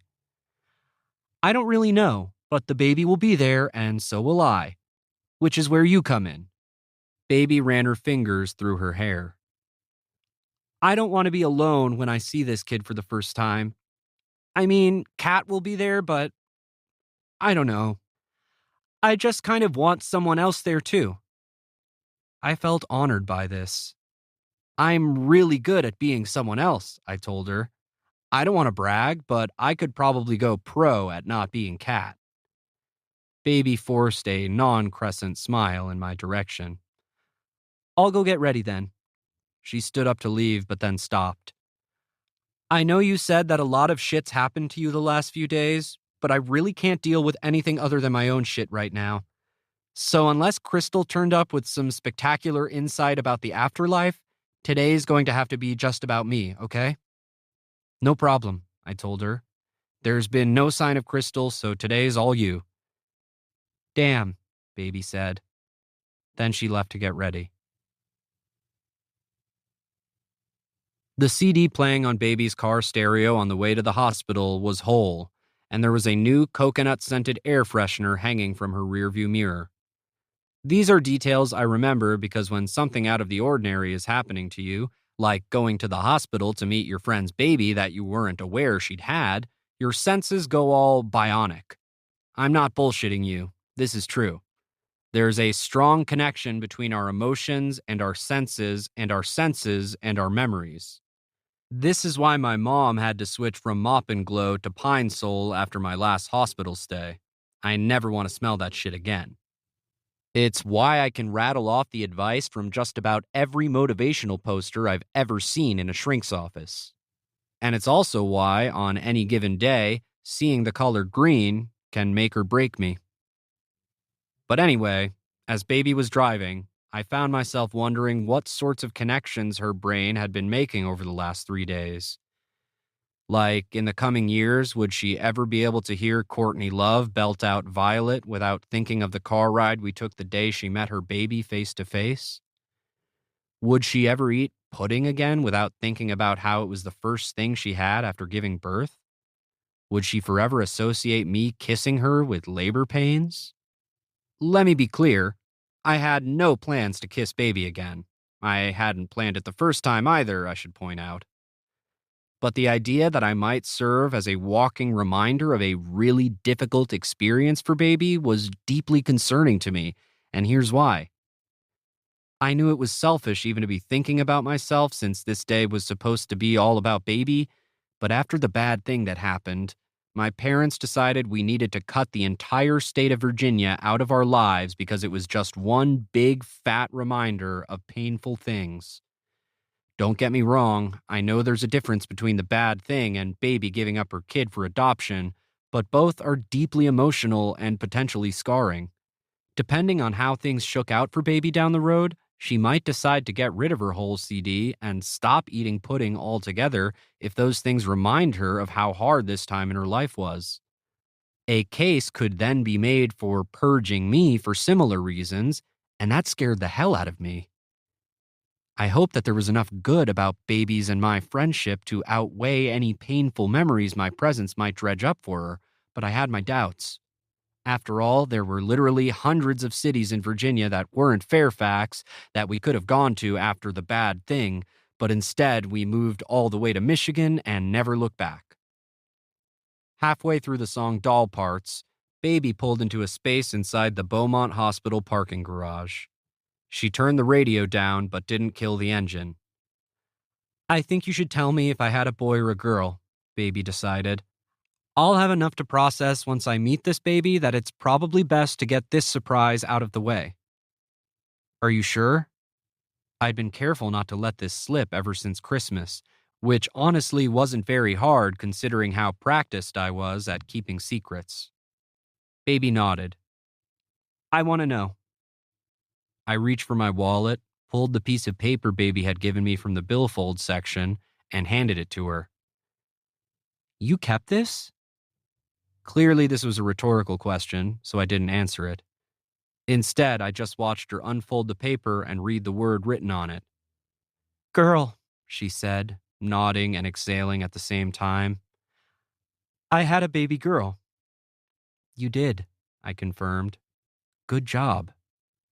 She refolded the paper and sat there for a minute with it in her hands. I hope they picked a good name for her, Baby eventually said. If they ended up calling her Taylor, I'm probably going to riot.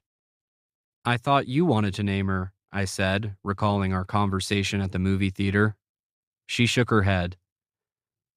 I gave the adoptive parents a suggestion, but I don't know if they took it, Baby explained. Then she said, I mean, I picked them to be her parents, so whatever name she ends up with is from me vicariously anyway. I saw her point. Still, I asked, will you tell me what you wanted to name her? Just so when we get up there, I'll know if they went with it? I didn't give them one specific name, more like a recommended meaning. Baby ran her hand through her hair. I told them that either way, boy or girl, I wanted the baby's name to mean victory. Oh, I said, remembering. Like yours. Almost. Mine means victorious, she corrected me. Which, I don't know, is fine as far as name meanings go, I guess. But it's not necessarily me. I mean, a person can't just be born victorious.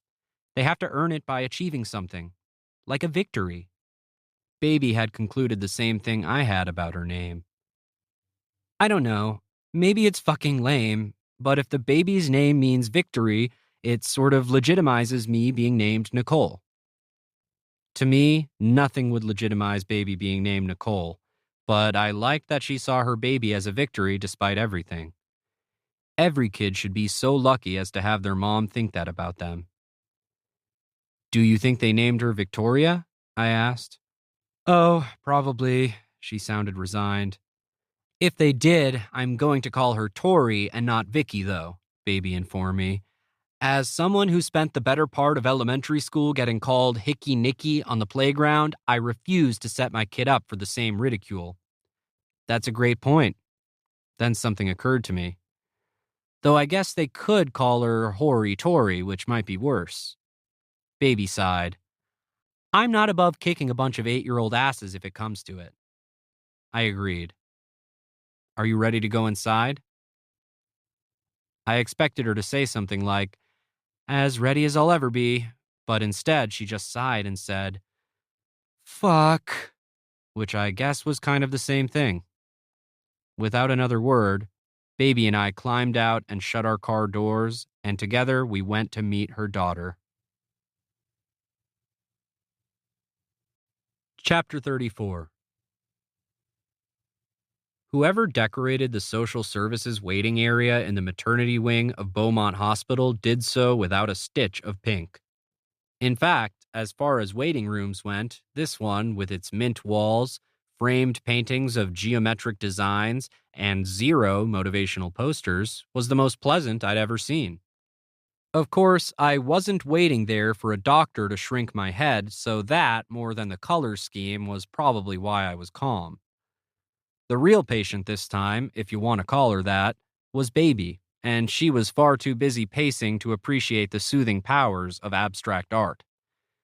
What's taking so long? Baby whined to Kat. When something is supposed to start at 2 o'clock, it should fucking start at 2 o'clock. I'm ready to get this over with. Maybe the baby had to eat, suggested Kat, who had just come from her wedding hair and makeup practice appointment. Babies don't care about being on time, Nicole. This one already proved that by showing up before your due date. Then she changed the subject. Oh, by the way, Bob dropped your bridesmaid dress off to be taken in this morning, so you won't be swimming in a maternity gown at the wedding. Kat smiled a crescent smile at Baby. He had to call 6 places before he found someone who could alter it last minute, but it's taken care of. What a relief. Baby's voice was thick with sarcasm. That's all I've been thinking about for 3 days. Whether or not my bridesmaid dress fits is literally the most important thing I've got going on in my life right now. Nicole, Kat replied calmly, everything's going to be okay. Please just try to relax. It shouldn't be much longer. Baby ran her hand through her hair. I'm going to the bathroom. If they come to get us while I'm gone, tell them they'll have to wait for me. She rushed off down the hallway. She's freaking out, Kat concluded as her daughter accidentally walked into the men's room. She's completely freaking out. Definitely, I concurred. I get it, though. This is a freak-out-worthy situation if ever there was one. Oh, I know it, Kat said, turning to me. It was more than 18 years ago, but I remember very clearly what those first few days after giving birth felt like. Your whole body hurts and you're full of crazy hormones. You don't feel like yourself. And then, add this whole adoption thing on top of that. She trailed off. I'm just happy you're here, Joel. Her mood has improved significantly since yesterday. This made me feel better and worse at the same time. Kat examined her fingernails. Nicole was a real champ in the delivery room. She swore a blue streak, of course, but she pushed that baby out without any pain meds. Tough as nails, that one. She's a badass. She is. In most situations. Kat sighed. Though I'm not sure how she's going to handle this next part. Nicole's never really experienced loss. We've had no deaths in the family. She's never even had a friend move away. Kat's voice started to crack, and she dabbed at her eyes with her knuckle.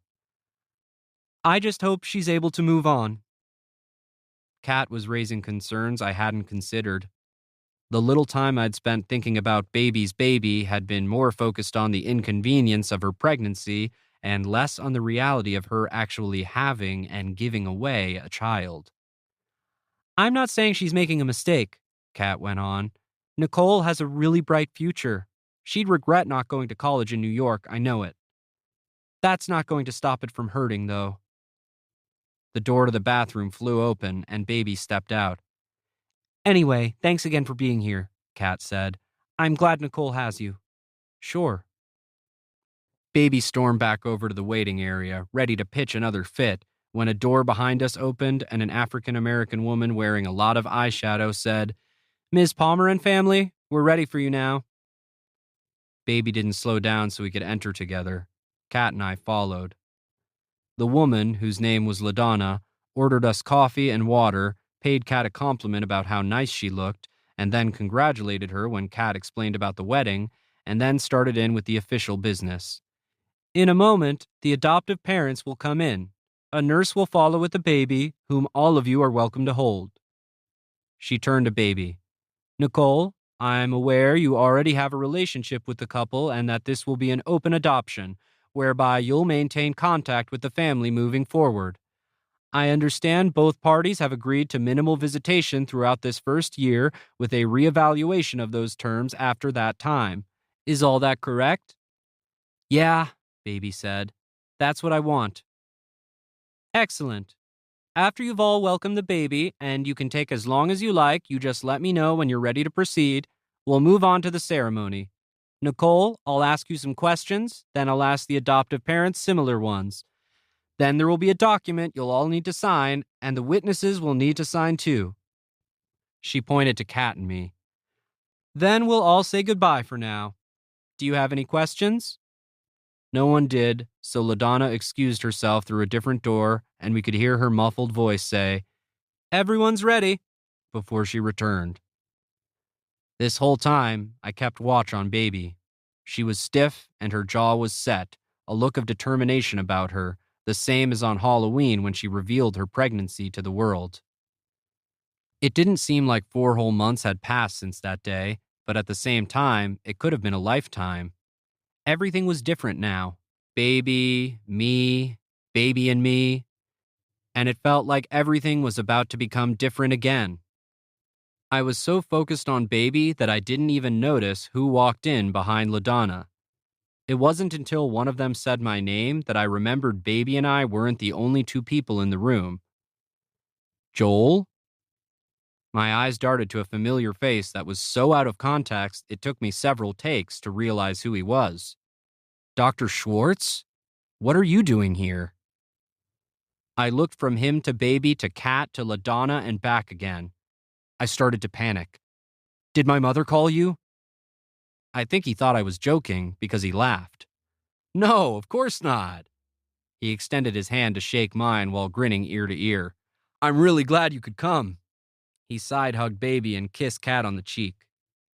Next to him was a woman I recognized from the video store, but I wouldn't have remembered she was Mrs. Schwartz, who'd kicked her delinquent late fee accruing husband off her rental account, if they hadn't been standing next to each other. She, too, was beaming as she made the rounds with hugs and handshakes. Jana, she reintroduced herself, gripping my hand. Nice to see you again. You too, I said back. It took me a few more times looking back and forth between the Schwartzes and Baby to put together that it wasn't just a coincidence we were all in the same room together. Mark and Jana Schwartz were the adoptive parents. There wasn't much time for all of this to sink in, though, because once everyone was finished greeting one another, LaDonna called for a nurse to bring in the baby. I had to set aside my shock that the same guy who'd babysat me, drugged and drooling after the mop and glow incident, was also going to be the father of Baby's baby because, like I'd promised Baby earlier, today wasn't about me. I was standing next to her when a woman in scrubs brought Baby's daughter into the room. I looked away from Baby. It was too personal a moment to watch her seeing her child for the first time. Even if I could only give her privacy with my own two eyes, I wanted to do it. Here she is, the nurse said, holding an impossibly small human in her arms. At first, all I could see was this mop of black hair swimming in mounds of white fabric. The baby was wearing doll's clothes, or at least clothes that could have fit a doll. She was in a long, lacy dress that flowed far past her feet, like what I'd seen my cousins wearing in photos of their baptisms. Once the nurse, using slow and gentle movements, adjusted the baby's position, I was able to get a better look at the parts of her that weren't hair and clothes. And even though everything about that moment overwhelmed me, my equal and opposite reaction to seeing her tiny face was to smile. She was still and sleeping, her pink lips slightly parted, with a tiny clenched fist on either side of her face as though even while unconscious, she was ready for a fight. It was all the proof I needed that this was Baby's baby. What color are her eyes? I heard Kat ask from beside me. Her voice sounded thick, like she was talking past a lump in her throat. Blue, Jana answered. But a lot of babies are born with blue eyes, so we don't know if they're going to stay that way or change. She reached out and stroked the baby's cheek. At this, Baby cleared her throat.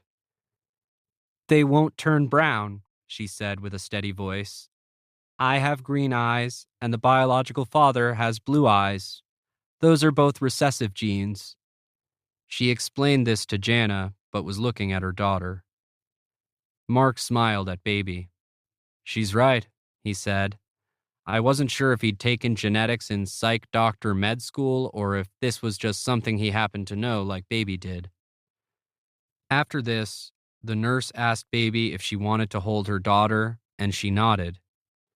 She was handed off to Baby, who was not at all confident about the way to hold such a small person.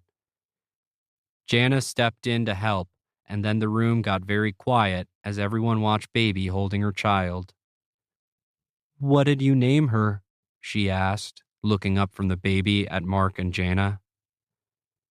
"We honored your request, and we chose a name that means victory," Jana said, beaming.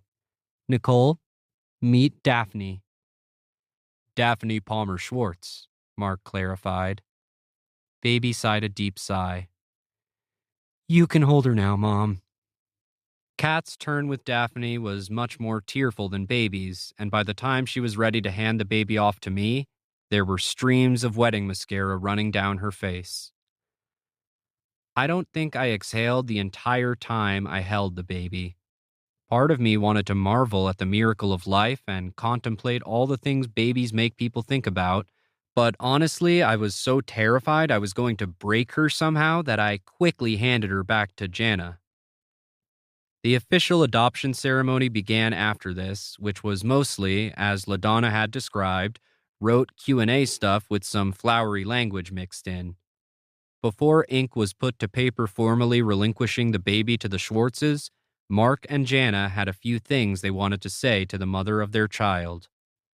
First, Jana read from a prepared letter in which she detailed her struggles with infertility.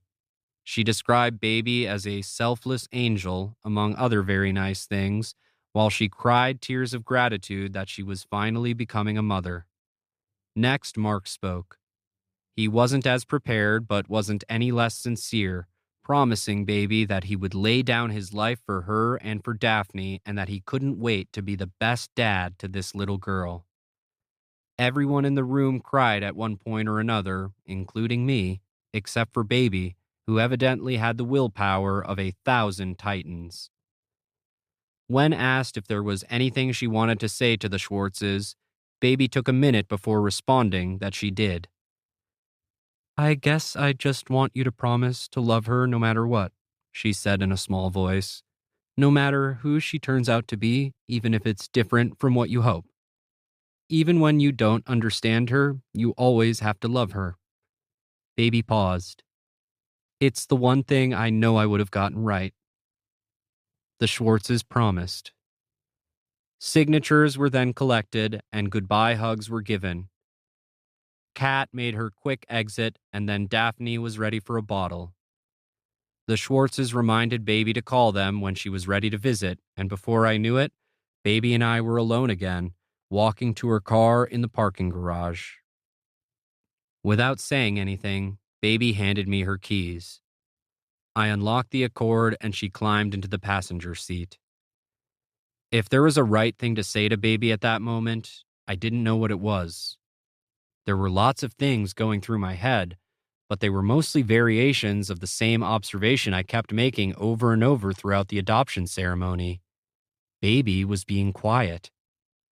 If I hadn't had the benefit of 1 billion hours of group therapy under my belt, I probably would have pointed this out to Baby. I would have mistakenly equated the fact that she hadn't completely lost her shit while signing her child over to a couple who rented videos from us with strength of character. I would have complimented her for being calm. I would have thought it meant she wasn't hurting. I knew better, though. When it came to emotions, there was usually more to them than met the eye. Just because Baby wasn't reacting outwardly didn't mean she wasn't feeling everything inside. I knew if I waited long enough, she'd say whatever she needed to say. So I did, and she did. Though she didn't say it with words. Suddenly, the car was filled with a shrill, eardrum-shattering noise. My immediate thought was that the Accord was about to explode. Vehicle explosion is a standard fear for paranoid people. But then I looked over at the passenger seat and realized that the source of the noise was Baby. Her face was scrunched, her eyes were squeezed shut, and her mouth was wide open as she emitted the longest, steadiest, loudest scream I'd ever heard. It was so fucking high-pitched, it sounded like a siren was going off 2 feet away, and it would have left my ears ringing if it had been followed by silence instead of the slew of rapid-fire swearing and punching that ensued instead. goddamn fucking inaudible with their motherfucking stupid ass inaudible fucking inaudible fucks was about all I could make out over the sound of baby pounding against the dashboard. As the tantrum continued to escalate, I flattened myself against the door to escape her fists of fury. Punch, punch, scream, swear, punch, punch, swear, swear, punch, scream, scream, swear. Repeat. To any passerby, I'm sure the commotion coming from the car looked and sounded a lot like the scene in Jurassic Park where Newman from Seinfeld gets eaten by the spitting dinosaur. The car was rocking, the windows were steamed, and it sure as hell looked like someone wasn't making it out of there alive. Somehow, though, I managed to remain physically unscathed. Though I can't say the same for the faceplate of baby's stereo, which met its end during the grand finale of Punches when it snapped off and fell lifeless to the floor. This resulted in one final and very loud "fuck" before baby finally took a breather. By this point, she looked feral. Baby was red-faced and sweaty. Her knuckles were a little bloody. Her clothes were all askew.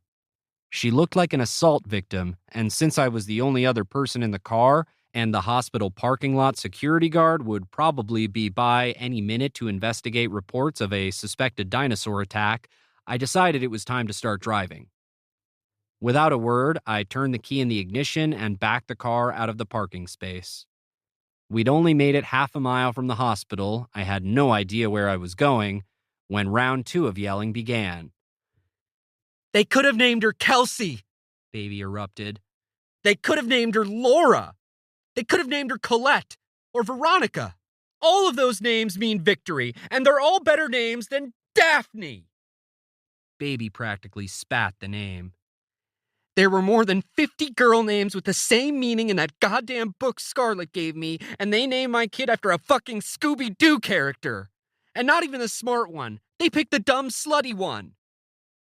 I waited to make sure baby was finished before I said anything.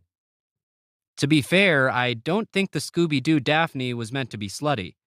Yeah, she was always going off on her own with Fred, but even if she was fucking him behind the scenes during commercial breaks, there's nothing to say the two of them weren't in a low-key monogamous relationship. In response to this, baby broke down in uncontrollable sobs. I had never seen baby cry before. It was 10 times more terrifying to me than the screaming fit. I'd like to take back what I said earlier about drunk girl crying being the worst kind of crying, because I was forgetting one kind when I said that. There's another kind of crying that is so leaps and bounds worse than drunk girl crying that honestly the two aren't even in the same solar system.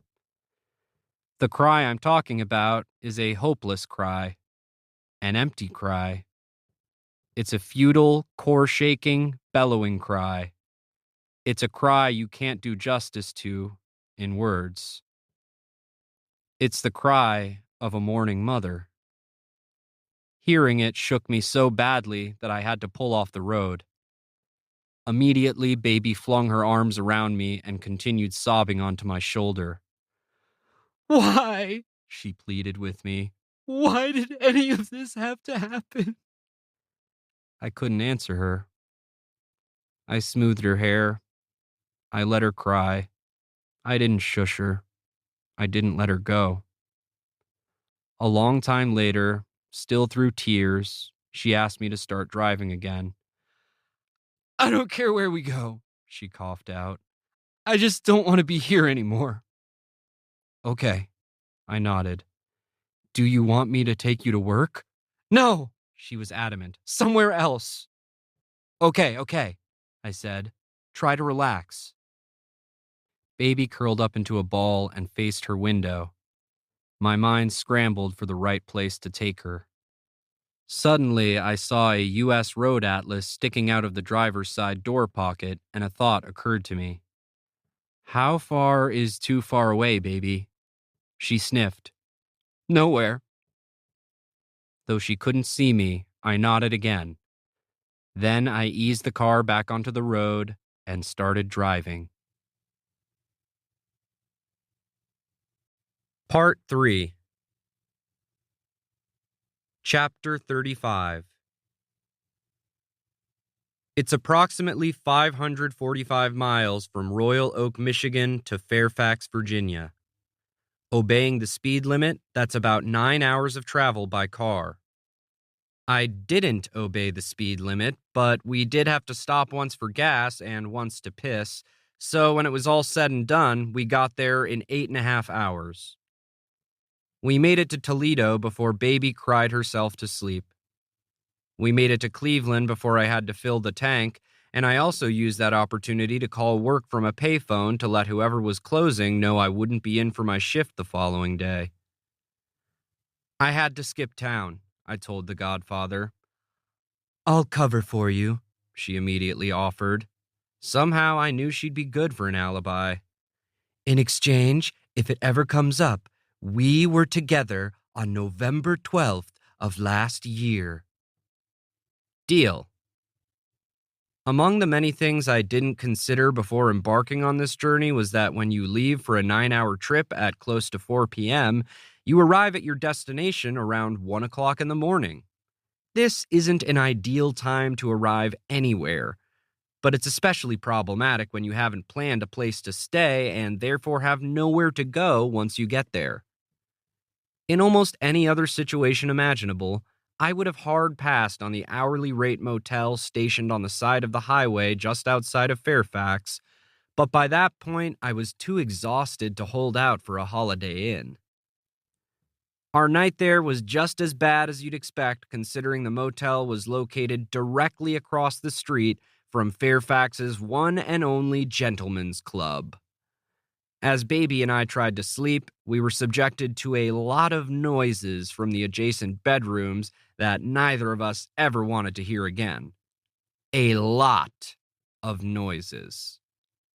We eventually found sleep, and later that morning, I awoke to sunlight streaming through our room's dirty window, as well as some second thoughts about why I'd come all the way back to Virginia. I mean, I knew why coming to Virginia had seemed like a good idea when Baby was choking on her grief. Seeing an impenetrable person like Baby reduced to a liquefied state can really do a number on a person, especially if you're a guy like me. In the heat of a moment like that, when a person you really care about is falling to pieces, you're willing to do whatever it takes to keep the quicksand from sucking them under. The heat of that moment had passed now, though, and I was feeling a lot less like a reluctant hero and more like a fucking moron for thinking I could set foot in this state without losing my mind all over again. I rolled over on my side and saw that Baby was already awake and watching me, and I willed myself to calm down. Of the two of us, she was the one currently more entitled to freak out. "How are you doing?" I asked her. Her eyes were red, and her face had the tired, puffy look symptomatic of too much crying. "I need to acquire feminine hygiene products or things are going to get super gross very soon." Baby stood up and grabbed the keys off the nightstand. I asked no questions, but was glad she felt up to going out. Already she seemed to be in a more solid state of matter than she had the day before. "I saw a truck stop next to the strip club across the street," Baby informed me. I wasn't aware a truck stop sold such things, but I assumed Baby knew better than I did. We'd both slept in our coats as an extra line of defense against whatever diseases might have been lurking on the bed. As Baby zipped hers up, she asked me, "Where are we?" "Virginia." This didn't faze her at all. "Okay," she said, and then she left. While she was gone, I considered a shower. However, I surely would have contracted hepatitis had I used it in its current state. The only housekeeper I found on the premises looked to be in her 70s and had a limp, and I wasn't about to demand that she clean it. Instead, I borrowed a pair of rubber gloves and disinfectant from her cart and scrubbed our bathroom myself. Yes, it was as disgusting as it sounds, which tells you just how badly I needed a distraction. If I was going to get through the day, I couldn't let myself think too much. I'd just finished when Baby returned. Here, she handed me a bag. There was a pair of boxer briefs and a flannel shirt inside, the kind of clothing you'd expect to find at a truck stop. Thanks, I told her. I'll pay you back. She just shrugged. They didn't sell women's clothes. I had to buy mine next door. At the strip club? They sell clothes there? I asked. Isn't that a conflict of interest? You've got to have something on to take off, I guess. Baby rummaged through another bag.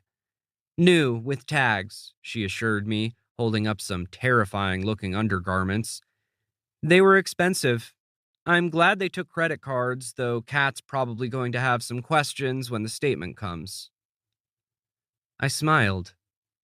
Baby seemed to be returning to her normal self in record time, which was a huge relief. If all she needed was a little time and distance to gain some perspective on her situation, then maybe we could just shower, grab a bite to eat, and hit the road back to Michigan. Bathroom's clean, I informed her. Baby insisted I go first, since she needed to call Kat and let her know where she was. Having not bathed in more than 48 hours, I didn't object. I cleaned up quickly and dressed in the truck stop clothes. They fit well enough. By the time I was done, Baby was off the phone. She didn't say a word to me before shutting herself in the bathroom and turning the water back on. I stepped outside for some fresh air. Virginia February, unlike Michigan February, was an acceptable winter temperature, and if I could be outside without the cold hurting my face, there was no reason to spend another second in that god-forsaken motel room. I walked over to the Accord and sat on the hood facing the highway. I knew that we were in the northwest area of the city, but this particular part of Fairfax didn't look familiar to me, not even in a vague, things sure have changed sort of way. Honestly, though, I wasn't sure how much of Fairfax I would recognize now, considering I was just a kid when I lived here.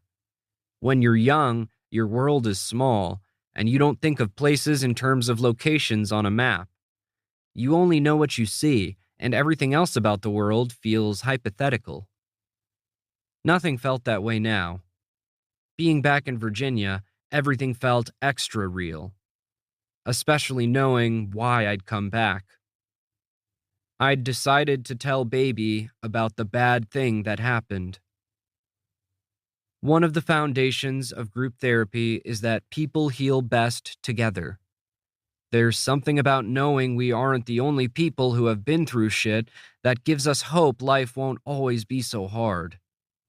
If telling Baby my secret would somehow help pull her up from rock bottom, then so be it. I'd do it for her. However, I wasn't sure Baby was at rock bottom anymore, and if it turned out she didn't need any help returning to normal, I was going to keep my mouth shut. There are some bad things that you can share with other people without it affecting them that much. Like, say you get a speeding ticket. That sucks for you, right? And if you tell someone about it, that's probably even what they'll say. Sucks to be you. However, from that point forward, the speeding ticket isn't going to redefine your friendship. Your friend's not going to start crying every time he sees you. Simply knowing someone who got a speeding ticket isn't going to cause him to have a mini breakdown. The chances of him falling into a depression over it are slim to none, I'd say. In fact, sucks to be you is probably the first and last thing he'd say to you on the subject before forgetting about it altogether. The bad thing that happened was not one of those bad things. The bad thing that happened was not the kind of thing people tended to forget about once you told them. Instead, they got really sad, then afraid. And sometimes they got really judgmental. They wanted reassurance that what happened couldn't possibly happen to them. They wanted you to have missed all the signs that they would have noticed. They wanted you to have somehow deserved what happened to you. They wanted to be so much better than you or different enough from you that they were immune from the bad thing that happened, possibly happening to them. They wanted the fear of the bad thing to go away, and the easiest way to make that happen was to write you off, since your presence alone reminded them of it. Then they wanted you to move to Michigan so they could get on with things without having to worry about being nice to you anymore. Now, I'm not saying that was how Baby would have reacted if I'd told her about the bad thing that happened, but at the very least, she would have been sad for me, and she was probably already sad enough that I should spare her more heartache if I could. I lay back on the windshield of the car and stared at the sky. Not much later, Baby emerged from the motel wearing a t-shirt that read, "Big Rigger Babes Gentlemen's Club," and a towel on her head the way girls always do after a shower. "There you are," she said. "Here I am," I said back, sitting up. Baby walked over and leaned against the car, facing the same direction I was. "So, is Virginia where you meant to bring me, or is this just magnetic north for you?" "I don't know," was the short answer to this question. I just drove to somewhere I knew. This didn't feel like a lie, so I didn't count it as one. "Is this your childhood home?" Baby asked, pulling herself on top of the car next to me. "A crappy motel across from a strip club?" "Nope, but I did live around these parts," I clarified. Then, before the questions could go any deeper, I asked, "Feeling better?" She paused before answering. "Sure," she said, and sighed. "I'm really ready for things to go back to normal. I just want to finish high school and move on to Sarah Lawrence. I've got so much to look forward to." She sounded both unconvinced and unconvincing. "You've got a bright future, that's for sure," was my generic attempt at encouragement. "My whole life's ahead of me." Then we got quiet. "What are you up for today?" I finally asked her. "We can do whatever you want." She shrugged. "Kat's pissed I didn't come home last night. It's not like I even told her I was here." She nodded toward the motel. "She thinks we went to Bob's cottage in Traverse City. I knew if I told her I'd left the state, she'd report me as a runaway. Then I'd have to deal with all that drama, and it would be one more way I screwed up the week of her precious wedding." "Right," I said, pretending I hadn't completely forgotten her mom was getting married the following day. "We can start heading back." "I don't care what we do," she said, and this time her words convinced me. Baby then began to remove the towel from her head. "We should probably eat breakfast at some point, though, because—" "What the fuck happened to your hair?" was how I interrupted her while simultaneously falling off the car. I quickly got back up and stared bug-eyed at Baby. Her hair, which before she stepped into the bathroom minutes ago had extended beyond her waist, was now gone. The little that remained on her head barely reached her ears. "Did it fall out?" I asked. I happen to know that people experiencing traumatic events could spontaneously lose their hair, though typically in those situations the person went bald.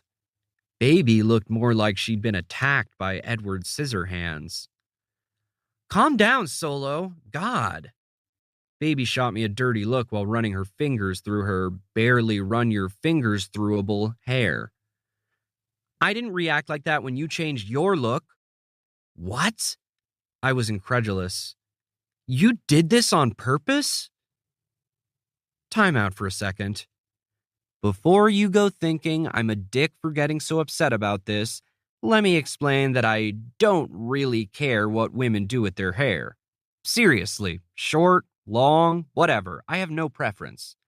I mean, sure, I like the way Baby looked with long hair, but it was hers, and she could do what she wanted with it. That said, what Baby had done to herself did not look intentional.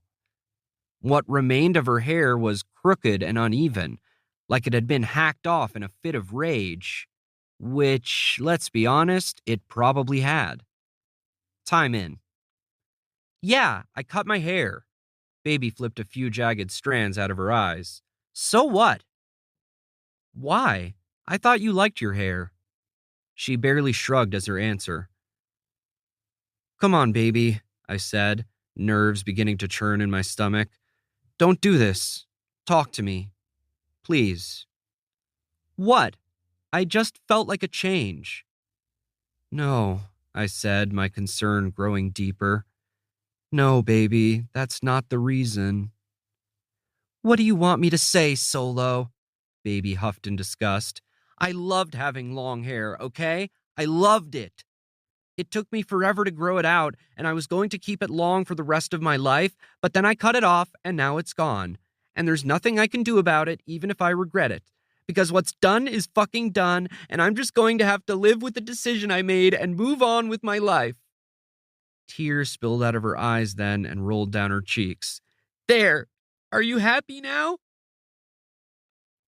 I looked at my friend sitting in front of me, crying but not, empty but still draining. She was sinking, and I had to do something about it. If quicksand was going to suck her under, it was going to have to take me too, because I was diving in to pull her out. Go get your stuff, I told her. There's someplace we need to go. Chapter 36. I had to stop for directions twice, but I eventually found the place. I parked the car just down the street from 1819 West Ivystone Avenue and was still sitting inside it with Baby 5 minutes after killing the engine, staring at the white bungalow with black shutters where I'd spent most of the first decade of my life. The new owners had taken good care of it. I mean, I guess several families could have moved in and out since we'd lived there, but at least one of them had cared enough to replace the broken gate, paint the garage, and plant a few trees in the yard. The house looked kept up, which was more than I could say for how my family had left it. Curb appeal was the last thing on our minds in those days. Are we ever getting out of the car? Baby finally asked me. She'd regained her composure by the time we left the motel and had spent most of the drive fussing over her hair before eventually giving up and putting on a hat she found in her back seat. We're waiting. I pointed to a minivan that was running in the open garage. We can get out once they leave. Who's they? Whoever lives there, I said. She shot me a strange look. I seriously thought you were taking me to a salon to get my hair fixed. Instead, you bring me on a stakeout. We're here for a reason, I told her. Baby sighed but didn't argue, which was a true testament to how little energy she had left. A few minutes later, the front door finally opened, and a woman and a little kid got into the van. Baby and I watched them in silence, sinking down in our seats and looking conspicuously inconspicuous. Once they'd driven out of sight, we got out of the car. Seriously, Solo, where the fuck are we? Baby demanded as she joined me on the sidewalk. You asked where I grew up, I reminded her.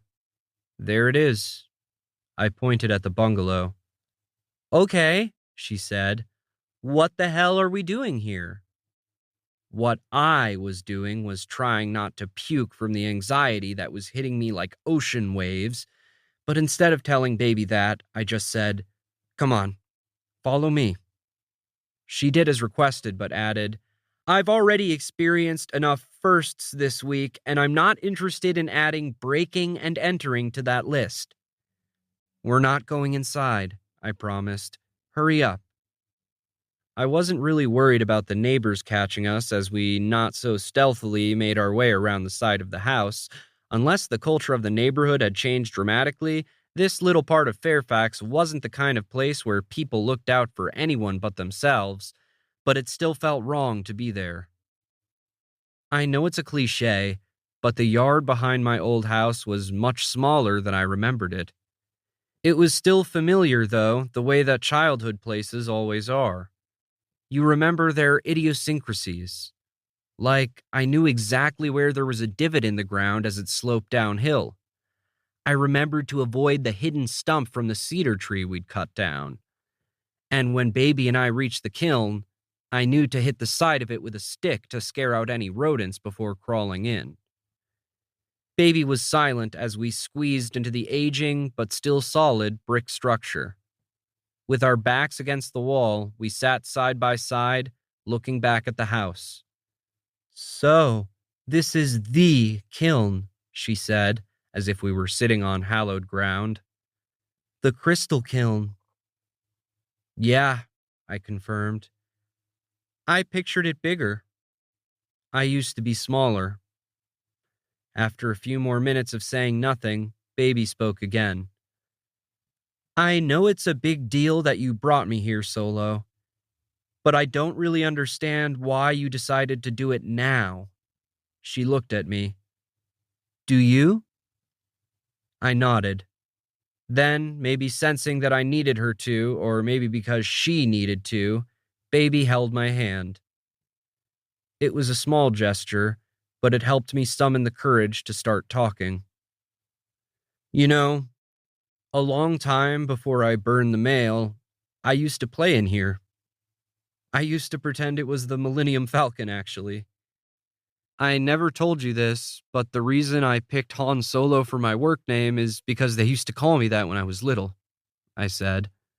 "My family did, I mean. Sometimes." I paused. I was Han Solo, and my brother was Luke Skywalker. The words hung in the air for a few seconds. "I didn't know you had a brother, Solo." I looked at Baby. Her eyes were green. "That's because I never told you about him," I admitted. "But I'm ready to now." He was 8 years older than me. Mom always joked that one of us was an accident, but she'd never say which. He was already in junior high in my earliest real memories of him. I wasn't around to know what he was like as a young kid, but everyone always said, back when people still said things about him, that he was a quiet child. Before I came along, he spent a lot of time alone, like most only children do. He liked to read. He loved listening to records. He was a big fan of the beach. And, of course, he was obsessed with Star Wars when it came out. When I was born, my brother took his role as my big brother very seriously, both by teaching me things and by teasing me relentlessly. He's why I can name all the US presidents in order. He taught me this when I was 5, and also why I don't smile with teeth for pictures. He used to make fun of the overbite I've since had corrected. That's the thing about older siblings, though. You have to take the bad with the good. And because it's their birthright that you basically worship them, both the bad and the good stick with you always.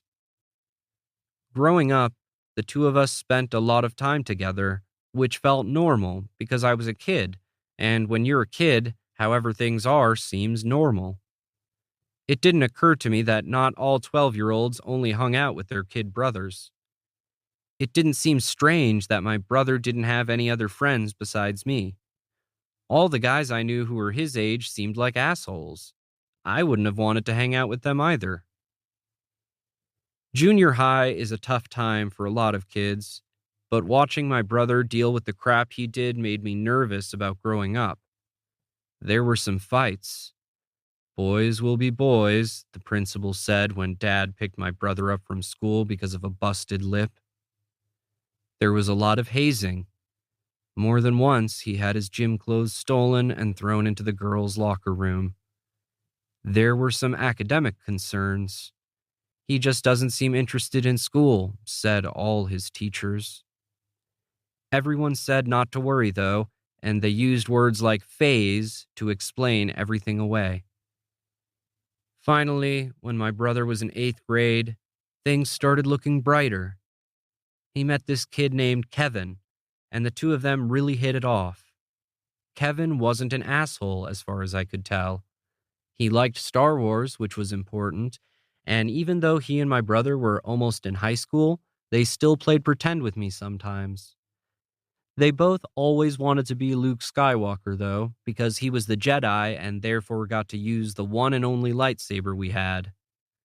Since Kevin was the guest at our house, my brother usually ended up letting him be Luke and taking on the role of Leia because, as he said, he was too short to be Chewbacca and he didn't want to join the dark side as Vader. This made total sense to me.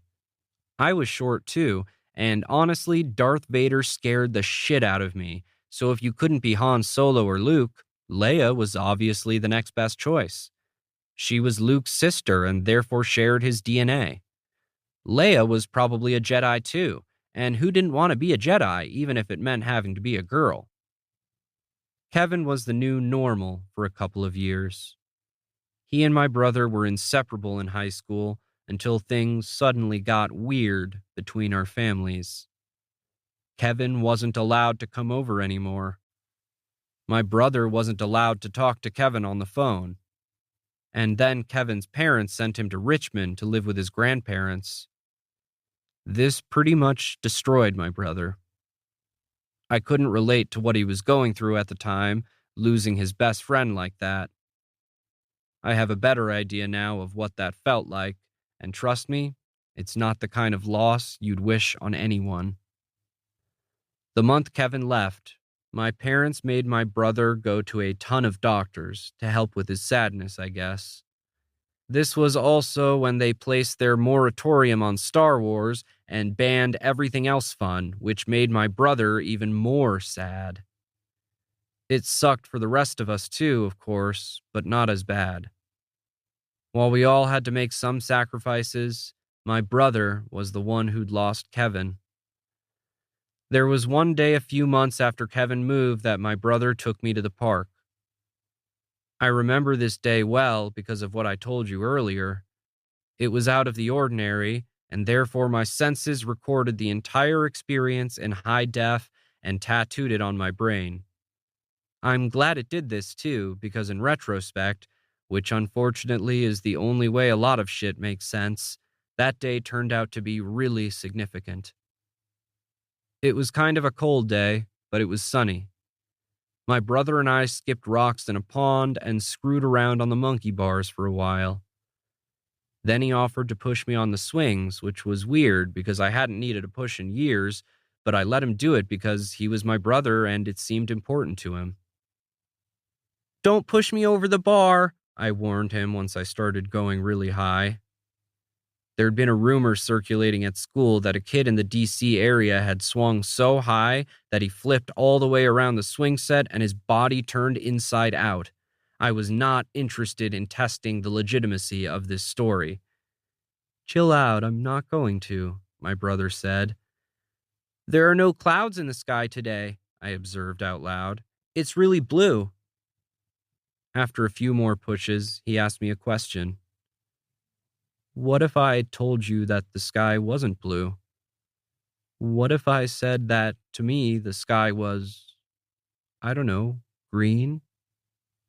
"I'd say get glasses," was my answer, "because it's blue." "Okay," he conceded. Then he asked another question. "Let's say I went to the doctor and he said that my eyes seemed fine to him, but I still saw green when I looked up at the sky. What then?" "Is this a real thing?" I asked him. I'd been trying to figure out why things at home had been so strange lately. It never occurred to me that it had anything to do with my brother not knowing what color the sky was, but maybe it did. "Is this something that's really happening?" "It's just a what-if question, Joel," he explained. "What would you do if your doctor told you the sky was blue, but it looked green to you?" "But it is blue," was still my answer. My brother tried again. "Okay, Imagine that you saw the sky as blue, but everybody you knew saw it as green. What would you do then? I'd tell them they were wrong because it's obviously blue. Okay, what if everyone in the whole country told you that you were wrong about it being blue? What would you do then? I don't know. I guess I'd punch them all, I decided, annoyed. I didn't really like this game my brother was playing. It was making me nervous for some reason. Yeah, he agreed. I'd want to punch them too. My brother sounded sad when he said that, and it made me sad too. Do you think that at some point you'd start to feel crazy? Like maybe there was something wrong with you?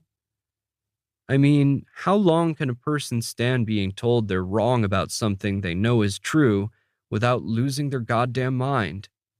Then he immediately followed up with, "Sorry for cussing." I promised not to tell.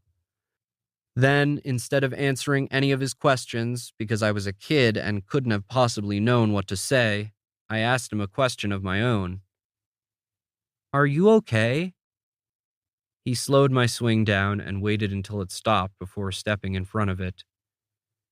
Can you promise me something? My brother asked. Promise me that no matter how many people tell you the sky is green, if it's blue to you, you'll say so.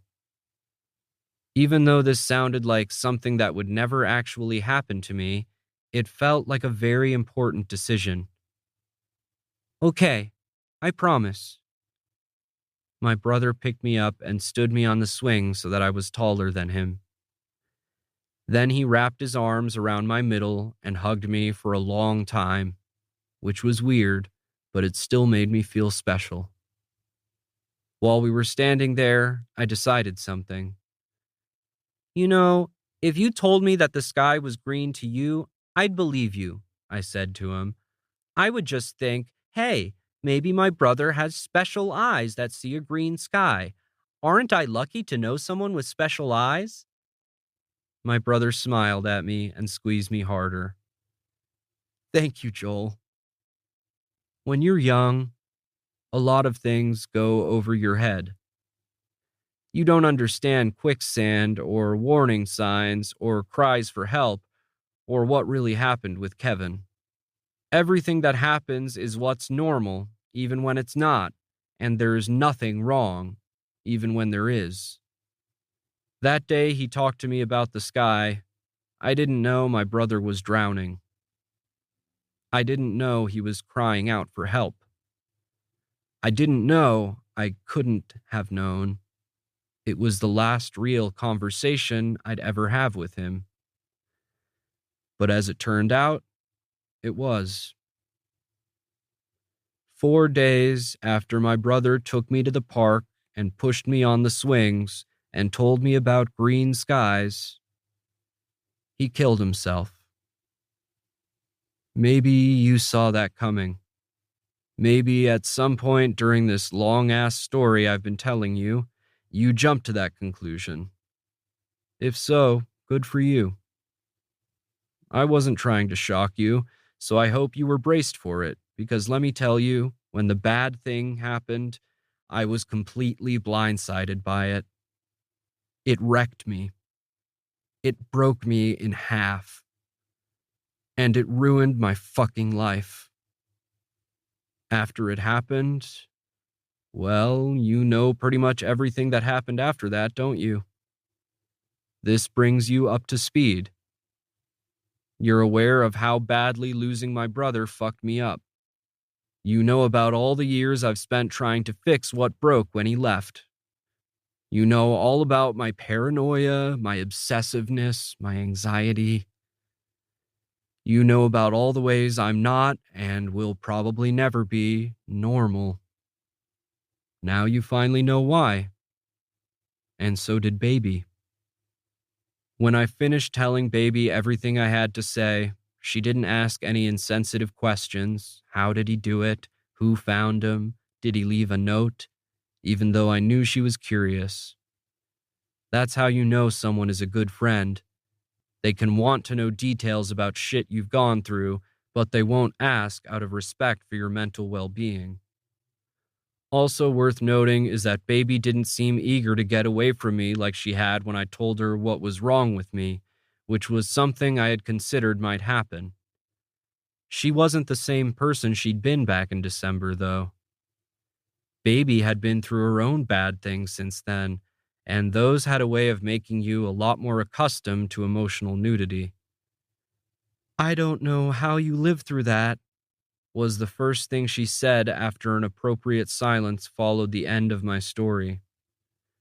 We were both teary-eyed, but I was no longer shaking like I had been before and during all I'd said to her. I took a cleansing breath, therapy trick, and responded to Baby. I guess it's just like surviving anything else. You live life a day at a time, and you have a few psychiatric breakdowns along the way. Baby nodded. I get that. I want you to know that I'm here for you. It might feel like you're drowning, but you're not alone. I've been at rock bottom, and I'm still standing. You're going to be okay, baby, I assured her. And you're a long way from crazy. If you start seeing imaginary people, we'll reevaluate your status, but until then, I think you're just experiencing normal grief. Baby laid her head on my shoulder. Crystal wasn't imaginary, Solo. It was a nice thought. You know, there's a part of me that thought she might show up here today, I confessed. Last time I saw her, she said that when I was ready, I'd know where she was. I always assumed she meant here in the kiln. I was looking forward to introducing the two of you. It would have been nice. Not wanting to press our luck with the homeowners, Baby and I stayed only a few minutes longer. Then we crawled out of the kiln and started the trek back to her car. I turned around for one final look. I knew this was the last time I'd ever come back here, but this time it wasn't because I was afraid of what I might find if I did. It was because there was nothing left to see. As I said goodbye to the kiln, something on one of the bricks caught my eye. My brother and I had carved our initials in it forever ago, and there they still were after all this time. J-A-T-B-A-T. I stopped in my tracks. Sometimes the road to acceptance is short. It can be a direct line even. Like, I know that if I drop something, it will fall. It's easy to accept gravity. As a concept, it's fairly straightforward. Other times, acceptance is a longer journey, an odyssey even. Sometimes even accepting something that you've always suspected in your heart can take you years, almost a decade. And it can take distance, like 545 miles. It can take lots of therapy and dreams about sinking in the fiery ocean and trying to be normal, and your best friend suffering her greatest loss before you're willing to accept that maybe the sky isn't green for you, but it was for your brother. And sometimes you have to go looking in the wrong place for Crystal to realize that you've known where she was the whole time. Hey, baby, there's one more place I want to go. Okay, she looked at me. Lead the way. Chapter 37. Baby took the wheel when we left the house on West Ivystone Avenue so I could navigate. Our destination was less than a mile from my old house. That had been my mom's justification for choosing it in the first place, and then, paradoxically, for wanting to move away not long after. The cemetery where my brother was buried was next to a church that also operated a nursery school. I remembered this because during his funeral, as the contraption that lowers the coffin into the ground was clicking away, A bunch of little kids were playing outside as if the whole world hadn't just fucking ended. Even to my young mind, it seemed really insensitive that kids were playing tag while my family was burying my brother a stone's throw away. I knew it was a stone's throw away for a fact because I picked up a rock and threw it in their general direction. Calm down, it only hit a lamppost, which prompted the teacher to herd the kids back inside the church, where she probably made them spend the rest of the morning praying for my soul. Anyway, it was that very same lamppost that caught my eye as Baby and I drove down Wicklow Street, searching for the cemetery, and when I recognized it, I directed her to turn into the parking lot. She parked the car and looked at me. "I'll be back in a minute," I told her. "Take your time." The only reference point I had to find my brother's gravesite was the angle from which I'd hurled the rock during his burial. I was glad my brain had thought that that was such an important detail to hold on to for all those years, because this memory allowed me to immediately skip several rows of graves and head directly toward the ones closest to the church. I was relieved to see no kids were playing there that particular morning. I hadn't been back to the cemetery since the funeral. I guess I've never seen much of a point to cemeteries in the first place, other than the fact that dead bodies have to be put somewhere. It just seems weird to me that this is what we do with people we love when they die. We dress them up like they're going to a formal dance, put them in super expensive boxes, and then we dig holes, drop them in, mark the spaces with giant rocks, and return every so often to talk to the rocks as though the dead people underneath can hear what we're saying somehow. It's maddening to me that I got thrown in a psych hospital for talking to Crystal, but thousands of people talk to inanimate tombstones every day and are allowed to roam freely. Anyway, since I hadn't been back, I'd never seen the headstone my parents had picked out for my brother, so I didn't know what I was looking for. That meant reading a lot of tombstones with meaningless, to me, names, and then feeling my stomach drop to my feet when all of a sudden his appeared. Brian Allen Teague, March 13th, 1971 to April 29th, 1987. Beloved son. I looked at the headstone for a long time, my senses on furious hyperdrive. It turned out that my parents had chosen an upright, slanted headstone. I don't know what about that particular look made it the right choice. I don't know how you decide something like that. I mean, I'm sure it's a process. I'm sure there's a salesperson with a binder full of options, that there are attractive names tied to all the colors, slate, steel, gunmetal, and different fonts available, serif, lancer, Montenegro. But I can't understand why any of it matters, especially if after you pick the perfect combination, you move 545 miles away. I knelt down in front of the grave. The words were engraved into the stone, not embossed, another of the choices laid out in the binder, no doubt, and there was moss inside some of the letters, left over from the swampy Virginia summer. I picked it out and wiped it on the dead winter grass. It was odd to me, seeing his name spelled out like that, all official looking. I mean, whenever anyone in my family had said it, which they didn't anymore, it always come out like Brine, the same way my name got pronounced like it rhymed with hole instead of there being any acknowledgement whatsoever of the second vowel. We weren't Brian and Joel like fancy people. Together, we'd been one sloppy Brian and Joel when being called down to dinner. I'd forgotten about that, what it was like to be lumped in with my brother like we were one entity. The boys, they'd called us. The sons, Brian and Joel. But I was remembering it now. I was remembering too much right now. I miss you, I heard myself whisper. And then suddenly I was no longer alone.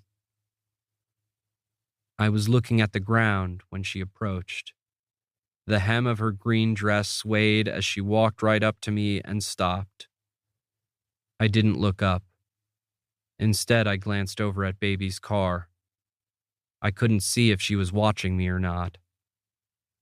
I thought you'd be at the kiln, I said. Crystal sat down beside me. How'd you know I was here instead? I shrugged. Somehow I've always known. Wait, are you serious? She asked. Or are you just quoting Return of the Jedi? I raised my head to look at her. Her hair was down, and against her brown tendrils, her green eyes stood out like sea glass. Crystal looked unchanged from the first day I saw her. She had looked 16 then, she looked 16 now. Probably because she was 16. Then, now, and forevermore. Both, actually. I looked away. The day I found that box in the kiln, I must have known deep down that it was yours.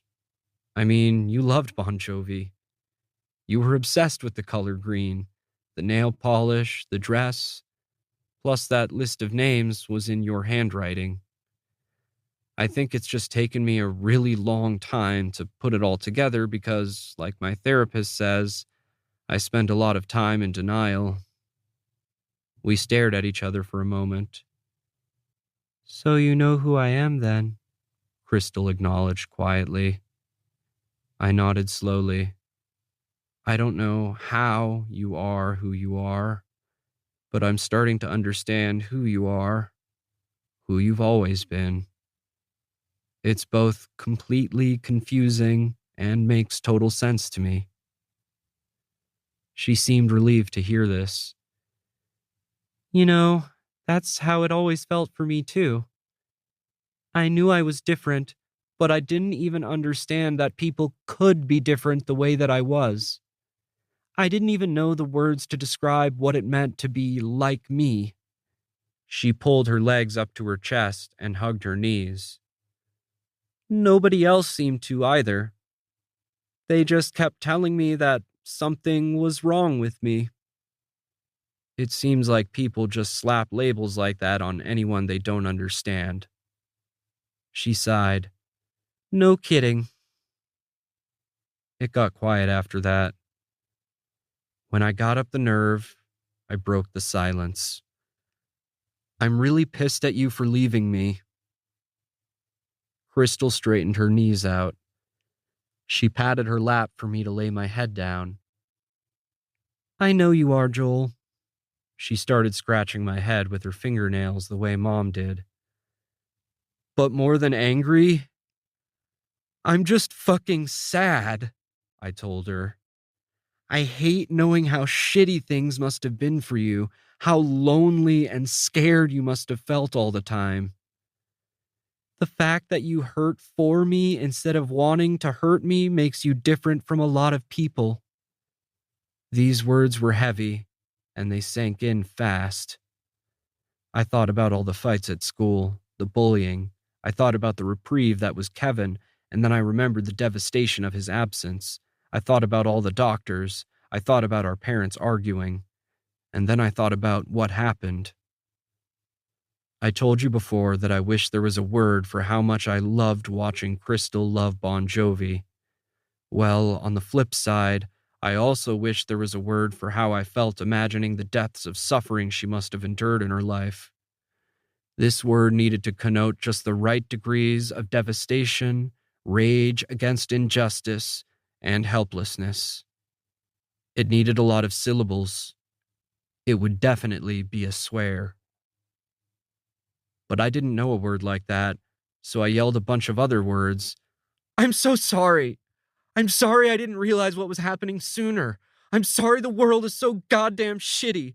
I'm sorry I couldn't protect you. The shouting didn't make me feel any better, though, and hot tears spilled down my face. Crystal gently took my hand and rubbed my thumbnail. What could you have done, Joel? You were a kid, she reminded me. We both were. This made me cry harder. She was right. We were both kids. I wondered how old Crystal was when she first realized that she needed to hide who she was to survive. I wondered if she was so good at hiding the truth that she could even fool herself when she needed to. It occurred to me that maybe I was really good at that too. You've always felt so real to me, but that's just it, isn't it? You being here, that's only ever been real to me. I heaved a sigh. All this time, everyone was right. I just made you up. I am crazy. At this, Crystal cupped my chin in her hand and looked me in the eyes. Stop saying that you're crazy, Joel. You were just a child trying to grieve. Her tone was firm. All you wanted was for me to have had a happier life than I actually did. I stared at her. In all these years, I'd never thought about what was wrong in this way. It wasn't crazy to wonder what earrings Crystal would have liked, or to want to take her to a concert I knew she'd have loved. It wasn't crazy to miss what was missing. It wasn't crazy to wish for what should have been. That, in fact, was pretty damn normal. Crystal rested her hand on my cheek. You didn't get to decide how things turned out for me, Joel, but you do get a say in what you do with your life. She pulled her hand away. Word on the street is that it's not too late to become what you might have been, Joel, which is what I want for you, she said.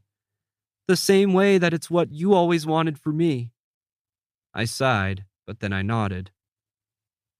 So, I guess this is really goodbye, I admitted, more to myself than to her.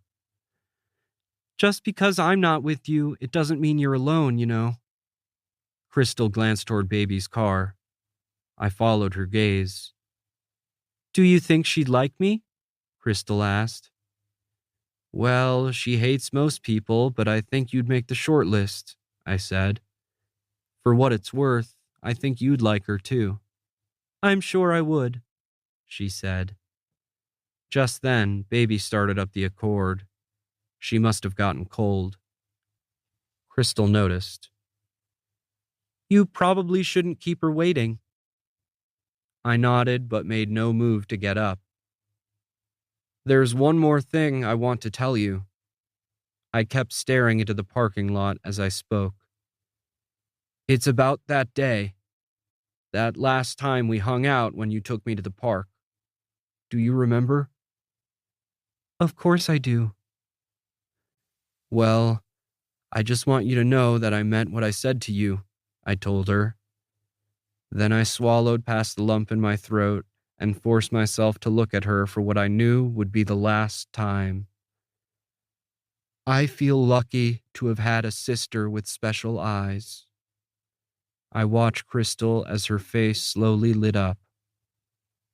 She wrapped her arms around me and squeezed me tight, and when she pulled away, I looked into her eyes. They were the greenest of skies. I love you, Crystal, were my final words to her. She smiled and said, I know. I doubted that anyone would visit the gravesite before the next good rain. If someone did, though, I hoped they could use the lamppost as a wayfinder like I had. It might have been hard to find it otherwise, since there was only one word on the upright, slanted, engraved headstone that I didn't cover up with damp Virginian cemetery dirt before I left. The only word that mattered. Beloved. When I opened the passenger door of the Accord and resumed my seat, Baby was staring out her window in the opposite direction of the cemetery. She'd taken off her hat, and what was left of her hair was sticking up in all directions. reminding me that I wasn't the only one who'd had a rough couple of days. There are an Alfred Hitchcock number of squirrels over there. She pointed along the dirt road back toward Wicklow Street. An astute observation, I said back. She was right. There were a lot of goddamn squirrels. I wasn't watching you. She was still looking out the window. I don't know that I was relieved by this as much as I was grateful. In the same way I hadn't looked at her the first time she saw Daphne, Baby had wanted to give me privacy. I don't think I'm ever going to see Crystal again, I told her. On the other hand, I plan to be seeing a lot of my therapist in the foreseeable future. Baby took her eyes off the squirrels and looked at me. Do you know if he's accepting new patients? She pointed at her hair. I can't tell if you're joking. I can't either. I reached for Baby's hand and squeezed it. She sighed.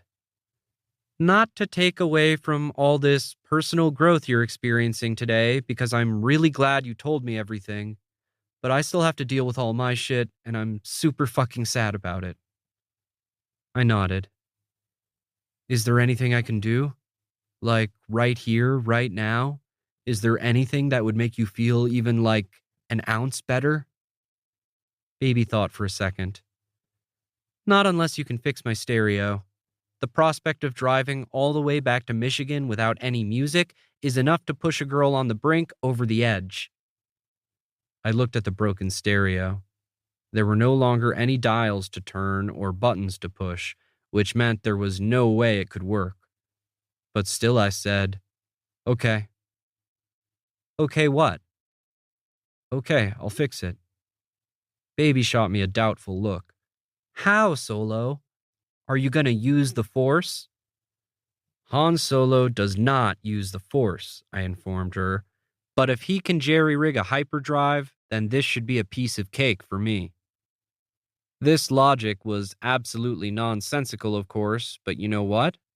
It worked. I fucking fixed the stereo. Or at least I stuck a ballpoint pen in the hole where the dial used to be, and when I did that, the FM radio began to play, which was good enough. And you'll never guess what song was on. It was Wannabe by the Spice Girls. What? I told you that you wouldn't guess it. I mean, sure. It would have been poetic if Livin' on a Prayer had been on, or even What's the Frequency, Kenneth. If either of those songs had come on, Baby and I would have looked at each other with widened eyes, flabbergasted that the universe had orchestrated such a convenience for the likes of us. Not to mention, it would have been the perfect way for me to transition out of the Virginia leg of my story. But that's not what happened, and I'm not going to pretend it did. Fucking hell, this is the worst song in the history of music, Solo, Baby declared before quieting the stereo with a smack to the hole I'd stuck the pen in. I'd rather listen to nothing than that garbage. Okay then, I nodded. Silence it is. We switched seats and I drove us out of the parking lot. By the time I merged onto the highway 10 minutes later, she'd fallen asleep. And you know what? This all felt normal. Which, if I'm being honest, was its own kind of poetry. Chapter 38. Baby and I made it back to Royal Oak around midnight. In an effort to avoid Kat's wrath for missing the rehearsal dinner for the wedding, Baby crashed on one end of the Royo video break room couch, and in an effort to avoid the inevitable follow-up argument with Mom that awaited me at home, I crashed on the other end. We got up and were on our way out with just enough time to spare before the openers arrived so as not to cause a scandal. Baby dropped me off at my empty, thank God, house. I spent 45 minutes in the shower, draining the hot water tank in an effort to erase the motel bathroom experience from my body and memory, and then I went downstairs for food. As I ate my way through a sleeve of Fig Newtons and downed a glass of milk, I noticed that the kitchen looked different. Not that our house was ever messy, but the place was clean, clean. Like, not even any fingerprints on the oven door clean. That's when I remembered what Mom had said about the appraiser, and then it all came back to me that today was when my parents were meeting with the lawyers, which was probably why Mom wasn't home. A sudden pang of sadness stabbed me in the gut, a reminder that while a lot had changed in the past week, more changes were on the way. Mom had removed the remaining unbroken angel figurines from her tchotchke shelf. She probably thought it would devalue the house not to have the complete set, and instead she had spaced out the farm animals so that no one would know anything else had ever been there. I also noticed that someone, my dad presumably, had already repaired the dents in the wall. I felt bad that he'd gotten stuck with that job, but home repairs wouldn't be his problem for long. Not in this house, anyway. A few minutes later, a car pulled into the driveway. I ran upstairs and turned on my stereo so that Mom would know I was home before having to see me face to face. It was probably better for both of us if my sudden reappearance didn't take her by surprise. Even though I'd made it obvious I was home, Mom was evidently in no hurry to see me because it took her almost a full hour, or 14 rounds in Tekken 2, to finally come knocking on my door. "Did you have a good time on the retreat?" Mom yelled over my music. I powered off the stereo. Retreat? Mom was dressed in business clothing and had on her "I'm going to church" makeup. "Whatever you want to call that trip your dad sent you on so you could get a hold of yourself," she clarified. It took me a few beats to realize what the hell she was talking about, but then Dad's words came flooding back. "I'll think of something to tell your mom. Just go with it." "Oh, the retreat," I said. "It was good." "Did you get it all out of your system?" she asked me, leaning against the door jamb. I wasn't exactly sure what "it" was, but it seemed like the right answer to this question was yes, so that's what I went with. "Good," she said, but thankfully asked for no details. Then she changed the subject. "That wedding's today, isn't it? The pregnant girl's mom's?" I glanced at the clock and realized that if I was going to buy that toaster I'd promised Kat and Bob, I should probably get dressed. "Yeah," I confirmed. Then, I guess for the sake of accuracy, I added, "She's not pregnant anymore, though." "Oh." Mom looked surprised, then not. "Girl or boy?" "Girl," I revealed as I changed into my suit pants. "How sweet," was her response. "What's her name?" "Daphne." Mom's eyebrows rose. "Like from Scooby-Doo?" "Sure," I said, rather than go into details. I slipped my shirt off its hanger, put it on, and then changed the subject. "How'd it go this morning?" Mom paused and, absent a cigarette to light, picked at her fingernails. "The lawyer said you're too old for anyone to get custody of you. They said you should be able to live with whoever you want." She looked past me and out my window. "Were you planning to fight Dad for custody of me?" Mom shrugged. "I didn't know how it worked." Then, after a sigh, she followed up with, "I guess I should just give your dad the house then, since neither of you wants to live with me anymore. I'll just move into a one-bedroom spinster apartment, and the two of you can live here with his bimbo." Her tone was sad, not angry, and she looked defeated. "Mom, stop," I said as lovingly as I could. "You're acting like I never want to see you again." "Well, that's how it feels, Joel," she said less patiently. "I've only ever tried to do what's best for everyone, and it always seems to blow up in my face." "Maybe that's because you don't always know what's best." Mom gave me a dirty look. "What's that supposed to mean?" With an uncharacteristic level of calm, I told her, "It means that maybe you're not always right about what people should do, or how they should act, or who they should be. Maybe you need to stop trying to control everything all the time." She looked at me as though I just told her the sky was green. I am not controlling, she asserted. Okay, Mom, I said, exactly the way you think I said it. Mom heaved the world's longest sigh. You know, I was hoping you'd come back from this retreat a little more appreciative of everything I've done for you. I don't know what's gotten into you, but I'd put money on it having something to do with that boy who drew that picture. There's always a final straw, and apparently this was mine. I'm not talking about the kind of last straw situation where a person snaps and throws ceramic angels against the wall. I'm talking about the kind of final straw where the person who has held power over you for your entire life is suddenly disarmed because your brain decides that you just can't care what she says anymore. Just as Mom was about to start in again about Maverick and Star Wars and was I or wasn't I gay, all the fucks I had left to give on the topic disintegrated into thin air, and it felt so freeing that I wished it happened years ago. I'm not talking about this with you anymore, I stopped her. Don't bring up that drawing with me ever again. And don't say another word about the guy who gave it to me. You don't know him, you don't know anything about him, so drop it. I didn't raise my voice because I wasn't mad. I was just done. I was done being accused. I was done explaining. I was done defending myself. I was done being stuck in the past, and that included reliving the same tired fights with my mother all the damn time. You don't know what I know, Joel, my mom bit back, hurt. The way she said it bothered me, but I wasn't going to be baited. You're probably right, Mom, I said as I rummaged through the pockets of my coat. Everyone around here is so good at keeping secrets from each other that you're probably keeping a lot of stuff from me that I'll never know. I mean that you don't know what it's like to be a mother.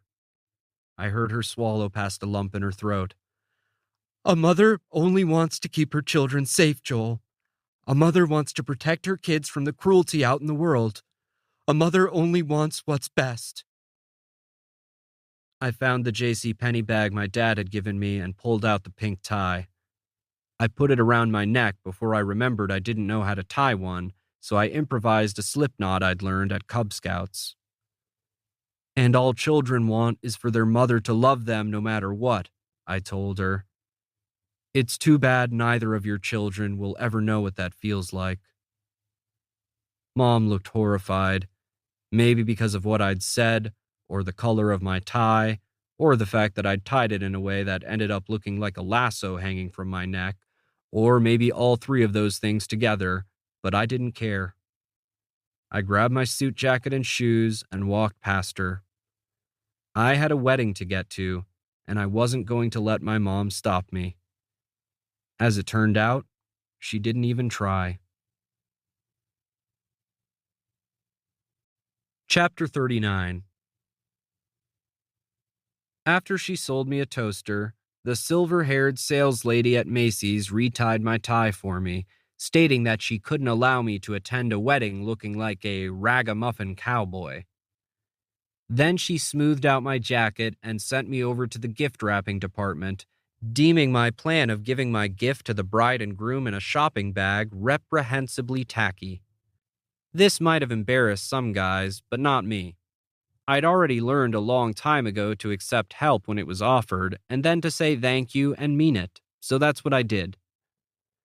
The wedding started at 4, which left me with some time to kill after leaving the mall. Since I had nowhere to kill it, I drove to the address listed on Bob and Kat's wedding invitation, and then I turned up Monster while I sat in the parking lot of the White House Wedding Chapel. I'd only made it about halfway through What's the Frequency, Kenneth, before I ejected the CD from my stereo. As I held the disc in my hand, it occurred to me that for the first time in a long time, I didn't want to hear that song. I didn't know why, but suddenly I didn't care what the frequency was, or who Kenneth was, or what the song meant.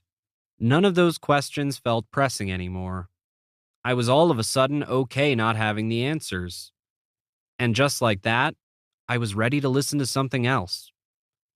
First my mom, and now this.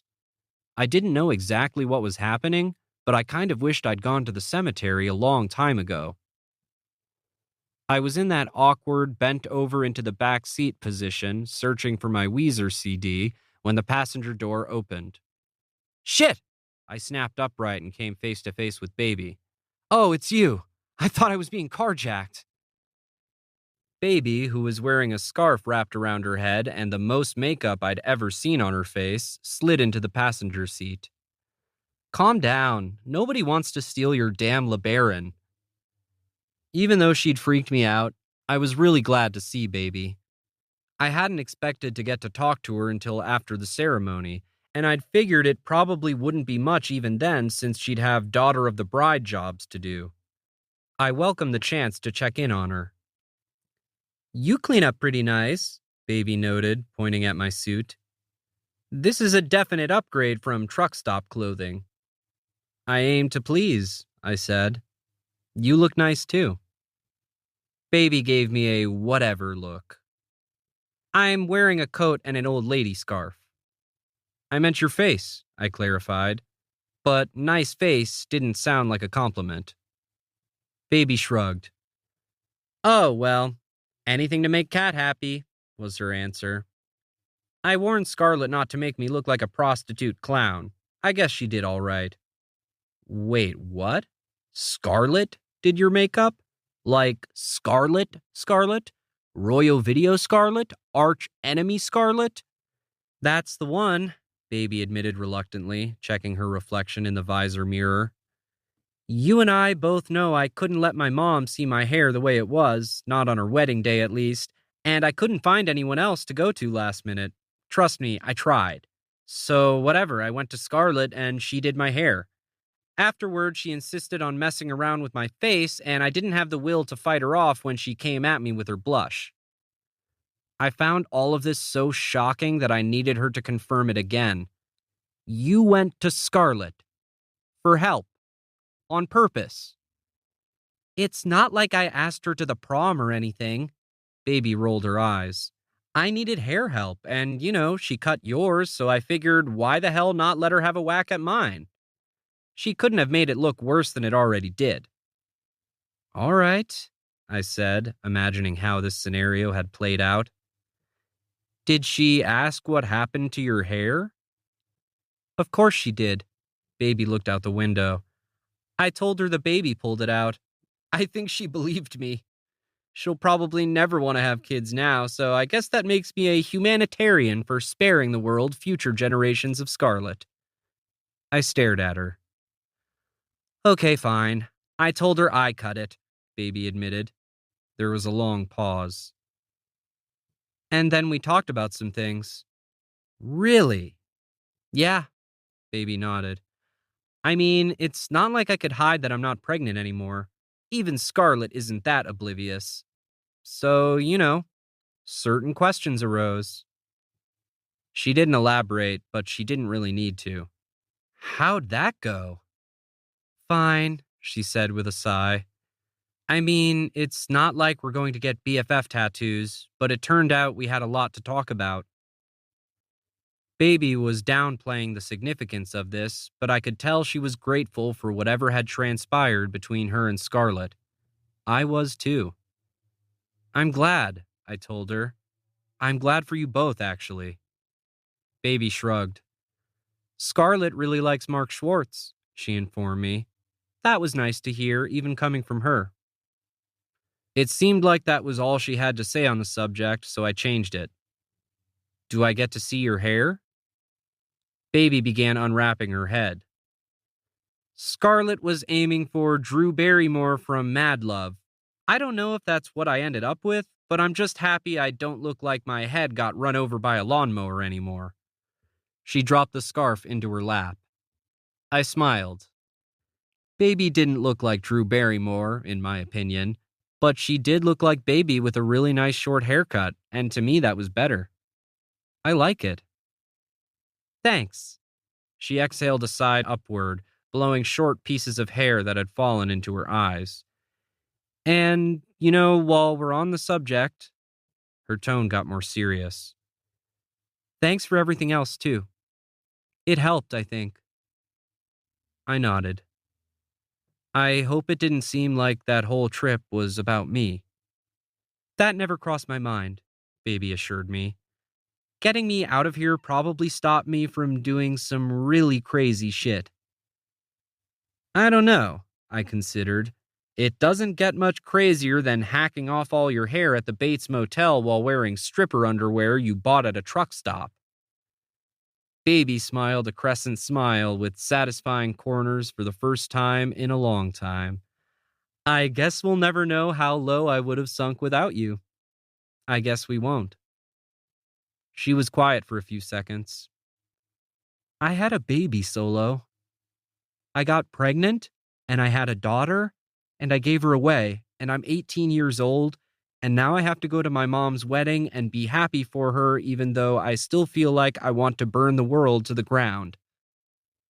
There's nothing wrong with you, baby, I said. You're going to be okay. She took a deep breath. Are you sure? No, I admitted. But I'm here. Baby reached over and squeezed my hand.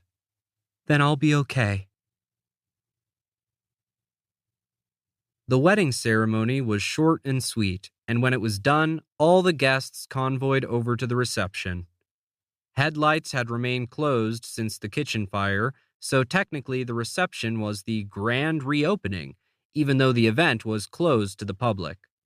After a valet guy took my keys, some bouncer-looking dude checked my name off a list, and I walked into the restaurant, the smells of fresh paint and varnish and steak and chicken entrees aggressively greeting me. On top of everything inside the place looking both the same and new, the restaurant had been completely bedecked with old-fashioned pink and white Valentine's decorations, as well as all the other makings of a big-time celebration, which in my opinion was a pretty classy look for Hooters but with cars. Baby spent most of the reception on daughter of the bride duty, so I sat at my assigned table with several off-duty headlights waitresses who redefined the meaning of open bar. After dinner and the first dance of the bride and groom, Baby said I had to dance with her, which I agreed to do without complaint because that's what a good wedding date does. As she led me to the dance floor, Baby asked a favor. Let me know if my tits start leaking through my dress, all right? Was my flabbergasted response.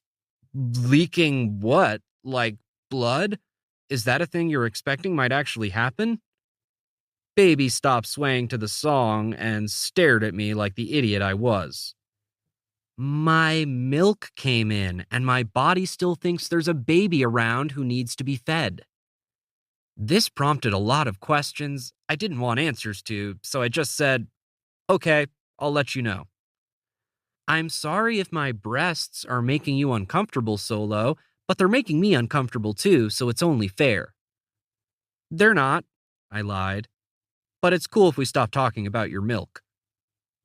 There was an Eagles song playing, and we danced through the whole thing before either of us spoke again. I wrote a toast for my mom, Baby revealed. I just didn't feel like giving it in front of everybody. Yeah? It would have been a fucking awesome toast, too. It actually might have gone down in history as the best speech anyone has ever given at a wedding. Wow, that good, huh? What were you going to say? I asked because I was pretty sure Baby wanted me to.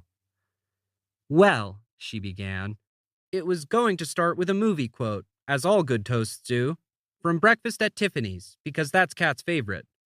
Then I was going to talk about her and Bob and how in love they are, blah, blah, blah. This is the most moving speech I've ever heard, I said. I can't believe you robbed everyone of their chance to hear it. Baby intentionally stepped on my toe to shut me up. Then I was going to tell her that I know being a mom is the hardest job anyone can ever have. I was going to say that I finally understand how much she loves me and how all the things she did that pissed me off were probably just because she wanted to protect me. I was going to thank her for giving me the best life she could, even though she doubted herself every step of the way, and even if she fucked some things up, Baby explained. I wasn't actually going to say fucked in the speech, but you get what I mean. And then I was going to wish her and Bob a billion years of happiness, more blah, blah, blah, and close with a quote from Four Weddings and a Funeral because, well, it's fitting. I said. Kat would have loved that, I think. It sounds sappy when I say it out loud, and she's already been crying the whole damn day, so I'll just find some other time to tell her. Yeah, I agreed. Good idea. The song ended, and it was time for the bouquet toss, so Baby was called away, and she ended up staying away the rest of the reception. I spent the evening drinking too much Coke and eating too many damn heart chocolates before the party started winding down around 10. Baby had long ago ditched her shoes by the time she walked barefoot over to my table and asked for a ride home. She put on the boots she'd worn to the chapel, I had the valet get my car, and we hit the road. Who got stuck on the night shift? Baby asked as we neared the video store. I don't remember. I think I put Hannibal on it. He seemed the least likely to be pissed about working on Valentine's Day. Want to give him the rest of the night off? I gave her a look. You want to go to work? In your bridesmaid dress? Why not? She said. I lost all my hours this week. And besides, I once came to work with a watermelon painted on my bare stomach. No one enforces the dress code. Fair point. I hit my turn signal. We went in through the back door and tossed our jackets into the break room before walking into the store. It had only been a few days since I'd been there, but I'd missed Royo Video. The vacuum was running. We followed the trail of its cord, and sure enough, there was Hannibal, vacuuming with his headphones on. I tapped him on the shoulder and waited for his attention. Well, hello, my friend, he said in surprise. Look at you. Hannibal pointed to my clothes. Hot date? He indicated Baby. My mom got married tonight, Hannibal, Baby answered for me, and he did a quadruple take before realizing who she was. Oh, hey, Baby. He looked her up and down in utter confusion.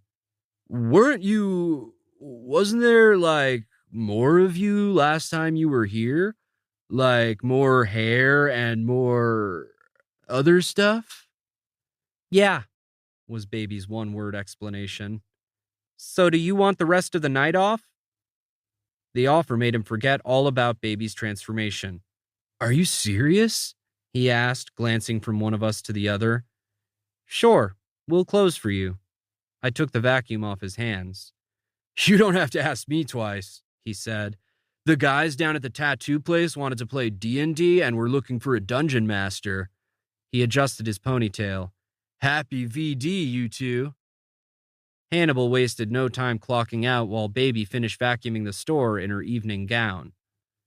There wasn't a customer in sight, which I took as a sign that romance was alive and well in Royal Oak.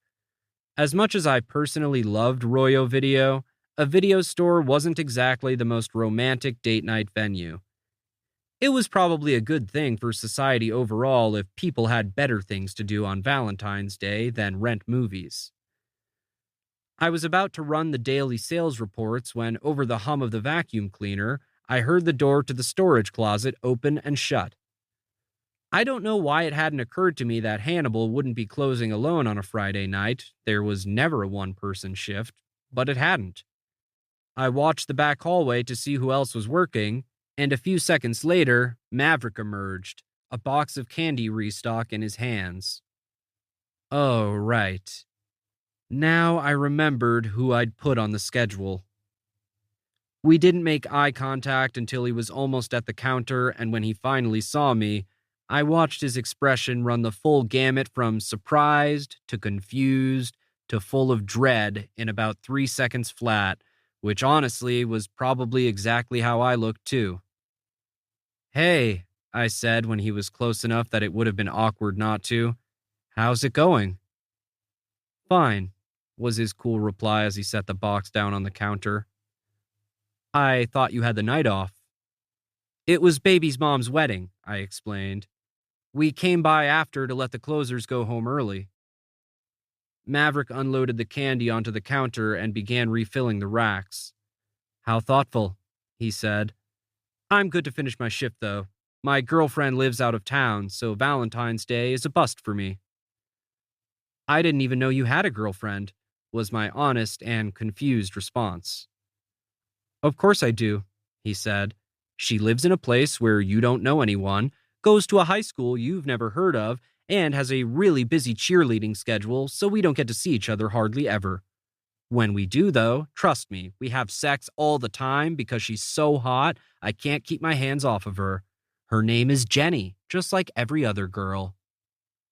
Oh, I said, getting it. She sounds perfect. Thanks, he said flatly. That's kind of the point. He continued working while I searched for what to say next. Look, I'm not going to tell anyone if that's what you're worried about, I finally said. Wow, that's really noble of you, not putting me at extra risk for a hate crime. Maverick glared at me. I just didn't want you to worry is all. Your secret is totally safe with me, I promised him. Trust me, there are a lot of things about me that I don't want people to know. I get it. At this point, Maverick gave me a look that I hated.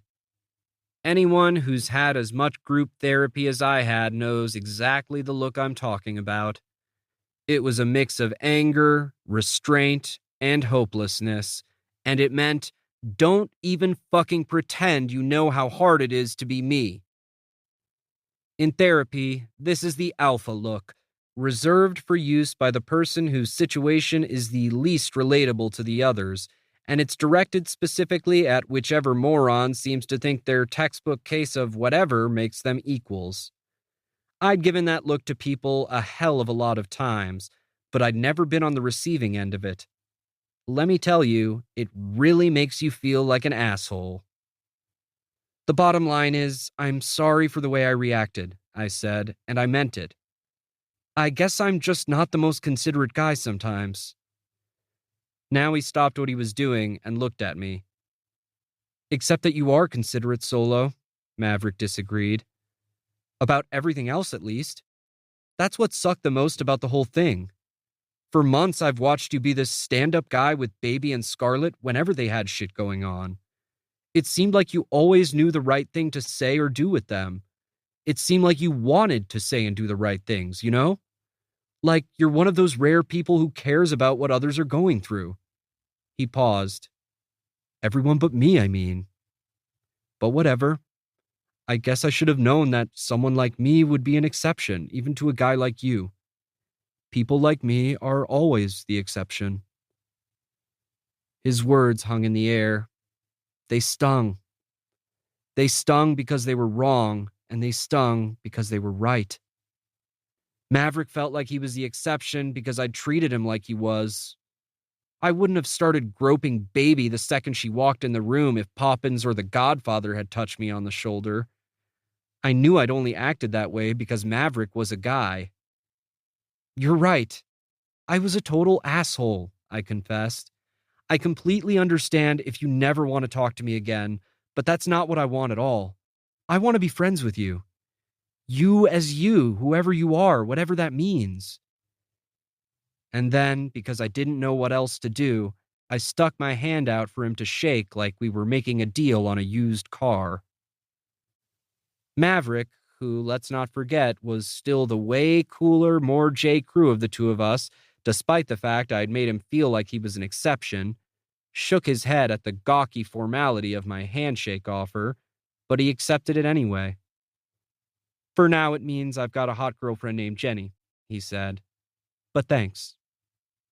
At that moment, Baby, who'd probably been listening and waiting for the opportune time to make her presence known, suddenly appeared. Hey guys, she said. The floor's all clean. It took Maverick an equal number of takes as it had taken Hannibal to recognize her. But then, because he was one of those rare guys who cared about what others are going through, he just said, cute haircut, and left everything else alone. Thanks, Baby said. She was standing next to the counter by the Valentine's Day movie display. Hey, Solo, want to watch a movie after we close? I leaned over the counter. Maybe. Anything good still available?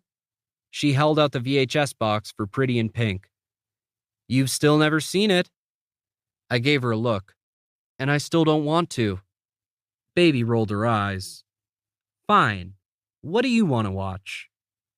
Star Wars, I told her without having to think about it. For real? She asked. Star Wars is your Valentine's pick? Why not? I demanded. It's a love story. Kind of. In what way is Star Wars a fucking love story, Solo? She gave me a look. It is because I love it, was my answer. Baby blew her hair out of her eyes. Ugh, fine. But you're buying pizza. Fine, I said, and then I looked at Maverick. You in? He looked at Baby, who nodded. Please say yes, she begged. I've never watched Star Wars with him, but I have a feeling he will deserve to be mocked for how seriously he's going to take it.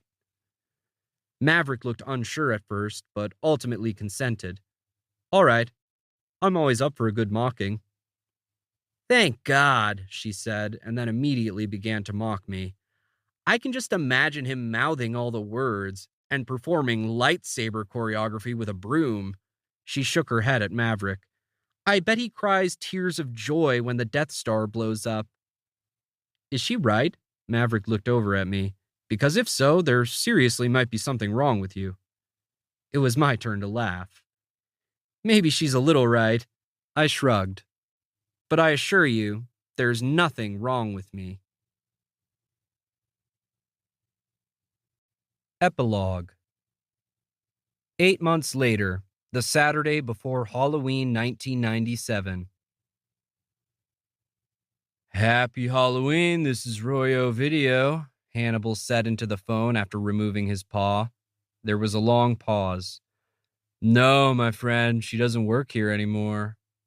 Pause. Yeah, it was the weirdest thing. She just disappeared one day. Pause. Trust me, you're not the only person who's called wondering about her. Pause. Sorry, I don't have any more info, man. Pause. Yeah, my friend. You too. Bye. I looked at him as he hung up the phone. Someone else looking for the Godfather? He slipped his hand back into his paw glove and nodded, and as he did, the eyes on his costume rattled.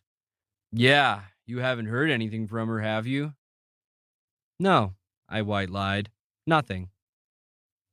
It'd been more than 2 months since anyone had seen the Godfather. Well, anyone but me, that is. She'd been MIA since about mid-August, when she ran into the store and quit on the spot. I no longer work here, effective immediately, she announced to Scarlett Poppins and me, looking over her shoulder.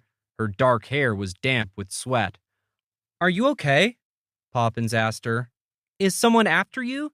Do we need to call the police? No, was her adamant response. I regret that I can give no details or notice.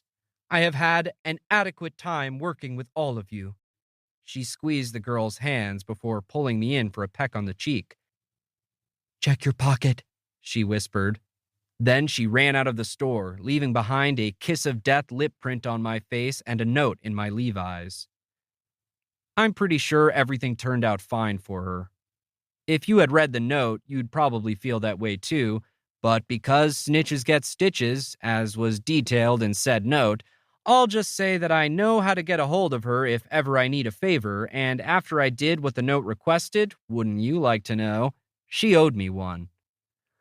Look, Mommy, it's Scooby-Doo, a little girl dressed as a Power Ranger pointed at Hannibal. And his friend, that guy in the green shirt. I'm Shaggy, I said to her, taking 2 tags from her mother. Well, isn't that fun? Was the woman's reply. She looked around the crowded store and pointed out Poppins and Maverick to her daughter. And there's Velma and Fred and... She glanced back at me as I retrieved her cassettes. Where's Daphne? Around here somewhere, I said, noting Scarlett's absence. Probably getting more candy so cool kids like you aren't stuck with Smarties. The little girl grinned. Smarties taste like medicine. Truth, I agreed, finishing up the transaction with her mom. Due back tomorrow by 7. Just then, Scarlett appeared from the back hallway in the shortest, tightest purple dress this side of a Virginian truck stop strip club. She also had on a green scarf, hot pink tights, and a bright orange wig, which would have made her a dead ringer for Daphne if she hadn't also taken such creative liberties as adding a push-up bra and about 4 inches of cleavage to her costume. I didn't bother pointing her out to the girl and her mother. When Scarlett was in the room, she was hard to miss. I kept the line of renters moving, pulling horror movie after suspense thriller off the shelf like they were going out of style, and I just helped my last customer when Poppins called over to me to tell me the Schwartzes had arrived. I exchanged a look with Maverick, who came over to relieve me of my register. He knew I'd been waiting all day to see the real Daphne. "Hey, Joel." Mark shook my hand and hugged me. "Shaggy's a good look for you." "Shaggy's an easy look for me," I pointed out. All I needed were some brown corduroys since I already had plenty of green shirts. Jana was unbuckling Daphne from her stroller. "I think it's so sweet that your whole staff dressed up together." She kissed the baby on the cheek before handing her off to me. "It shows how close you all are." After months of practice, I was much more comfortable holding Daphne, and after months of seeing me as much as she had, which was a lot between her trips to the video store and mine to her house, she was comfortable with me too. "Hey, kiddo," I said to her. "I like your costume." Daphne, who was completely oblivious to the fact that she was dressed as an adorable jack-o'-lantern, smiled a tiny crescent smile with satisfying corners and then grabbed my nose. "Aww," Jana said. "Let me get a picture of you two." She took out her camera from the diaper bag. "I'm going to take a few so I can send some to Nicole." She didn't have to tell me to smile. I already was. The flash of the camera caught Scarlett's attention and prompted a squeal from the other side of the store. As I could have predicted, she rushed over to steal the baby from me. "Ooh," she cooed, lifting Daphne from my arms. "You are the cutest pumpkin I have ever seen." Daphne looked at Scarlett's wig with concern, then reached back for me. "Daph, it's me," Scarlett said, removing her wig. "I wanted to dress up as another Daphne just so I could be like you." I'd had my suspicions that this was why Scarlett had mandated a Scooby-Doo theme, but I didn't say anything. Everyone knew that Scarlett was obsessed with the baby, so there was no reason to keep pointing it out. Some obsessions are healthy. Now seeing her as the blonde she was used to, Daphne was willing to remain in Scarlett's arms. "She feels bigger," Scarlett said to Jana, hugging the baby close to her face. "She's growing up too fast." This was a cliched thing to say, and it was also very true. "I know," Jana said with a sigh. "I've been told that the days are long, but the years are short." After a few more minutes spent playing with the baby, Scarlett readjusted her hair, and the three of us posed for a picture together. Then we gathered the rest of the gang for a few group shots with Daphne. No one could get her to smile for the camera, though, because she wouldn't stop looking at Hannibal. "Oh my gosh, she loves you!" Poppin squeezed Daphne's toes. "She thinks you're really a dog, Hanny." "Hey, hey, little friend." Hannibal bounced up and down to make the googly eyes on the plush Scooby face rattle, and Daphne let out a belly laugh. When we were done taking photos with Daphne, there were other families who wanted shots of their kids with us, which was unexpected. But I guess it's not every day that you run into the gang from Mystery Inc. at your local video store. A few kids even demanded autographs, like we were the real deal. "Hey, Joel." Mark eventually pulled me aside. "Daph's getting fussy for her bottle, so we're taking off. But we'll see you next weekend for dinner at Headlights, right?" "Kat would kill me if I missed it," I said. Then I remembered something. "Oh yeah, Maverick said he's going to bring Ben this time." "It's about time we finally get to meet him," Mark grinned. "Anyone else bringing a date?" "No, I'm coming by myself, like I always do." "Don't you mean you're coming solo?" He pointed at my name badge. Then he added, "Oh hey, when you talk to Baby next time, I'll tell her not to let anyone put her in a corner." Mark squeezed my shoulder. You're a good man. The Schwartzes headed toward the door, and Janet took Daphne's hand and made her blow kisses before they disappeared outside into the throngs of Royal Oak trick-or-treaters. It was a fun Halloween, though less eventful than the previous year. In fact, nothing really happened that was that different from a normal busy Saturday at Royo Video, which was nice. But it also felt like something was missing. To be fair, it always felt that way. I took my break around 4 o'clock once the downtown event had officially ended and the crowds of people had thinned. I sat on the couch in the break room with the cordless phone and my calling card in hand, trying, as I always did, to remember whether Michigan and New York were in the same time zone. Baby's roommate answered the phone. Hey, Kylie, is Nicole around? I heard a hand over the mouthpiece of the phone, then a muffled, Nick, it's for you. More muffles. It's Star Wars. This is what Baby's roommate called me because I guess Han Solo was too hard to remember. I didn't mind, though. As far as nicknames went, it was a pretty cool one. A few seconds later, Baby came on the line. So, was I right? Did Scarlett manage to breastify her Scooby-Doo costume? I smiled, happy to hear her voice. There were boobs everywhere. She laughed. I called it. Everyone called that. I think half our customers today came in counting on it, I said. How are classes? Hard, but fine. It helps that I'm not a moron like a lot of kids here. She pulled her mouth away from the phone and said, I don't mean you, Kylie. Chill out. Glad to hear it. How are your classes going? She returned the question. You never talk about school. That's because it's boring community college. I've slept through composition for 3 weeks straight, and I'm still pulling a 98. Good. Keep getting those A's so you can transfer. You think I should reapply to Sarah Lawrence? I asked her. You still want me to? Of course. I want you to be out here right now, Solo. Baby scoffed. I don't know why you got rejected the first time. I didn't get rejected. I got waitlisted, and they never called back, I reminded her. Which I guess is just a nice way of saying rejected. Whatever. Just get here, she said before changing the subject back to work. So, what else am I missing today besides Scarlett's breasts? The Schwartzes came in. Oh, before I forget, Mark says, I know what you're going to say, Solo. Please tell Mark that joke is getting old and ask him not to teach it to Daphne ever. I laughed.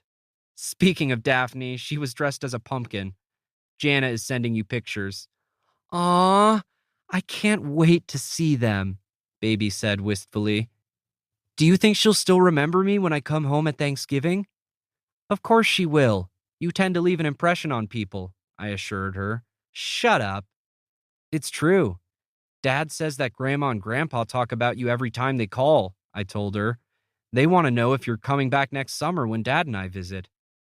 I could almost hear her eyes roll. God, Solo, why is your family so obsessed with me? I laughed. I don't know. I don't get it at all. Just then, Poppins called my name from the hallway.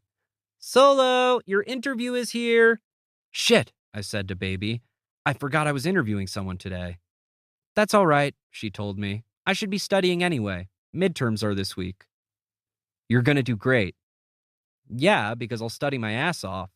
Solo, Poppins called again. Be right there, I yelled away from the receiver. Okay, I've got to run. I'll call you again soon. Monday? Baby asked.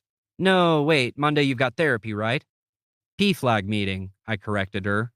Family therapy's on Tuesday this week. Well, for Dad and me at least. Still no Maureen, huh? No, I said, but I keep inviting her.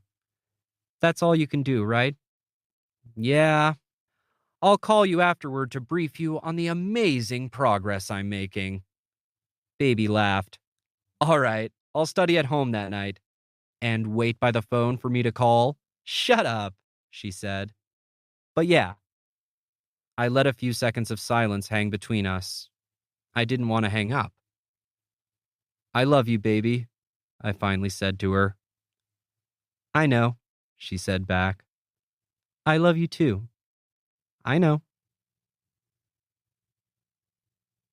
So, what makes you want to be a part of the Royo Video team? I asked Angela Coury, applicant.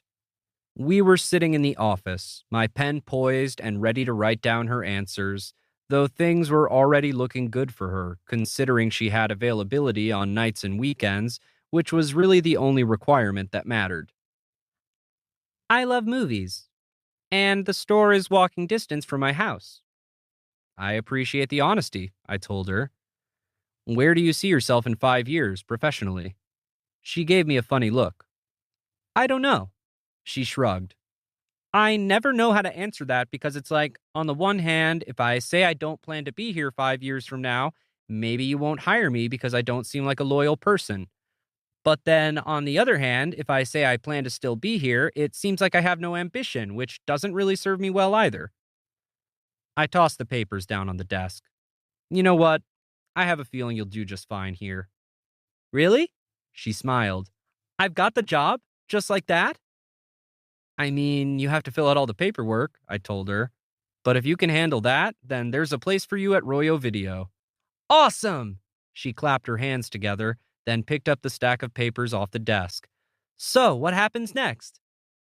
I pulled a lanyard from the desk drawer and attached it to a blank "Hi, my name is" tag. Next, you pick your work name. Everyone here goes by the name of a movie character, I explained. What do you want to be called? Oh, fun! What are my choices? You can pick anything that someone's not already using, I told her, then went down the list of the names in use.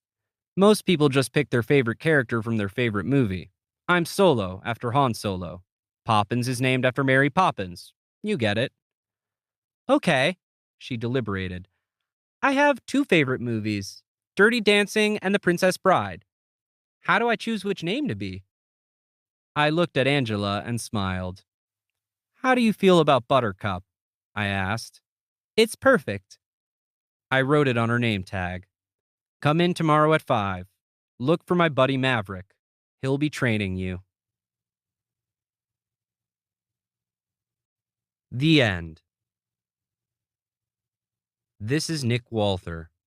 We hope you have enjoyed this production of Baby and Solo by Elizabeth Postuma. Recorded books are available wherever audiobooks are sold. Thank you for being a recorded books reader. I think Joel is ready, Dr. Singh concluded. I was on the couch, sitting up because it was only my brain and not my whole body being examined. There weren't enough chairs for us all to have one, and since I was technically still the patient, I followed rank. I don't know how I feel about this, Dr. Singh, my mom said. It doesn't sound like there are safeguards in case of a relapse. I hated that word, relapse. It made me sound like a druggie. There haven't been any occurrences in almost 2 years. He glanced at my chart to confirm this timeline, but he was right. I hadn't had a major flare-up of what was wrong with me since I was 15. I think it's time we let him try life out, Mrs. Teague. Mom scowled. Shouldn't we try another medication? I'm ready, Mom, I assured her, though she wasn't asking me. I was used to that, being discussed instead of participating in the discussion. My dad said nothing, but he squeezed Mom's hand. She sighed. What does it mean to try life out exactly? She asked. We're not talking about backpacking across Europe, are we? Is that something that would interest you, Joel? Dr. Singh mistook my mother's absurdity for a legitimate suggestion.